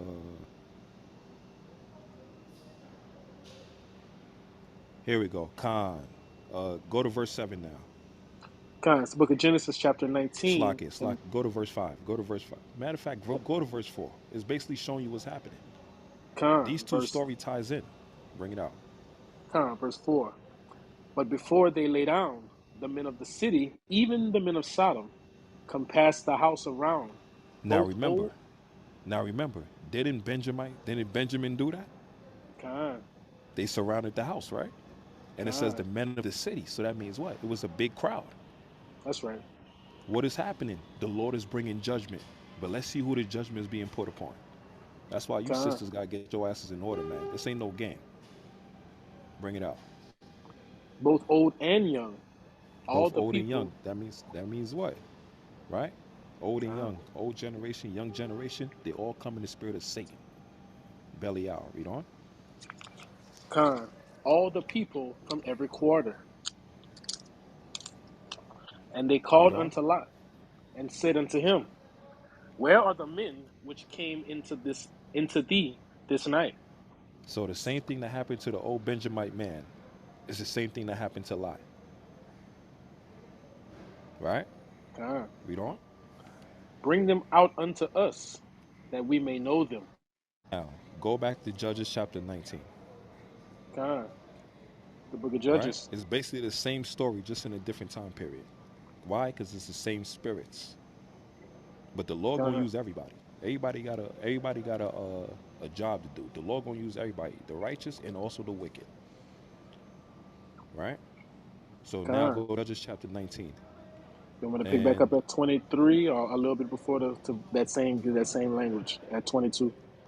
22. Con, verse. It's the book of Judges, chapter 19 and verse 22. Now, as they were making their hearts merry, behold, the men of the city, certain sons of Belial, beset the house round about. Right. And So like in Sodom and Gomorrah, the people of the city of Sodom and Gomorrah, they compass the house. That means to surround. That's what they're doing in Judges 19 as well too. And beat at the door. The same spirits doing the same thing, just in a different time period. Read on. God, and spake to the master of the house, the old man, saying, bring forth the man that came into thine house, Right? that we may know him. Didn't they say that in Genesis? God. Right? Read on. And the man, the master of the house, went out unto them, and said unto them, nay, my brethren, nay, I pray you, do not this wickedly, seeing that this man is come into mine house. Do not this folly. Right. So jump back to Genesis 19. And even God, in that book, it's going to show you why this old man said, "Listen, don't do this to this man." Let's see why he said that. God, Why did this old man in Judges say, "Don't do this to this Levite man"? Right? Let's go back to Genesis chapter 19. God. This is the book of Genesis, chapter And 19. You want 5 or 4? We ended at 4. We could pick up at 5, maybe. 6. 6. This is the book of Genesis, chapter 19, and verse 6. And Lot went out at the door unto them, and shut the door after him, and said, I pray ye, brethren, do not so wickedly. Behold, Right? now Read on. I have 2 daughters, which have not known man. Now, Let didn't the me. same thing happen in Judges? God, The man said, "What? The handmaid and the concubine." that's right. Right? The daughter and the concubine. Read on. Salah. Behold, I have 2 daughters, which have not known man. Let me, I pray you, bring them out unto you, and do ye to them as is good in your eyes. Now, hold that. Hold that. Right? Go to Sirach chapter 39 now. Come. It's the book of Sirach, chapter 39, And go to verse uh here we go. Go to verse 30. in verse Slack 30. it, slack it. Start at verse 28. Sirach 39 and verse 20. And it reads, He seeth from everlasting to everlasting, and there is 39 and 28. 28. Salakia, verse 28. There be spirits that are created for vengeance, which in their fury lay on sore strokes. In the time of destruction they pour out their force, and appease the wrath of him that made them. So when the dude said, "Hey, I'm gonna give you my two daughters and do whatever good you want to do to them," right? Con. These Benjamites about to appease the wrath of who? Of God. That's right. So now go back to Genesis chapter 19 Con. and go to verse 8. Con. It's the book of Genesis, chapter 19, and verse 8. Salakia, and it reads, Behold now, I have two daughters, which have not known man. Let me, I pray you, bring them out unto you, and do ye to them as is good in your eyes. Only unto these men do nothing. Now, why did the man say, "Only unto these men do nothing"? Uh, did not want them to commit He what you didn't call want it, them. He didn't want homosexuality. them to be defiled. Con, Go to First Chronicles 16 and 22. con. It's the book of First Chronicles, chapter 16 and verse 22, and it reads, saying, "Touch not mine anointed, and do my prophets no harm." There you go, right there. The Lord was protecting them. Con, So in Genesis 19 and Judges 19, the Lord was protecting Lot. Genesis 19 and Abraham, and in Judges 19, the Lord was protecting the Levitical priests. that's right. Right? So he said, "Touch not my anointed," but them spirits was coming for vengeance and judgment, and them spirits of what? Of homosexuality. Those one of the That's right. strongest demons in legions. Right? But they couldn't get to the man. So guess what? They're more pissed off. The Lord is rousing them up. Right? He's building up their frustration. Right? And this is Con, all for what? Perfect judgment. So now go back to Genesis 19. con. Genesis 19 and verse 9. Or you want Uh, go to verse 10. verse Slacky, 10? verse 9. Verse 9. Con, verse 9. And they said, Stand back. And they said again, This one fellow came in to sojourn, and he will need be a judge. Now will we deal worse with thee than with them. And they pressed sore upon the man, even Lot, and came near to break the door. Right. These are spirits of vengeance. They're pissed off. Because That's what? The right. Lord put the spirit on them to do their job. Right? But it wasn't for Lot. It wasn't really aimed at Lot. Right? It was aimed at the daughters. Con, Read on. con. But the men put forth their hand and pulled Lot into the house to them and shut the door. Now hold that right there. Get Isaiah 26 and 20 now. Con. It's the book of Isaiah, chapter 26 and verse 20. And it reads, Come, my people, enter thou into thy chambers, You see, and, that's what he did. Read on. and shut thy doors about thee, And do what? and shut thy doors about thee. So them pulling Lot back into the house and shutting the door is symbology of Israel, the righteous being protected and safe. Con. Right? It's like Noah getting put in the boat while everybody else outside the boat got killed with the flood. Now That's right. remember, them men, it was a lot of men, right? They come past them, right? Con. Right? It's come past like what? Like a flood. Con. There was flood in the place. They was surrounding the place. Why? Because that's for judgment. Read on. Back in Genesis, Now, verse 20, Isaiah 26 and 20. Salakia. Salak. I thought we were going back. Con. 26 and 20. Con, con. And it reads, And shut thy door about thee. Hide thyself, as it were, for a little moment, until the indignation be overpast. Right? And the indignation is what? Righteous judgment that's That's right. coming. So that righteous person was protected. Could have been a man or woman. Those that's keeping the laws of God, they were protected. But the wicked shall be what? Set for destruction. Con. Right?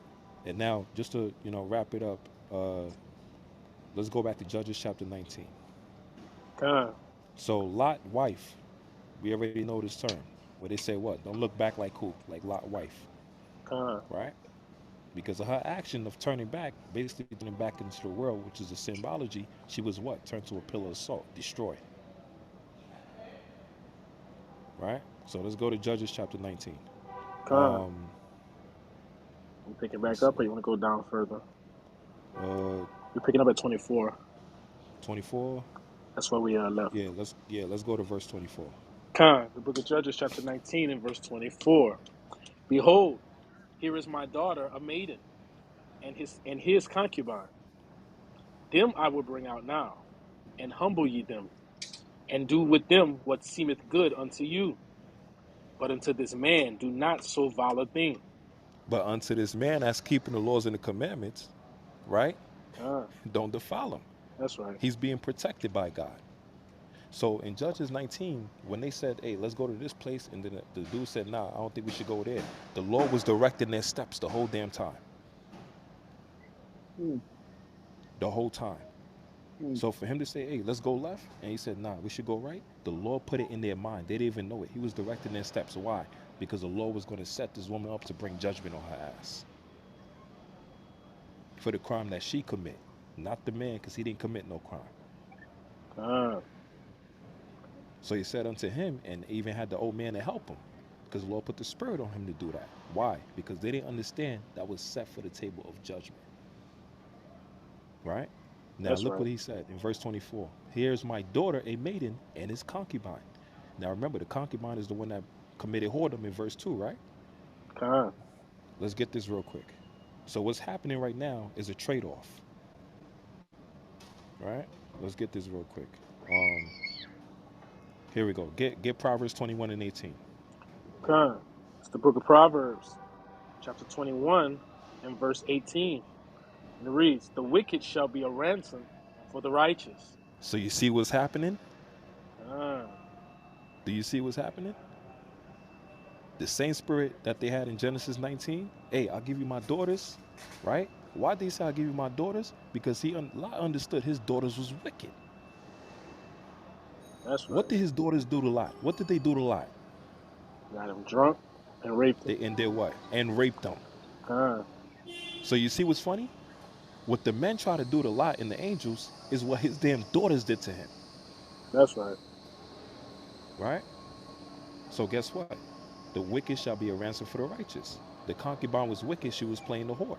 So now guess what?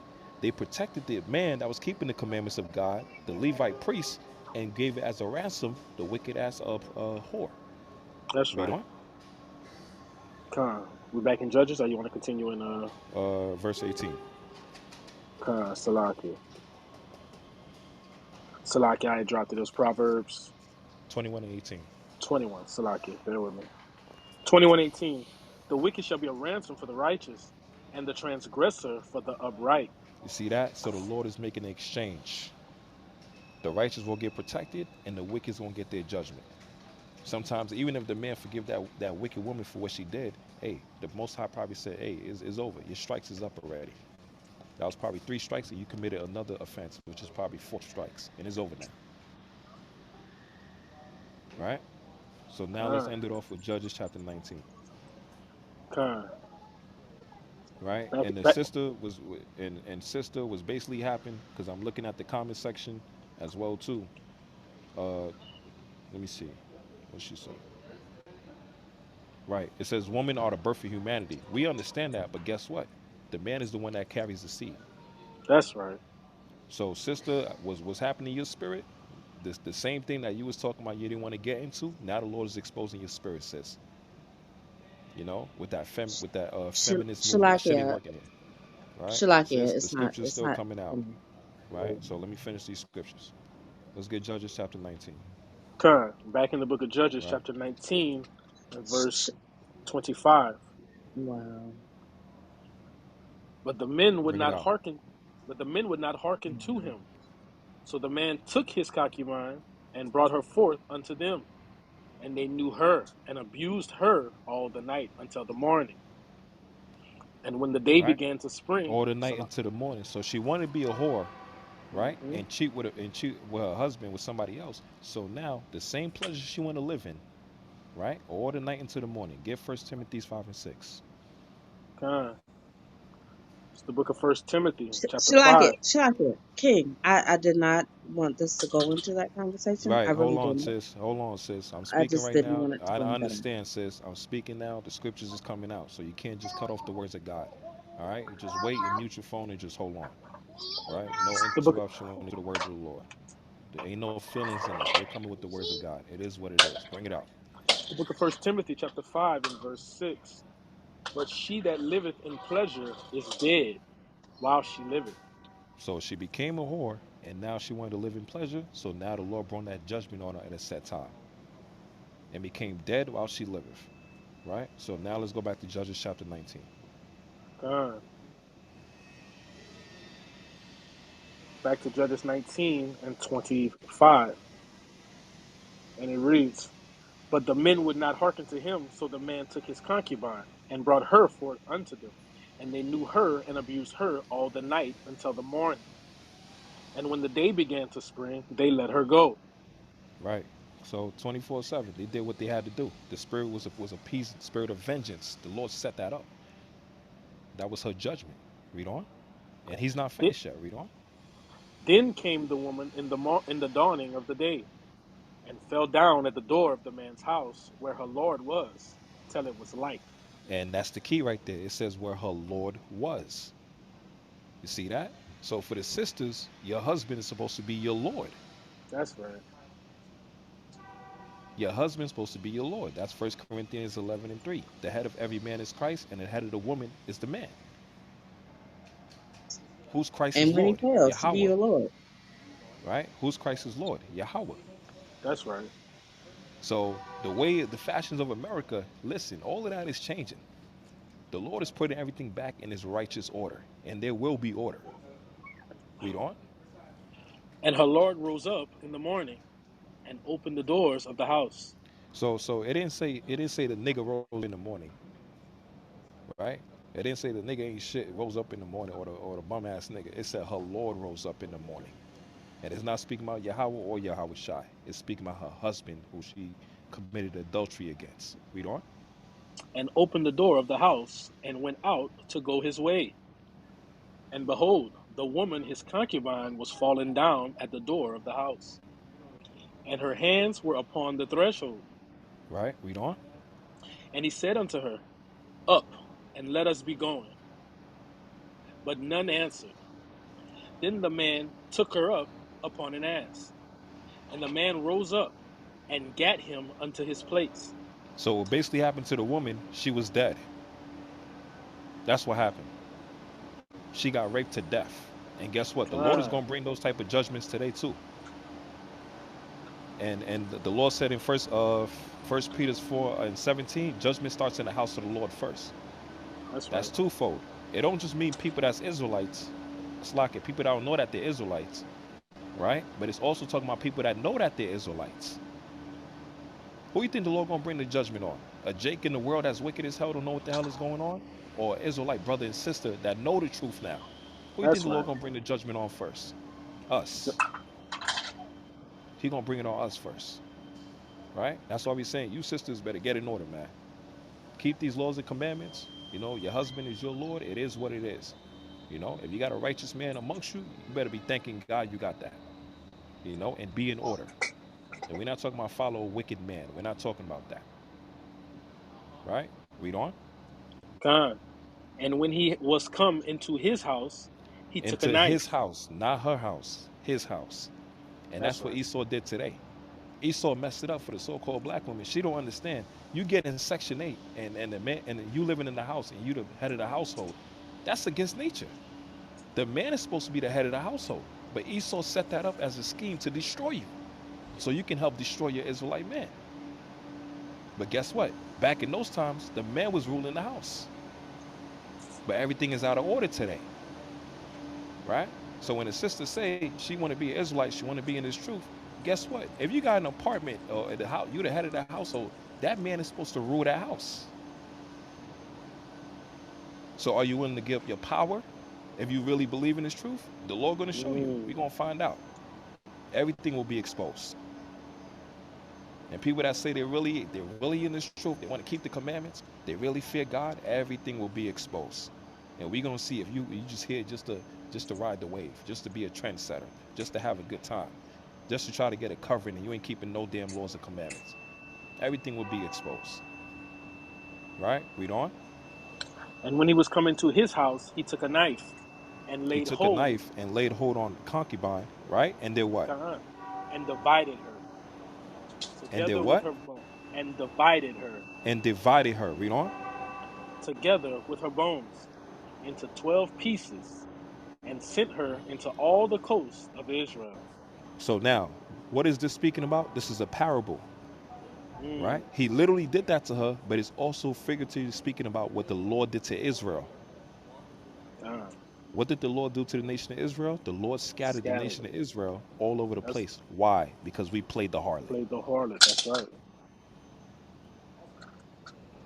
You see? Uh, So every scripture lines up. Since we played the harlot, the Lord split us up, scattered us as a nation, and put us in all different places so that we can get abused. That's why all these nations coming against us because we went against Yahweh Shabbat Shai.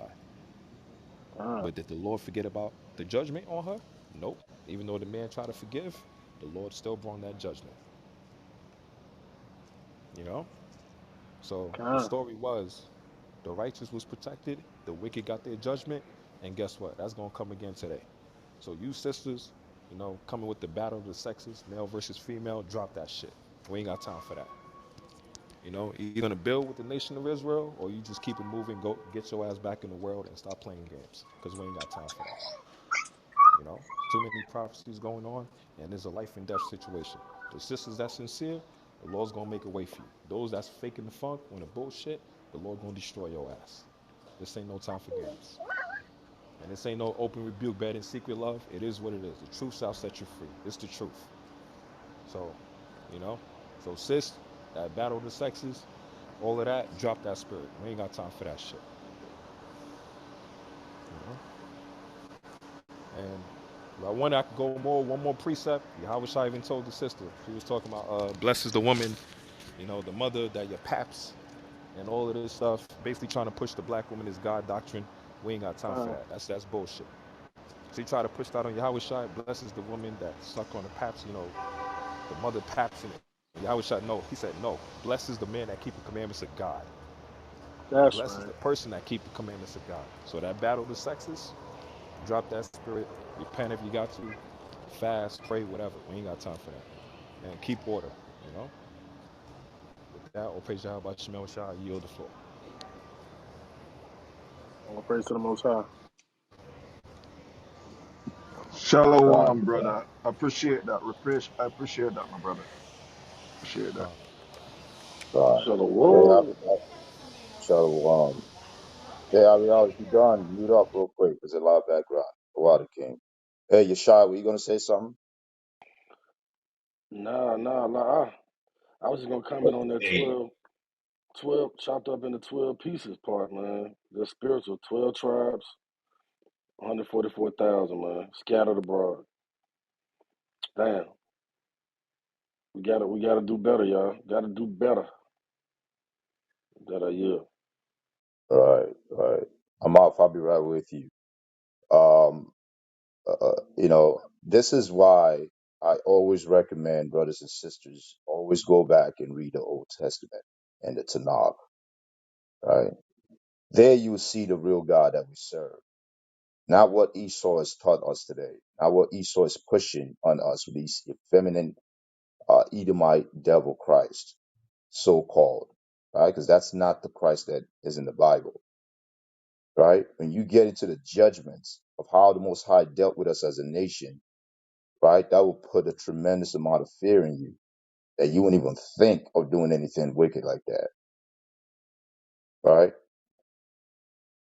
And I just don't like when we get into those types of conversations.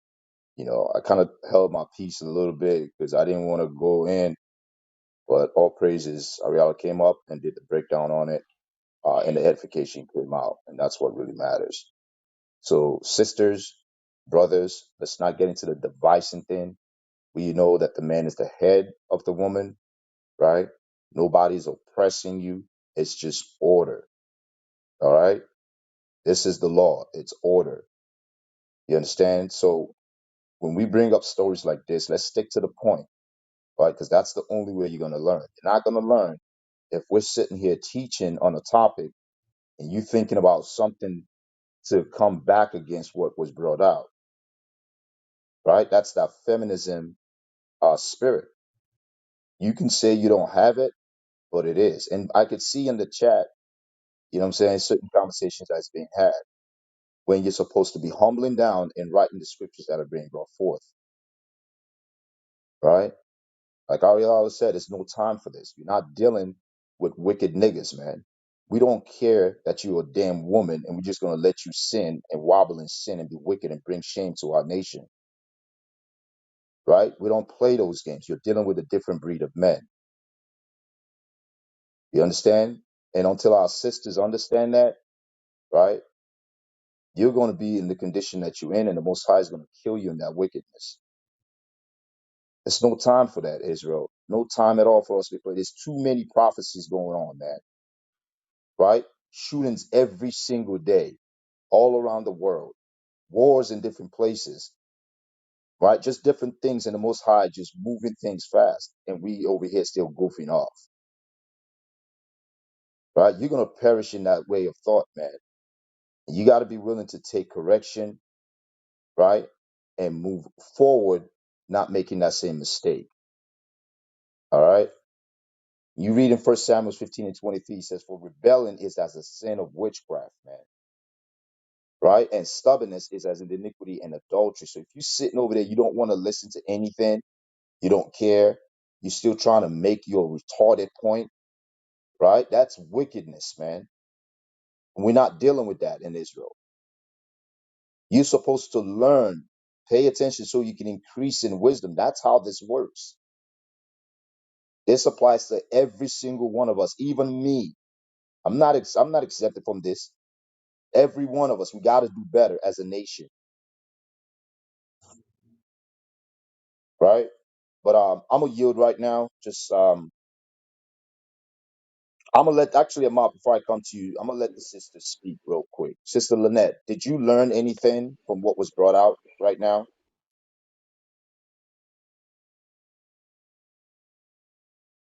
Sister Lynette, are you there? Yes, yes, yes, yes, sir. Did you learn Yes, I did. anything from what was A brought out? little. I did listen and I understood some things. I do agree with you that we have a lot to learn as a nation to come together. Um, No, I because said, did you not to come together? Don't do it together. I'm talking about you as an individual, right? Ariala just spent about 20 yeah, minutes or 30 yes, minutes. yes, I did. Yes, I did. I heard everything. Did you write the scriptures down he was bringing out? I did not because I'm working, so I did not write the scriptures down. Sorry, but I was hearing it. I'm be honest. Yeah, that's fine. That's fine. But again, again, I'm not gonna go hard on you, but I know you know what I'm talking about, and I don't want it to be about you and that we getting on you because that's not what this is about, right?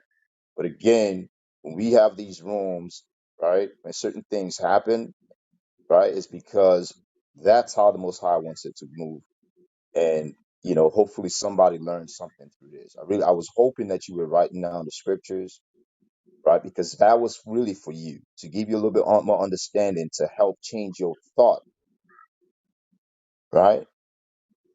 Because Yeah, I that's don't the know if whole purpose of this room. I don't know if even with what he went through changed my thought. I don't think so. I just don't believe that. Yeah, I really believe that it's more than just I understand the woman's place and how women can be so wicked. I really do. Um, but I do as well feel like a man should stay in his place, his ground, and let me tell you have something. no woman. Hold on, sister. Hold on. You know why you feel that way? Because you're a feminist. I'm gonna tell you that right now. I'm not. You know I'm that. You not. know No, you're I'm a not. feminist, No, right? no, I'm not. That's No, the no, no, see. no. Now you Hold on, judge me, sis. and Hold it's not on. correct. Hold on, That's not correct. sis. Hold on. You are a feminist. You understand that? Nope. Let me ask you a question. Do you think Rebecca will think the way you thought you're thinking right now? Well, the Maybe man, not. N- n- would she say that? all I can speak upon, Ari, No, no. Hold on, is Sister the way that Lynette. I was Answer the raised. question. The way Answer that the I was question. raised. Okay, the way you were raised. The way you were raised. Just like Yeah. every single one of us here that were raised by parents, right? That thought that they But were I was teaching raised us the right. by a man Hold who on. knew hope. Sister Lynette, stop talking when I'm talking. Stay Okay. in the Okay. order. Yes, sir. Yes, sir. Yes, sir. Sorry. No, Sorry. please stay in order. I don't want this to be a back and forth thing. I want you to really understand what's going on here, right? Most of us here were taught by parents that thought a man is a parent. So I don't know why you point at the man. Again, you're a feminist, okay? You're proving your spirit is just revealing itself. All right? This is not again about men and women against women, right? Some of you sisters gotta stop doing that because it's causing division within our nation. You think you're being smart by saying what you're saying, but you're not being smart. That is the wisdom of this world. It is not a Hebraic nature or culture to think the way you're thinking. That's the point that I'm trying to bring up to you, sis. That's out of order the way you think. This is why I said I use Rebecca as an example. She will Who, who, never think the way you think. You understand? All right. Give me Proverbs 1 and 5 real quick, Barbara Shaw. This is can the you tell me problem when that I can speak? hold on one Just let. second, sis. No, you cannot speak right now. Stay muted. All right? Stay muted. You can't speak right now. The book of Proverbs. This is what we got to deal with, and this is why it's a struggle for us as a nation to grow. Right? And it's not just you sisters. We deal with demon brothers too. But you guys are gonna get this work, man. You're dealing with a different type of men. You're not dealing with them punk, weak men that will let you get away with murder and bring shame to our nation. You're not even listening. I'm trying to be calm. I'm trying to talk to you about this. This is the Bible we read. That was a beautiful example. And I have a couple of other scriptures I wanted to get into to show you how we used to get judged when we committed sins like that. We didn't have no grace and mercy. We didn't have Yahweh Shai coming and just say, oh, we're just going to pray to him. We got judged. A lot of our people got this plethora of example I can show you in the scripture of people getting stoned to death. This generation, you guys should be glad that you have Yahweh Shai as a mediator. But what do? We take advantage of that and we think that we can continue committing sin, right? And think we can keep doing it forever. This is why he brought out Ecclesiastes 8 and 11. But this is not going to be tolerated in the nation, man. Whether it's a woman or men, right? We're going to get on your head because we don't have time to be playing around. Bring that out. Proverbs 1 and 5. The book of Proverbs, chapter 1 and verse 5. A wise man will hear and will increase learning. Read that again. A wise man will hear and will increase in learning. You did not increase in learning. You said you heard. I heard some of them. I agree. But you did not increase in learning. Read on. And a man of understanding shall attain unto wise counsels. Right. You know why you couldn't attain unto this wise counsel? Where does wise counsel come from, Sister Lynette? Where do you get wise counsel? Now you can speak. Where can you get wise counsel from?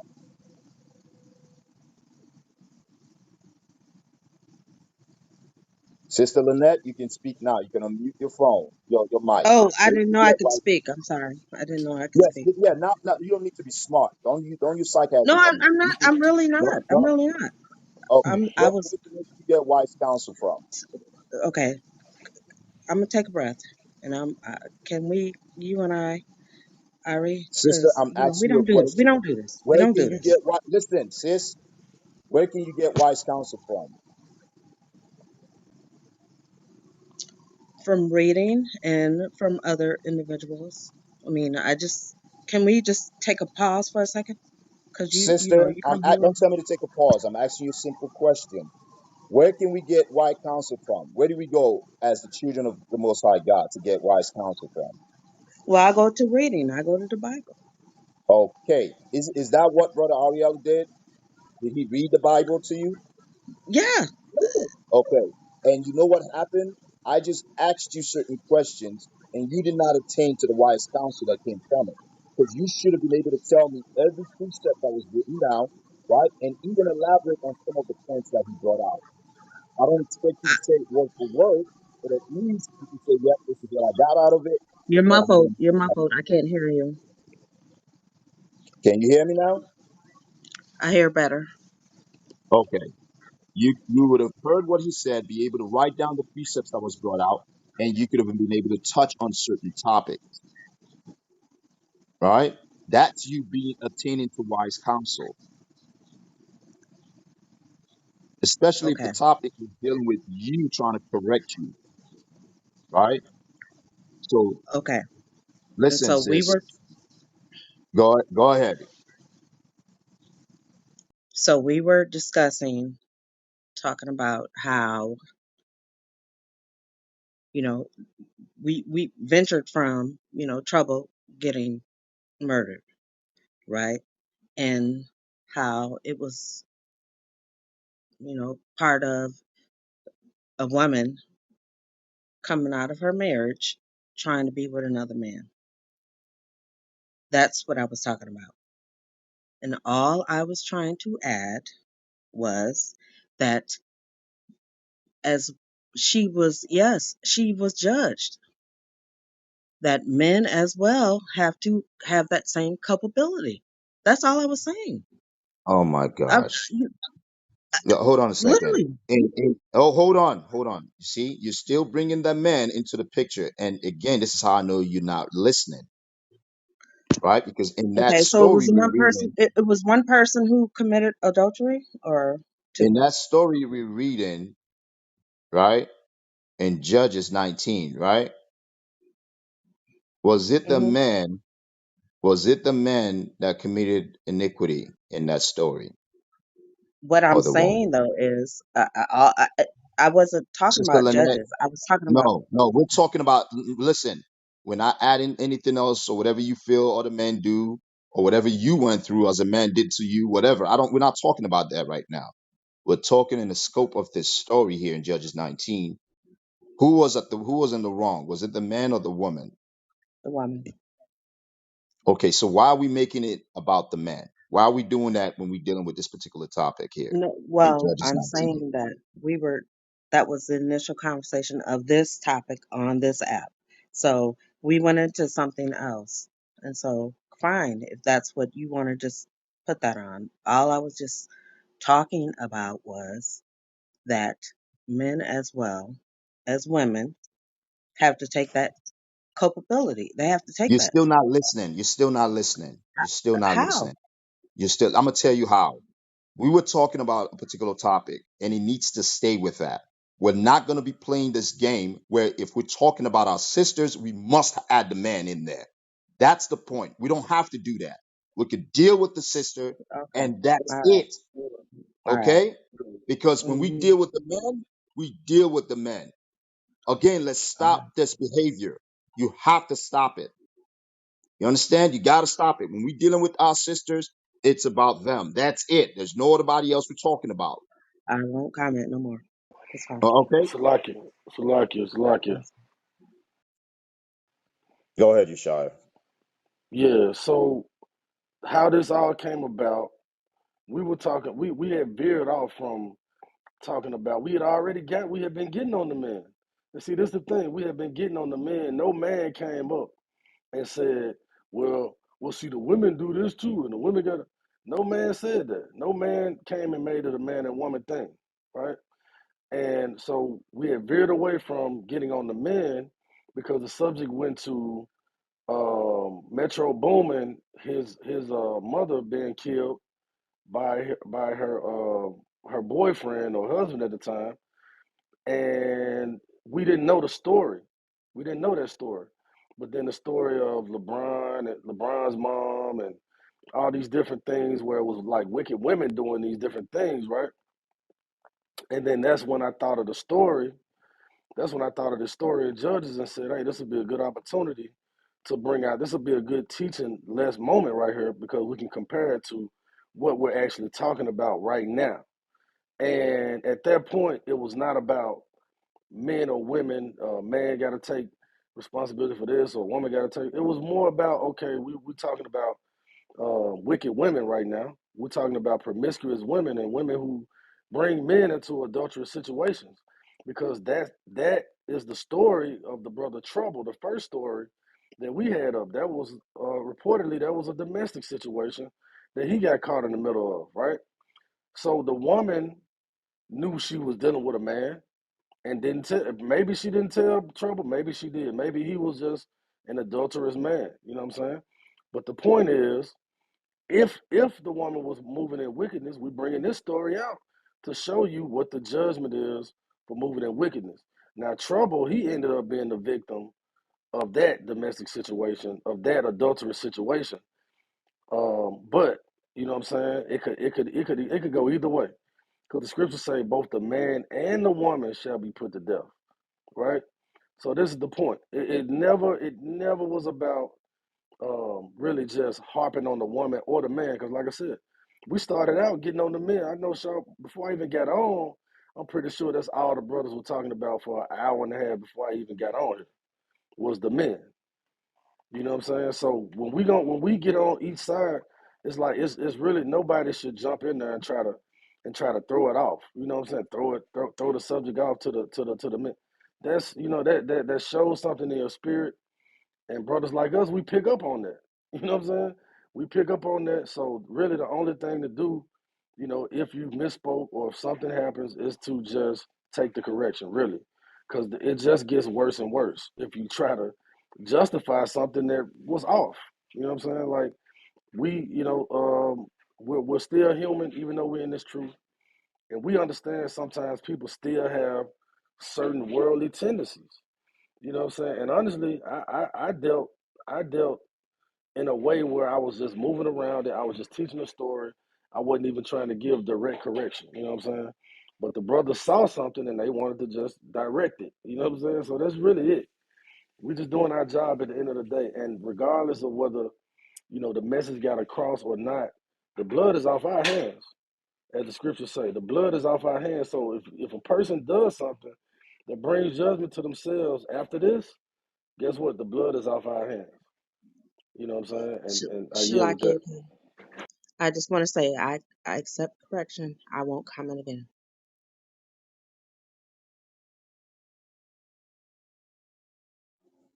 It's not about you not commenting again, because of course we do want our sisters to be part of the conversation. But the process here is this, right? We learn, right? We receive it and we apply it. That's what we're looking for, right? When we're doing this work, right? And that's what we pray for our nation to do, right? Because we understand that the more of us that do that, follow that process, right, the more, less likely us being here any longer, right? The more chances of the Most High God, right, turning back His face to us as a people, and then we can start healing, right? But when we still have our sisters that are supposed to be in the truth, right, still coming here and still bucking against the scriptures, because that's what you're doing. You're going against the Bible. You're not going against us, because those are not our words we're reading, right? But a lot of it has to do with the agenda that has been put upon our sisters in this society, right? You have been thought that you are greater than the men. You have been thought that you don't need a man, right? While they themselves, after they're done with their whole feminist rally with you, you know what they do? They go back to their damn Edomite husband that has a 10 to 12, 30-acre property or even more in a lot of cases with a huge mansion there, where she has her horse wrench and she rides a horse after she told you to do without your man,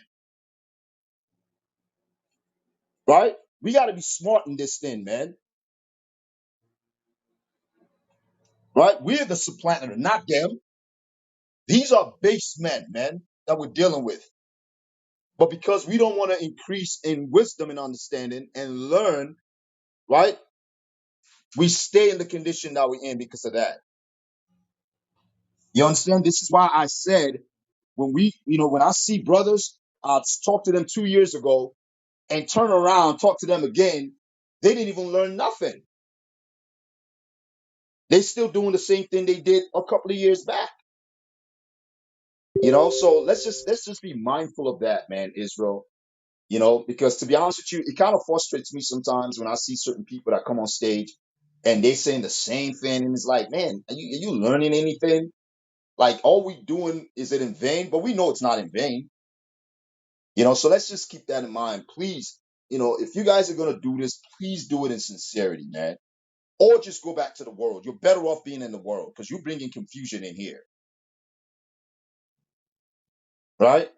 Especially the sisters and brothers that say they're in the truth, and you still sound the same way you sound a couple of years back. So we're just going to leave that alone, sister. I pray that you get the understanding that is there, and you need to pray and fast to get rid of that spirit that you have. You might think in your mind that you're not a feminist, right, and that you're not caught up in the system and doctrines of this society. But I can tell you right now, you do have that spirit, and you need to get rid of it. You need to get rid of it because you cannot say you're in the truth and you're still holding on to the things of this world. I get it, like Yeshua brought out. Sometimes it takes time, right, to shed all that worldly ways, right? Because a lot of us live most of our life in this society and follow their ways, and some of them we built habit from doing that, right? But at some point, you got to say enough is enough. I'm done with that. It's time for us to move on and think about our people and our God. But with that, I'm gonna yield. Amaf, you got the floor. Go ahead. What you got to bring Hey, out? Shalom. Shalom. Shalom. No, I actually just had a question because when he was bringing out the story in Judges, I know I heard before, um, but I was just curious as to can you tell me what's your perspective on what's considered a concubine? Because I've heard two different perspectives. One I heard a concubine can only be a woman of another nation. Then the other one I've heard is that a concubine can be a wife that's like a second or third, but not the first wife of an Israelite woman. So if you could tell me what's the political perspective or your guys' perspective on which one's actually considered a concubine.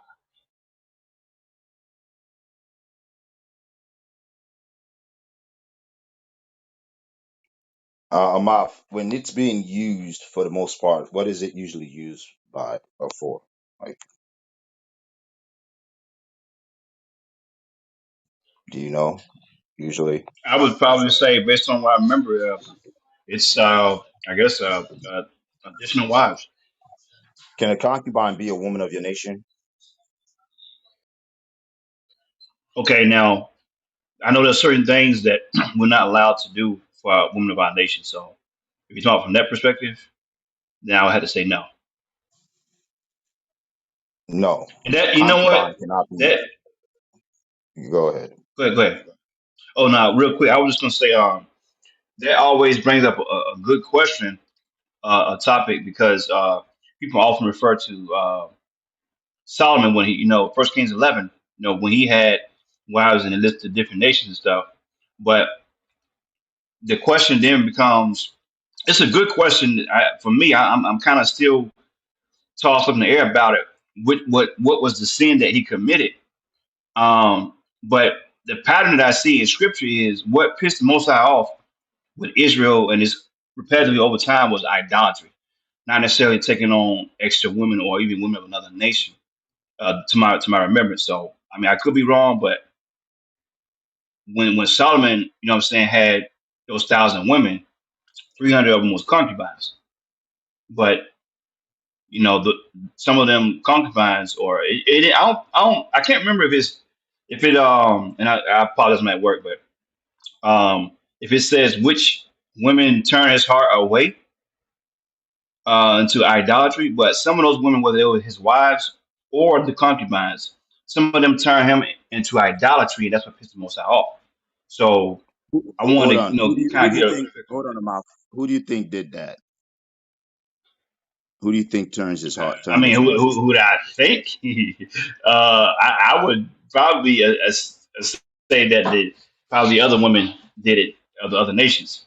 But then, if that's the case, then that means we couldn't have. I apologize. Yeah, that means we couldn't. We're not supposed to deal with other nations, which means we're not supposed to have concubines. I'm just trying to find. That's why I said I'm trying. I think it boils down to what's considered biblically concubine versus. What I'm saying.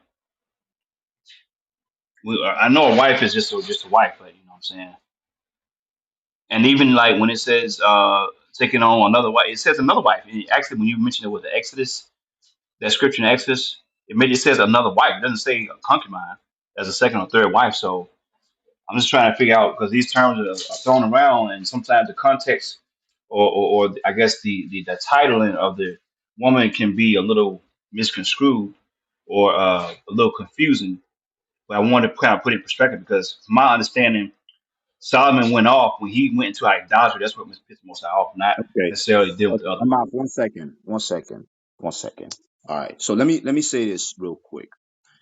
You can of course bring up any question and we can deal with it here. Not a problem, right? But what I notice with you sometimes you do this when we dealing with a very serious point, right? You come up with a question, which is fine. That kind of, I won't say which is fine in certain situation, which it's okay in certain situation because if it's not a hard conversation that we're having, we can veer to a different point. But you bring up points that has nothing to do with the point of the story, and this is kind of like the same thing Sister Lynette did. I'll be honest with you, but she just did it in a different form. I'm not saying that people cannot ask questions, but sometimes when we're dealing with a particular matter, we need to stick to that point of the matter because again, we need to teach our people the way they should be going. Right? We need to teach our Ah, people how we need to stay focused on the point. And Amaf, we don't mind dealing with any questions, man. But Huh. there's a time and a place for everything. Sometimes you just gotta hold certain questions or certain points, because I've done that a lot of times. Because I know it's gonna switch the conversation. You understand?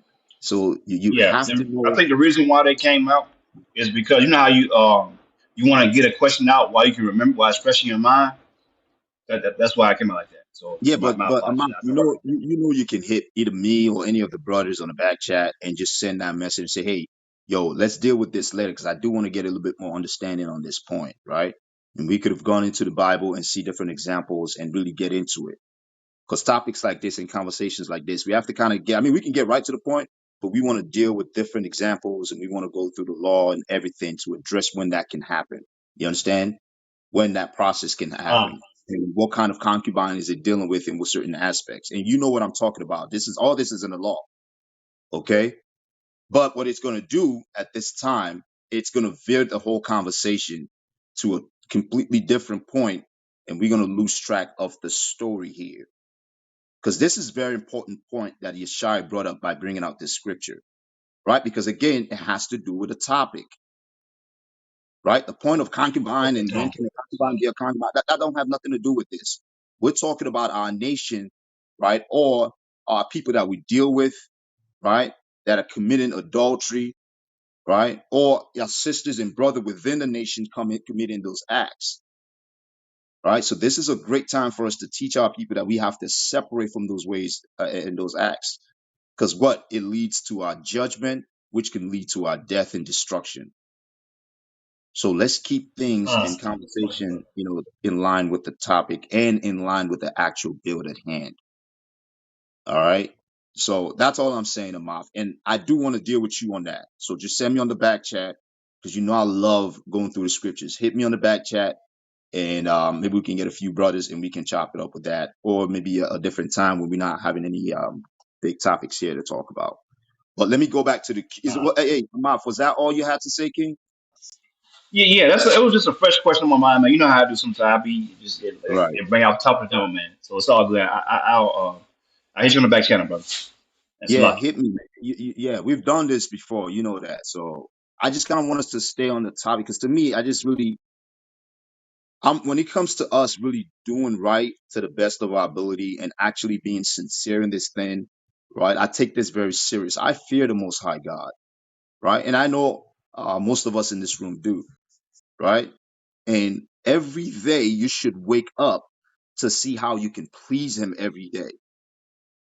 That should be your thought as an Israelite. Every day, nothing else should come to your mind but how you can serve your power, right? How you can serve the Most High God. That should be your only thought, not waking up and trying to see how you can fit into this society or how you can make it way more comfortable for you to live here, right? But anyways, we're gonna drop that point again. Like I said, Sister Lynette, I pray that you really start listening and applying these things in your life, right? Because you're listening, but you're not applying it, and I can tell. I can tell. Trust me, to you, you think we can't see it, but brothers and sisters that are moving a certain way can see it. They can see that. They can see that you're not applying certain things in your life. And this goes out to me too. I need to be better, right? I want to be better than what I am today, right? Because there's certain parts of my life that I lack um, understanding on that I need to grow in. So it's not just you, you know. But anyways, we're gonna go to Yahoo. Yahoo, what's going on, man? Welcome to the stage. You see the topic, you're here to build. What you got to add, King? Shalom to the elders on the stage and peace to the 12 tribes of Israel. Uh, I actually was I had raised my hand to speak on the on I was gonna bring out actually Bereshit 25 and 5, but since we switched from that, um, I'm gonna yield and just continue to listen. Salakia, King. Well, you broke up in the end part. You said a scripture. What were you talking about? I was gonna respond to the who had the question about the concubines, but since we switched the topic, then I'm just gonna sit back and continue to listen. Okay, Khan. I hope you brothers understood why I said that. Okay, One because thousand percent, 1,000%. Yeah, because a lot of times, especially when we're dealing with these other brothers and sisters that don't believe um, in the scriptures as we do, right? They always find ways to bring that curveball, and a lot of it is to distract you from the point and to stop the edification. And I'm not saying that you brothers are doing that in any way, because sometimes I'll ask a question myself that doesn't have anything to do with the topic. I've done that before on stage, right? And certain brothers kind of kind of correct me, like, "Yo, we're not dealing with that right now." You know what I mean? So, and I take the correction out, like, all right, be good, you know, and I can see why they said what they said. But anyways, we're gonna go to Sister Yawadaya. Sis, Shalom, welcome to the stage. You said the topic you're here to build. What do you got to add to it, sis? Shalom. Shalom. I just wanted to ask the brother to read a couple of Hey, scriptures for sis, me. you sound pretty low. Oh, Um, can y'all hear I don't me? know. Yeah, I can hear you a little bit better now, but I'm you still sorry. sound a little far. But go ahead. Yeah, I'm driving the truck. Could someone read 2 Timothy 3:16? It's the book of Second Timothy, chapter 3, and verse 16. All scripture is given by inspiration of God and is profitable for doctrine, for reproof, for correction, for instruction in righteousness, that the man of God may be perfect, thoroughly furnished unto all the works.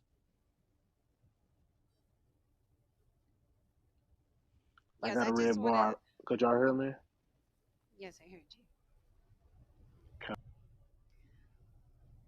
You can elaborate on it, sis.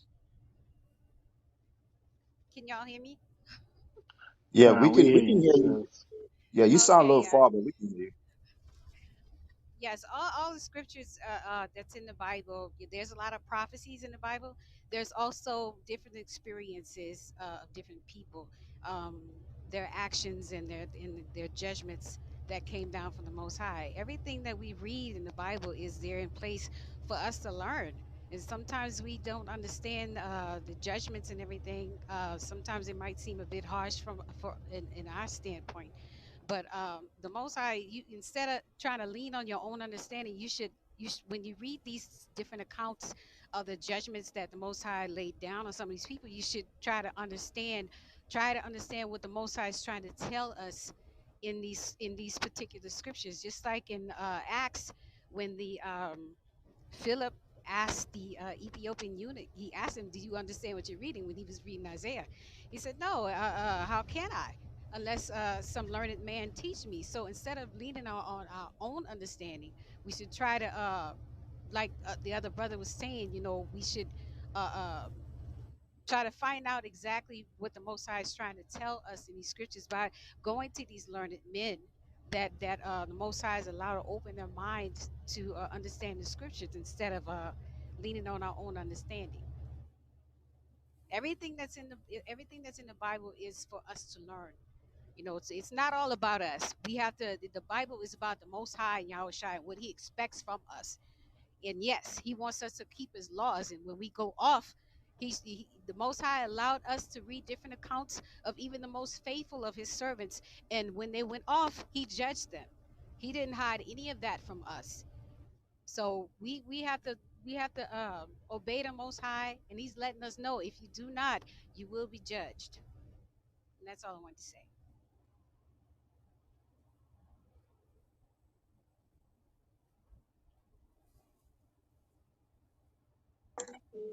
Khan Con, said, Khan. Hey, go to Romans 15:4, just to add on to what the sister was bringing out, right? con.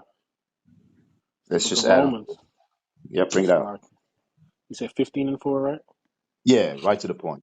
Con. For whatsoever things were written aforetime were written for our learning, that we through patience and comfort of the scriptures might have hope. Right. So it says, for whatsoever things were written aforetime were written for our learning. It's for us to learn from it, right? And see the foremothers and forefathers that went the righteous path and follow the examples and stay away from those that did not. That's why you have both examples. You see, the Most High works in balance, right? That's what the Bible is really about. You understand? So when you see certain example and you see the judgment that came to them, right? That's supposed to put that fear in you, right? When it comes to dealing with the Most High God, right? Because we're supposed to fear Him, right? You're not supposed to live and think He's your buddy bud and this guy you can just call on anytime just to, give you stuff whenever you want, like Santa Claus, right? That's not how we're supposed to look at the Most High God, right? Just treat Him whatever way we want. Only deal with Him when we're in time of trouble. Any other time, we don't know who He is, right? Bring it That's out. wicked for you to do that, man, right? You're thinking so less about our God that that's the only time you deal with Him. When it's time for you want to be saved. All of a sudden, now you're calling on Jesus, man, right? We are not the Christian church. We teach you the Bible from the beginning to the end. We give you the good That's and the right. bad that comes thereof, right? We don't sugarcoat anything. We don't pick up sweet scriptures and say, God loves you. Just the love part, and that's it. That's not balance, man, right? We need to tell you when you're being wicked. We need to rebuke you and do that sharply, man, so that way you don't stay in your sin and get destroyed in it, right? Because this is actual love. But our people are so used to love being the complete opposite. You understand? So, again, we love you guys. We love you, sister. All right. This is not hate. I absolutely do not hate you. I just want you to learn. I want you to listen to what's coming out, write the scriptures down, and actually start applying them in your life. Am I saying that you're going to be perfect doing that? Absolutely not. Right. But if you actually doing it in righteousness and in sincerity, you're not sinning willfully. Guess what? The Most High sees your heart, man, which is your mind, and He sees how you're thinking, right? And He rewards you accordingly. He sees the effort of what you're trying to do and how you're trying to change your life, right? If we start thinking like that, we're not gonna have issues like adultery in our community, right? situationships, right? Or I just happen to get pregnant out of nowhere. None of that is going to be happening because we're going to be moving with with a certain type of spirit. All right. So the scripture was written for our learning, man. This is why we go back to it and we read every part of it, right? And learn from it because that's how we're going to come out of a condition that we're in, right? The Bible is that medicine we need in our society, in our community, right? It heals us and changes our thought. I mean, the Bible does it all. You know what I mean? If you apply it, that's the key. But with that, I'm gonna do a quick reset. We're probably gonna be winding things down. All right, this is Crown of Thorn, an affiliate of the House of Israel congregation. This is your kosher breakfast. The title of today's room: Adultery and Toxic Situationships. Idolatry and Toxic Situationships. I know I wasn't up here earlier speaking, but brothers and sisters held it down. And the precepts and understanding were being brought out. If you haven't, please follow the brothers and sisters on stage bringing out that wisdom, knowledge, and understanding that comes from the scripture, right? Because that's where we get that counsel from. All right. Follow them, follow each other in the audience. All right. This has been a great room, right? Conversations like this need to be had, right? People in our nations that commit these acts need to be held accountable for what they done, what they're doing, right? People in our nations that think that it's okay to sleep with another man's wife, right, need to be held accountable. You understand? Our brothers, we got to stay in order. We got to be righteous men for our women, for our nation, for our God, right? Because our women and children look up to us, right? Our sisters, you got to stay in order. You got to get in order, right? You got to do this in sincerity, right? And not just, for fad or just, it sounds good, it looks good, right? You got to do this with the right spirit, all right? So, just remember, Israel, we love you guys, right? This is why we're going to teach you the whole Bible, right? We're not going to be like the Christian pastors and pick what we want so you can give us a huge donation to keep you happy and keep, so-called keep you unhappy, happy, but actually keeping you in sin and in your destruction. All right. So, Azara, Shalom, welcome to the stage. You see the topic. What you got to add to it, King? Kind of Shalom family. Yabashim Yashabakata. Yeah, but you Um, mentioned Yabashim that. Yashabakata. basically, my thoughts and opinion towards the topic adultery and toxic situations. Everything y'all was bringing out. I was at captivity, but I was listening. Every now and then, at work. But basically, everything y'all was bringing out was facts. It was truth. And I say one thing like when you look at the Christian church, a lot of pastors are hypocrites because they talk about the commandments, but they don't want to apply it. Like, thou shalt not commit adultery. You up here teaching the congregation, not to sleep with another man's wife, but you feel me? You doing it behind closed doors. So, you know, uh, all praise to the Most High that the Lord has, woken us up into the knowledge and the truth. And we're setting that example. Just like as Christ set the example and Paul followed behind Yahweh Shah's footsteps, we're falling behind the same. And it's we're just setting that example to the rest of our people that's lost, right? And towards the our people that are in the truth, that might be coming in and that's reading, studying, praying, getting built up through the spirit. Um, and this is a very touchy topic because uh, these things happen in Israel, and you definitely want to make sure you're doing what you're supposed to be doing to obtain salvation. Make sure that you're examining yourself. Make sure that you're rehearsing the righteous acts to the best of your abilities. And like we see through several scriptures. I'm kind of driving, but can I get a reader, Baba Kasha? I got you, King. Can you give me the book of Sirach, chapter 26, and I believe it's verse 23. God. It's the book of Sirach, chapter 26 and verse 23.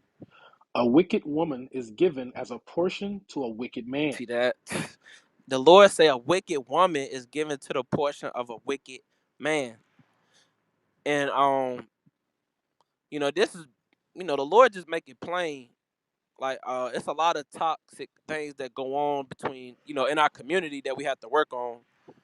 You might have brothers, they might be yelling at their wives and Hey, they might beat on their wives, and women they might call their man the B word, and they might slap their husband. In the truth and out the truth. You never know what's really going on, right? But the Lord said a wicked woman is given to the portion of a wicked man. So it's like, we have to take these things in consideration, and you have to look like before you sisters even spread your legs, and that the act is committed. You get married to that man. And brothers, for you stick your rod in something, you gotta be careful. That's why we have to prove a friend, like I tell you in Sirach 6 and 7, because you might get a dragon, and you might get a woman that don't fear the Lord. But I think it's more to that scripture, King. Con. But God's woman is given to him that feareth the Lord. See that? And you could drop down to verse 14 too. Con. Verse 14. A silent and loving is a gift of the Lord, and there is nothing so much worth as a mind well instructed. Shalaki, was you breaking up, or is it my phone? I may be tripping. It could be me. Can y'all hear me cool? Con, that's better now. Yeah, you think you can Con. read it It's again, just a King? silent and loving. Hear me? Con. Con. It says a silent and loving woman, nothing so much worth as Con. So if you have a righteous woman, a righteous wife, you don't really got to worry about all that. She's doing everything she has to hold down the household while you're at work, while you're laboring, while you're pushing this truth. You don't have to worry about her committing adultery. You understand? Because she fears the Lord. And not a lot of people nowadays, in the times that we're living in, not a lot of people fear the Lord. That's why you see the Lord put it back in our spirit, to wake up. And that's why we're gathering the elect, the 144, the 1/3. You understand? For men and women that truly want to serve the Most High God. But it says a wicked woman is given to a wicked man. So brothers catch hell in this truth. You know, and sisters catch hell too. Like I remember like the situation today, y'all was talking about it. Things, even though you may go behind your man's back. A lot of these things that's done in the dark is going to be brought to light. And that's what we have to understand as being Israelites, and knowing the knowledge and the truth and the understanding. A lot of these things is going to be brought to light. Rather it be on Judgment Day, or whether the Most High God put you on the spot. And to put you on the spot, hey, damn, walk with your head down, looking foolish, right? You being that example that others may, you just being that example. The Most High putting you out on the spot, and everybody looking at you like, I don't want to be that guy. So you have to look at situations like this, and that's basically all I really got to say. But Israel do have to stop the adultery and the toxic situations. It goes both ways. Brothers have to examine themselves, get themselves in order. Sisters have to examine themselves and get themselves in order. It goes both ways. The Lord is not a respecter of persons. And with that, I yield. Con.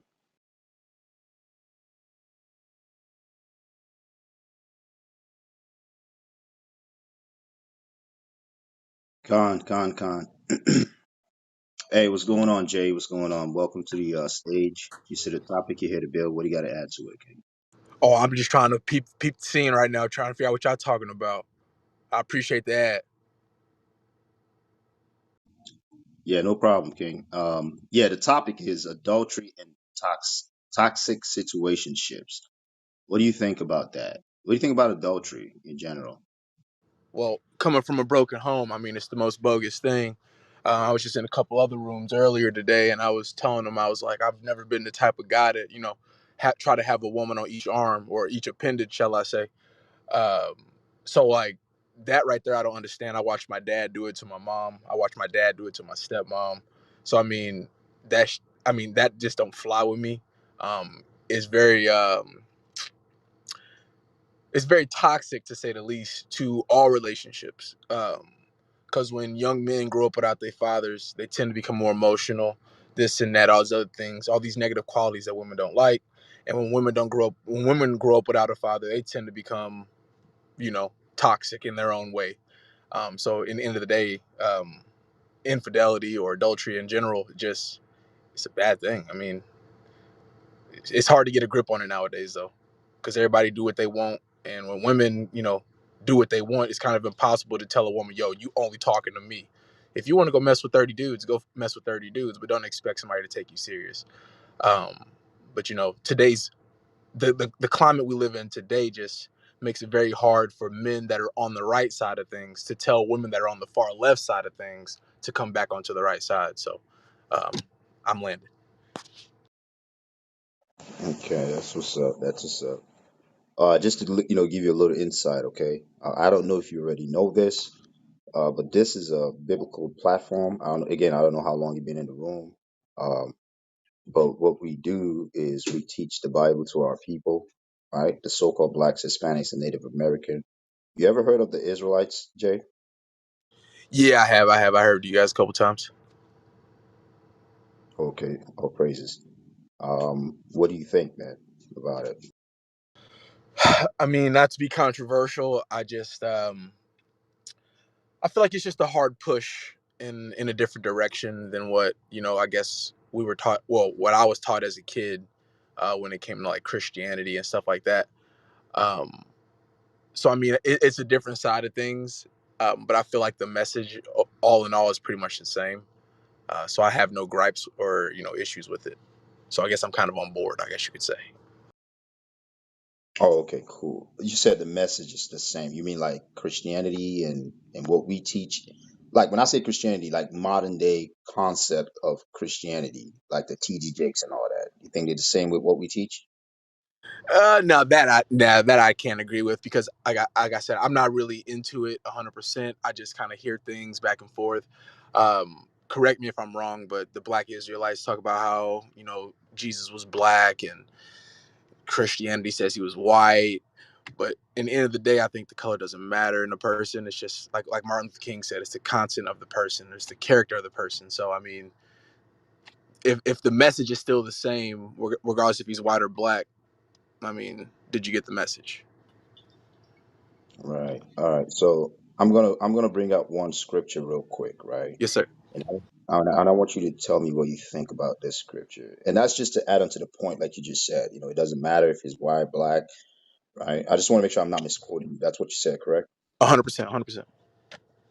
All right, so let's go through the words of Christ. Actually, you know what? Let me do something a little bit different here. Let's see. Uh, hey Jay, do you have a Bible by any chance, or do you have an app? If you could get the app real quick, if you don't have one, because I kind of like if you have a little time, so we can go through just a couple of scriptures real quick, and I want to see what you think about this. Yeah, I can try to download it real fast. My connection kind of slow. Now, you cool? Go ahead, and if you don't mind, download it. We can wait, no problem. While we waiting, Jay, all you got to do is just let me know when you're ready, and we can just get into the scriptures just a little bit, and you could download like the KJV version, because that's what we're going to be dealing with. I'll do it right now. Okay, all praises. Hey, out of sight, Shalom, King. Yabashim Yashabakata. Shalom, King. Yahweh Shem Yahweh Shabbat. Hey, Yeah. one second, out of sight. The sister is saying something. Sis, I can hear you talking, but you're going in and out. You're like in the matrix. In the audience. Okay, you want us to put you in the audience? Okay, sis, is that what you wanted? Yeah. Okay, Yes. The God. water. The water. Ayandabar, all praises. Good to hear from you, sis, and Thwada for adding on. All right, Khan. Okay, the brother dropped off. Hopefully he comes back. All right, hopefully he does come back. And if not, it's Uh, all good, but hopefully he comes back, man. Because that's what we really here for is that edification. But out of sight, what do you got to add, man? Hey, it's interesting that y'all having this room because the room that I just came from and the room that brother that we were just speaking to, Jay, he was in that same room just now. And if you brothers know, like in past times when you read my bio, it always had something about Israel in the bio. So this time I chose, not to put that in my bio so that I can actually get in the room and get into a conversation before people prejudge me, right? So we in the room and we talking. The title of the room is something to the effect of why talking to misogynistic people, men on the internet is bad for women, right, or whatever the case. So we having the conversation or whatever, and Black Jesus Minister comes on there and says, "Oh, that's out of sight. He's one of those Israelites," and you know what I'm saying, and that's why he thinks the way he thinks, and this, that, and the other. Now, previously, before he came and told them that I was an Israelite, we was having a good conversation. But as soon as he said that, the conversation went left. You know what I'm saying? It was just a whole lot of slander and disrespect. You know what I'm saying? Things of that not being taken seriously, and it became an attack issue. You know, and sisters really have a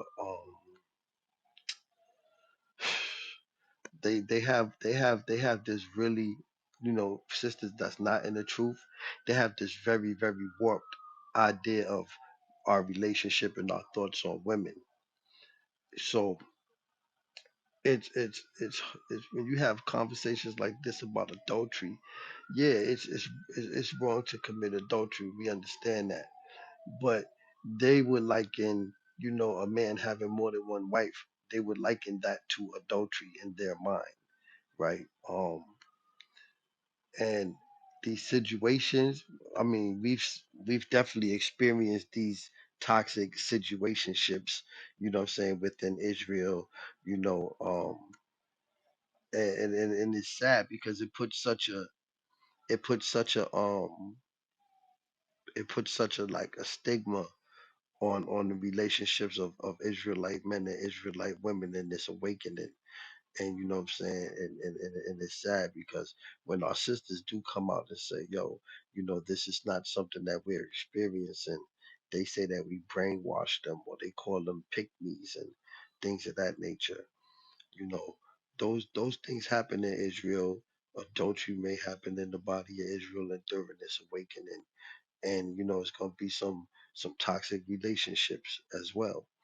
And I contribute that to the fact that people ain't letting go of everything that they need to let go of when they come in this truth.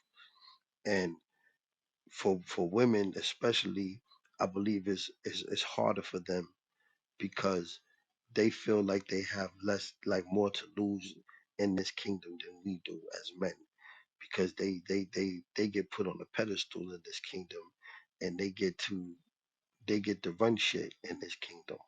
You know what I'm saying? They get to play the head. You know what I'm saying, of their situations with their children, with their households, or with their own personal life. So you know um, that's going to contribute to the whoredom, and that's going to contribute to, what I'm saying, the adultery, because they don't understand that, what I'm saying, when you lay with a man, that man becomes your husband. You know what I'm saying? They think it's just casual sex as is promoted here in America. So and they don't let that go when they come into the truth, and they have that same type of mind state on both sides. Then they're gonna be irresponsible when it comes to, what I'm saying, dealing with sex and marriage, and they're gonna be irresponsible when it comes to bringing up these children. And it all stems back to, what I said about the sisters, what I'm saying, having the freedom to to play the role of head in their own life. um, and it causes major issues. It causes issues with our young men coming up, and major issues with our young sisters, because they're the first ones to sexualize, what I'm saying, our daughters, and they're the first ones, what I'm saying, to you know, feminize our young men coming up by being overbearing and not seeking, what I'm saying, to put them positive. strong male role models in their life. You know what I'm saying? Like if you don't have that man in your life, that should be a major responsibility that you go out and you put the right type of men around your sons so that they can get that proper male energy. So they won't think that running around having sex with this woman and that woman and having a lack of control, you know what I'm saying, for his loins, you know what I'm saying, and a lack of respect for his seed, they won't think that that's the cool thing to do, you know what I'm saying? So, it's a good topic and it's something that needs to be spoken about more, especially to our young people. And we need to bring shame back because without shame, people could just do anything. With that, I yield.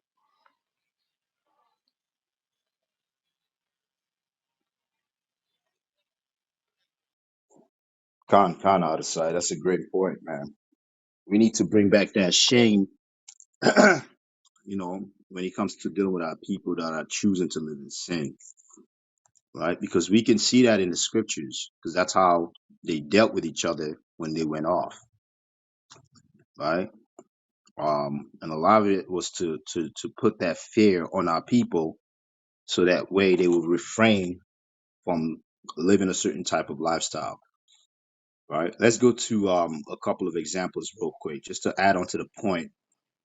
And I know out of sight touch on a few other things, but just to add on to the point of what he was saying, right? Con, Go to Joshua 7. Let's read an account and let's get the outcome of that, con. right? From the And top, we're going to get from the another example too, right? This is how the Most High dealt with us, man, right? We serve a terrible power, man, right? And what's happened is because we've lost our history and lost the way that the Most High and how he dealt with us. This is why the Old Testament is important. Don't ever let anybody tell you that the Old Testament or the Tanakh is not important. Don't ever listen to that lie. All right. But anyways, go ahead and bring that out real quick. from the Joshua top, 7. Yeah, from the start top from of the the top. line. We'll Con, con, jump a little bit, but start from the top. con. This is the book of Judges, chapter 7, from the top. But the children of Israel committed a trespass in the accursed thing. For Achan, the son of Carmi, the son of Zebdi, the son of Zerah, of the tribe of Judah, took of the accursed thing. And the anger of the Lord was kindled against the children of Israel. And Joshua sent men from Jericho to Ai, which is beside Bethaven, on the east side of Bethel, and spoke unto them, saying, Go up and view the country. And the men went up and viewed Ai. And they returned to Joshua and said unto him, Let not all the people go up, but let about 2 or 3 thousand men go up and smite Ai, and make not all the people to labor thither, for they are but few. So there went up thither of the people about 3,000 men, and they fled before the men of Ai. And the men of Ai smote of them about 36 men, for they chased them from before the gate even unto Sebarim, and smote them in the going down. Therefore the hearts of the people melted, and became as water. And Joshua rent his clothes, and fell to the earth upon his face before the ark of the Lord until the eventide, he and the elders of Israel, and put dust upon their heads. Right. So they were basically lamenting for the evil that the people have done, right? But you know what? Let's just keep reading. We can read the whole chapter, actually. It's 26 verses. So keep going on. Con, verse 7. And Joshua said, Alas, O Lord God, wherefore hast thou at all brought this people over Jordan, to deliver us into the hand of the Amorites, to destroy us? Would to God we had been content and dwelt on the other side Jordan. O Lord, what shall I say when Israel turneth their backs before their enemies? For the Canaanites and all the inhabitants of the land shall hear of it, and shall environ us around, and cut off our name from the earth. And what wilt thou do unto thy great name? Right. So if you notice, Joshua basically understood the consequences of sin, right? Because the Most High, if you're a nation committing sin, guess what? The Most High is going to judge you all as a nation, right? And what is it that he usually does when he judges us? What's the primary thing he does when he judges us as a nation, right? Scatters. Scatter us and gives us to the hands of our enemies, right? Con. Right? And they destroy us by what? The sword. So our forefathers and our foremothers understood this. They understood the consequences of sin and how harsh in some cases it may apply. Right? Read on.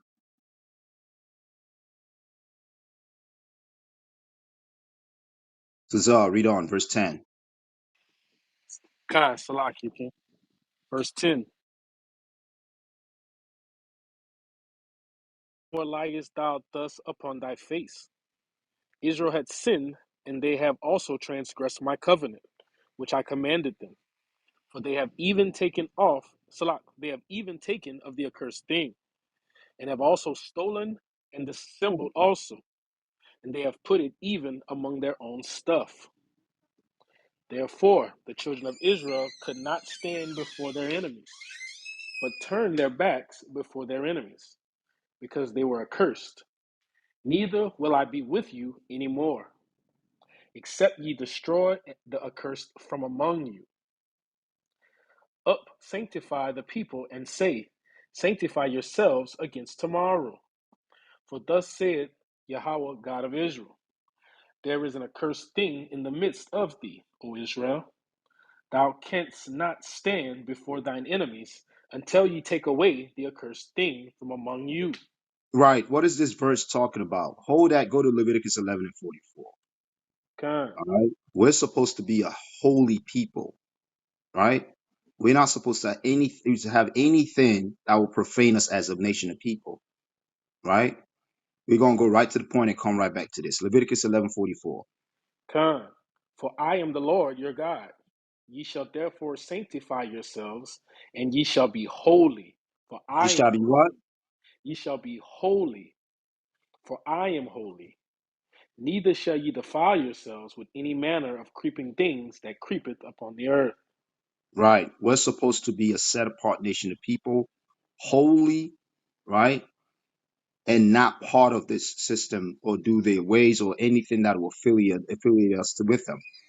Right. So this was a law that this was referring to in Joshua 7 and 13, right? Go back to Joshua 7, but read verse 14 this time. Con, Salah. Joshua 7, you said verse 14, pick up at? Yeah, 14. We just read 13. Come, verse 14. In the morning, therefore, ye shall be brought according to your tribes. And it shall be that the tribe which the Lord taketh shall come according to the families thereof. And the family which the Lord shall take shall come by households. And the household which the Lord shall take shall come man by man. And it shall be that he that is taken with the accursed thing shall be burnt with fire, he and all that he hath, because he had transgressed the covenant of the Lord, and because he had wrought folly in Israel. Right. That last part is extremely important too. Right. You have brought shame to Israel.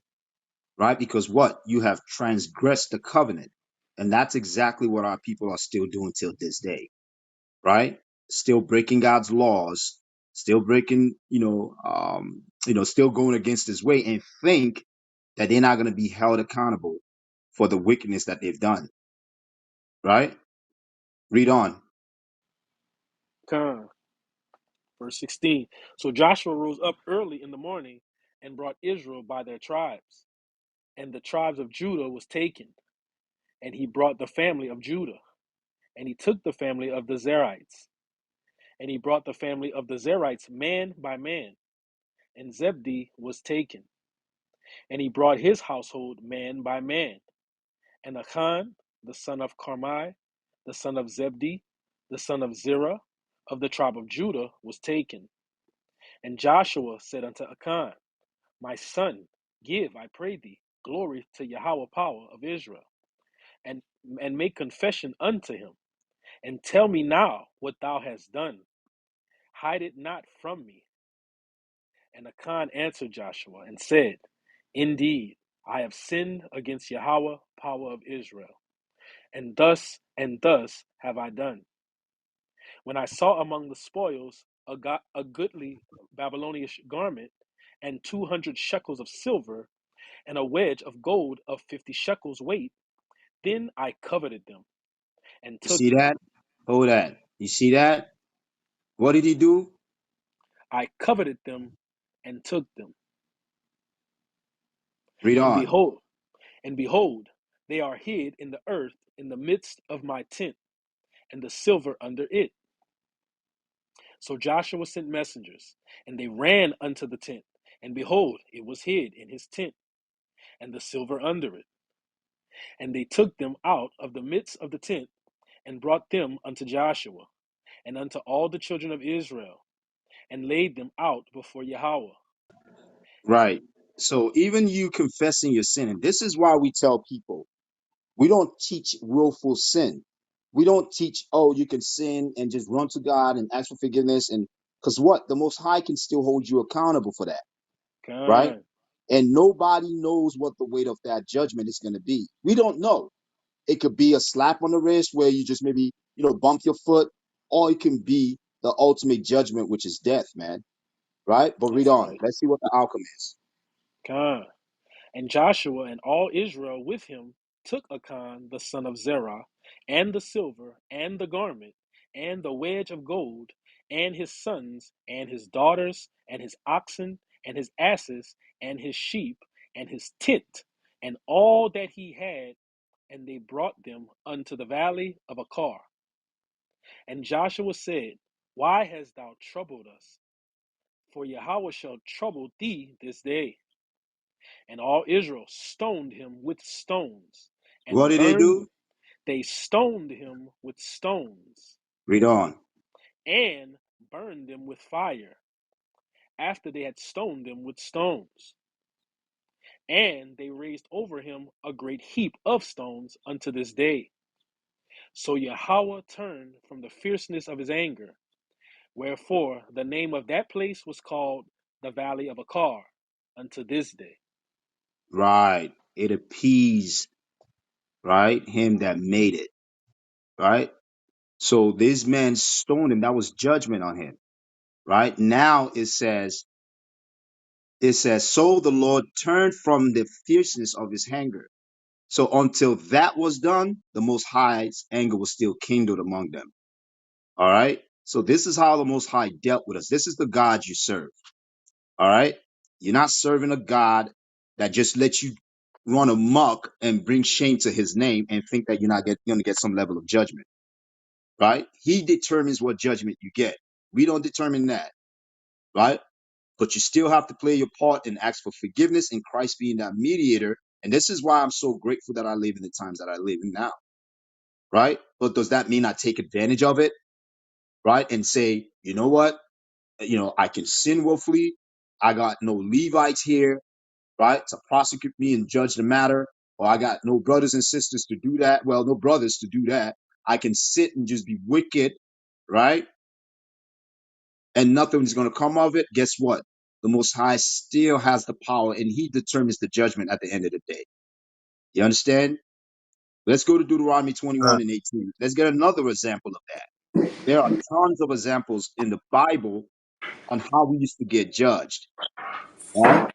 Yes, we understand that we live under grace and mercy now. Yes. But at the same time, we're not going to teach you to sin willfully, right? And just call on the name of Jesus and everything is going to be fine.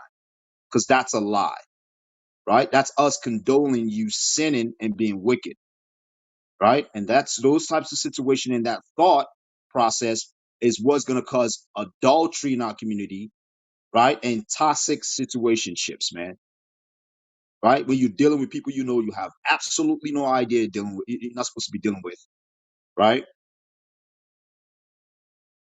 Bringing forth monster into this earth, man, and causing our communities to still be in the state that it's in.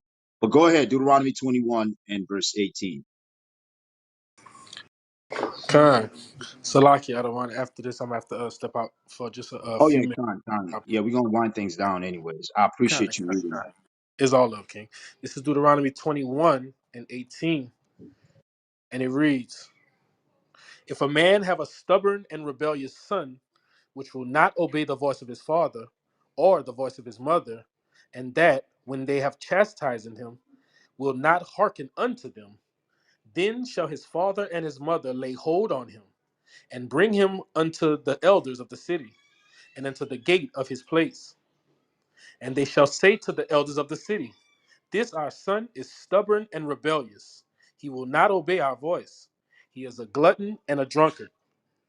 And all the men of his city shall stone him with stones, that he die. So shall they put evil away from among you, and all Israel shall hear and fear. Right. So the point of the matter is, as you see, this is how we were dealt with, right? In the Old Testament. This is how when you were rebellious and a wicked child, this is how you got dealt with, right? And that's justice because what? The wages of sin is death. So the Most High has the right to take your life if he chooses to. He's your creator. He can do whatever he wants with you, right? So the part I wanted to touch on is where it says, "So shalt thou put evil away from among you." The whole point is for it to be an example to the congregation, right? So nobody would see that same example that he was having and try to follow that, because what they understand what the outcome is going to be and what the results are going to be if they do so, right? But our people are not scared of the Most High, man. They don't fear him,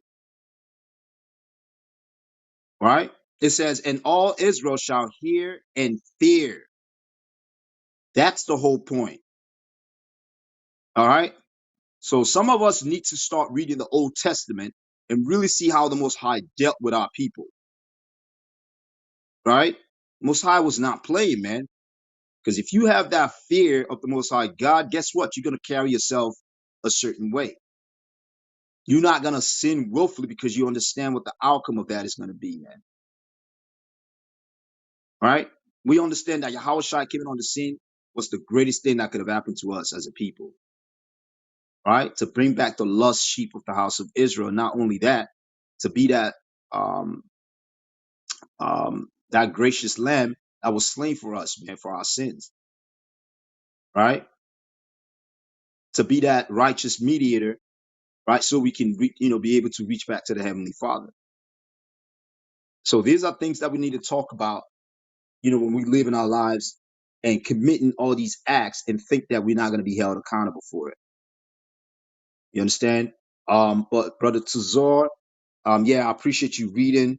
I was going to touch on the article up here because I just remember we put it up, but I think we already touched on one of it, talking about the same matter earlier, I think, if I'm not mistaken. So we're going to go ahead and just really wind things down. All honor and glory to the Most High, Yahweh Bashim Yahweh Shai. Hey, to everybody for being part of the conversation. I'm going to give you just a couple of minutes. If you have anything extra you want to add on real quick, um, then if not, we're just going to go ahead and shut things down real quick. But if you have anything to add, just raise your hand, come up to the stage. Or if you have a quick question that we can answer real quick, come up to the stage, okay? Well, yeah, but this is a great room, man. Everybody for adding and just being part of the build, man. This is great. Conversations like this definitely need to be had. All right. We need to start separating ourselves from brothers and sisters.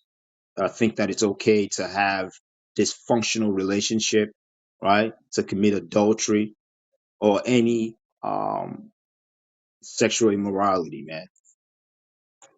Right. And again, Thwada for Brother Tazar for reading, man. We appreciate you brothers coming up to the stage and helping out with the reading. All right. Hopefully Israel was edified. All right. Hopefully you guys got something out of the lesson today and out of the room. All right. Because we all growing in this thing. All right.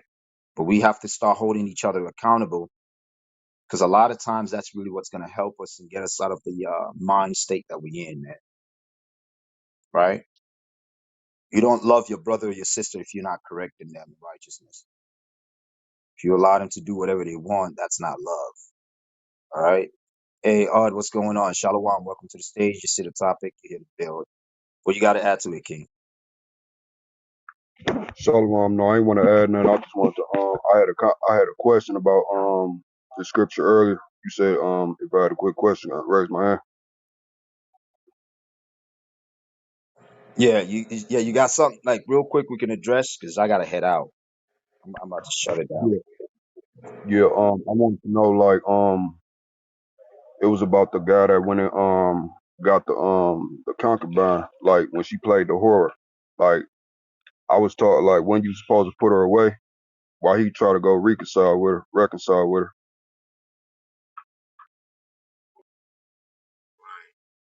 Okay. Let me ask you. Okay. Yeah. So when your wife does that act, right? It is not a law that you have to put her away. Is it a law? Brother, No, Ari, you sound kind of far. Okay, y'all can't hear me.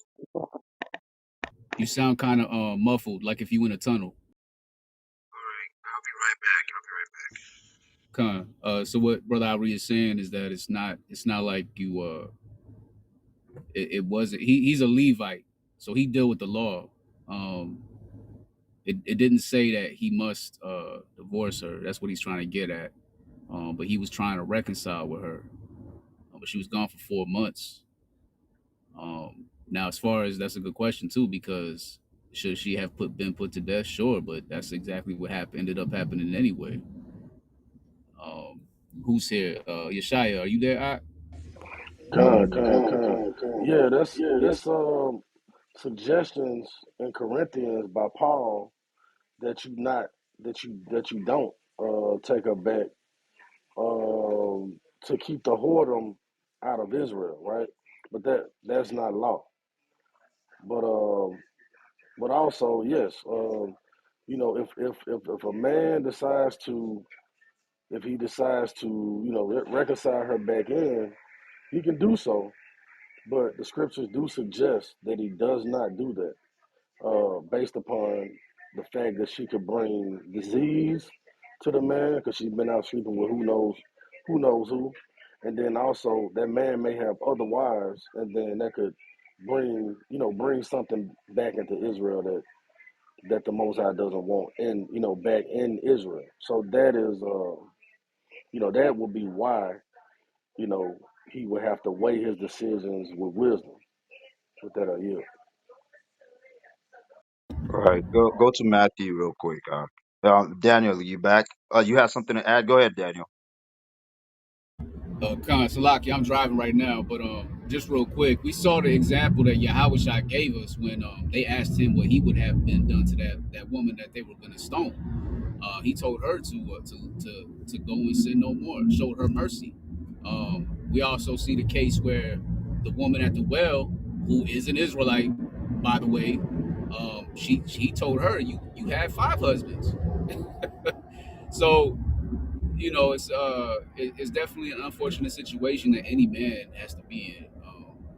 We went into it deeper earlier, but you got to really think about the type of situation you're in, where you're at in this walk, and can she be redeemed? You know what I mean?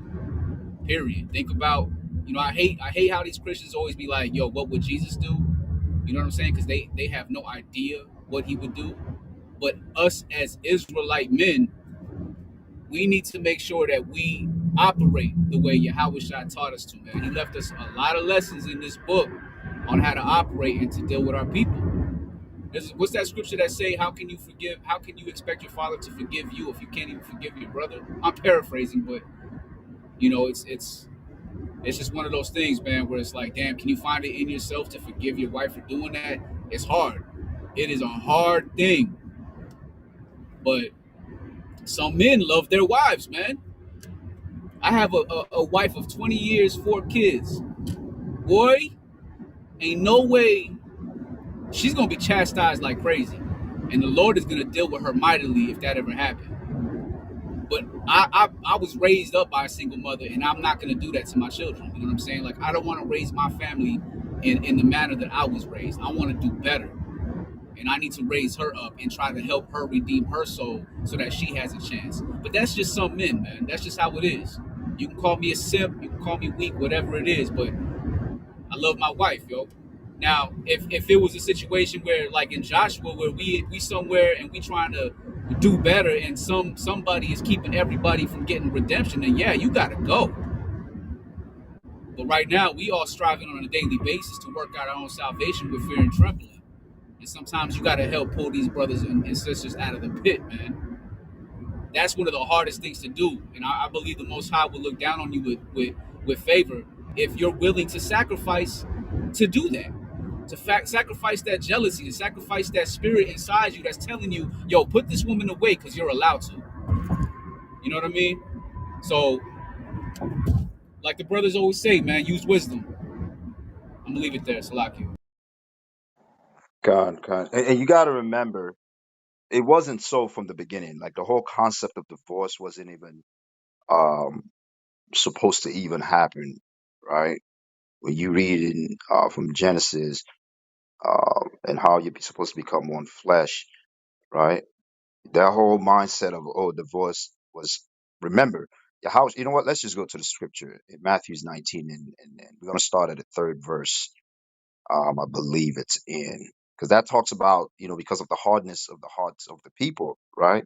They suffered, them to put away their wives. That was why Moses came up with that. But let me go right to the scripture so we can read that account. Let me see. Give me a second. I'm already. You there? Okay, Khan. Yeah, bring that out. Matthew's 19. Start at the third verse. Baba Come. Shah. It's the book of Matthew, chapter 19 and verse 3. The Pharisees also came unto him, tempting him, and saying unto him, is it lawful for a man to put away his wife for every cause? And he answered and said unto them, have you not read that he which made them at the beginning made them male and female? And Right. So that's what Yahushua is talking about, right? He's getting into it, right? But read on. verse 5, and said, for this cause shall a man leave father and mother, and shall cleave to his house, and they twain shall be one flesh. Right. What's Christ quoting? The law, Genesis 2:24. That's what Christ is getting to, right? Same thing with, for you can see example of that in First Corinthians 6:16 when it talks about when you join to an harlot, right? I think another example is Ephesians 5:31. But read on. Verse 6, wherefore they are no more twain, but one flesh. What therefore God has joined together, let no man put asunder. Read on. They say unto him, why did Moses then command to give a writing of divorcement and to put her away? Right. You see, these damn Pharisees were always finding a way to trip Yahushua, right? That's what was going on here, right? But read on, verse 8. He saith unto them, Moses, because of the hardness of your hearts, suffered you to put away your wives, but from the beginning it was not so. But from what? But from the beginning it was not so. Khan, but from the beginning it was not so. You're supposed to be one flesh, right? Now in today's society, you can divorce for any reason, right? You guys can have differences in just the slightest thing, and the wife or the husband can just go file a divorce. Primarily the wife, because divorce, when you look at the stats, Right. women file divorce way more than men, right? Too much liberty has been given to these women, and guess what it's caused? It is, if you really look at it and get into it, really, it has caused whoredom, man, right? So because of the hardness of man's heart, that was why the whole concept of divorce was brought forth. So it's not a law that you have to divorce your wife because she did certain things to you. But read on. Verse 9, and I say unto you, whosoever shall put away his wife, except it be for fornication, and shall marry another, committeth adultery. And whoso marrieth her which is put away does commit adultery. Right. So Yahweh Shai, which is the law, right? The word of God, is telling us here that the only reason for you to put away your wife, because if there were other reasons, he would have added it right here, right? It says, except it be for fornication, right? It says, and shall marry another, commit adultery, right? So again, in that situation, he chose to chase his wife, right? There's some brothers, right, in the nation or out in the world, right, that their wives committed certain sin against their marriage and against them and against God. And guess what? The brothers went out and still tried to reconcile with their wives, right? So it's your choice if that's what you want to do, right? I just think that with those types of situations, you have to kind of weigh it and pray about it. You know, some brothers will be like, hell no, I'm not even dealing with that, right?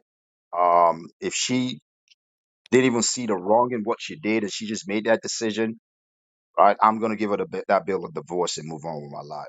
So, all right, hopefully that answered your question, but I yield.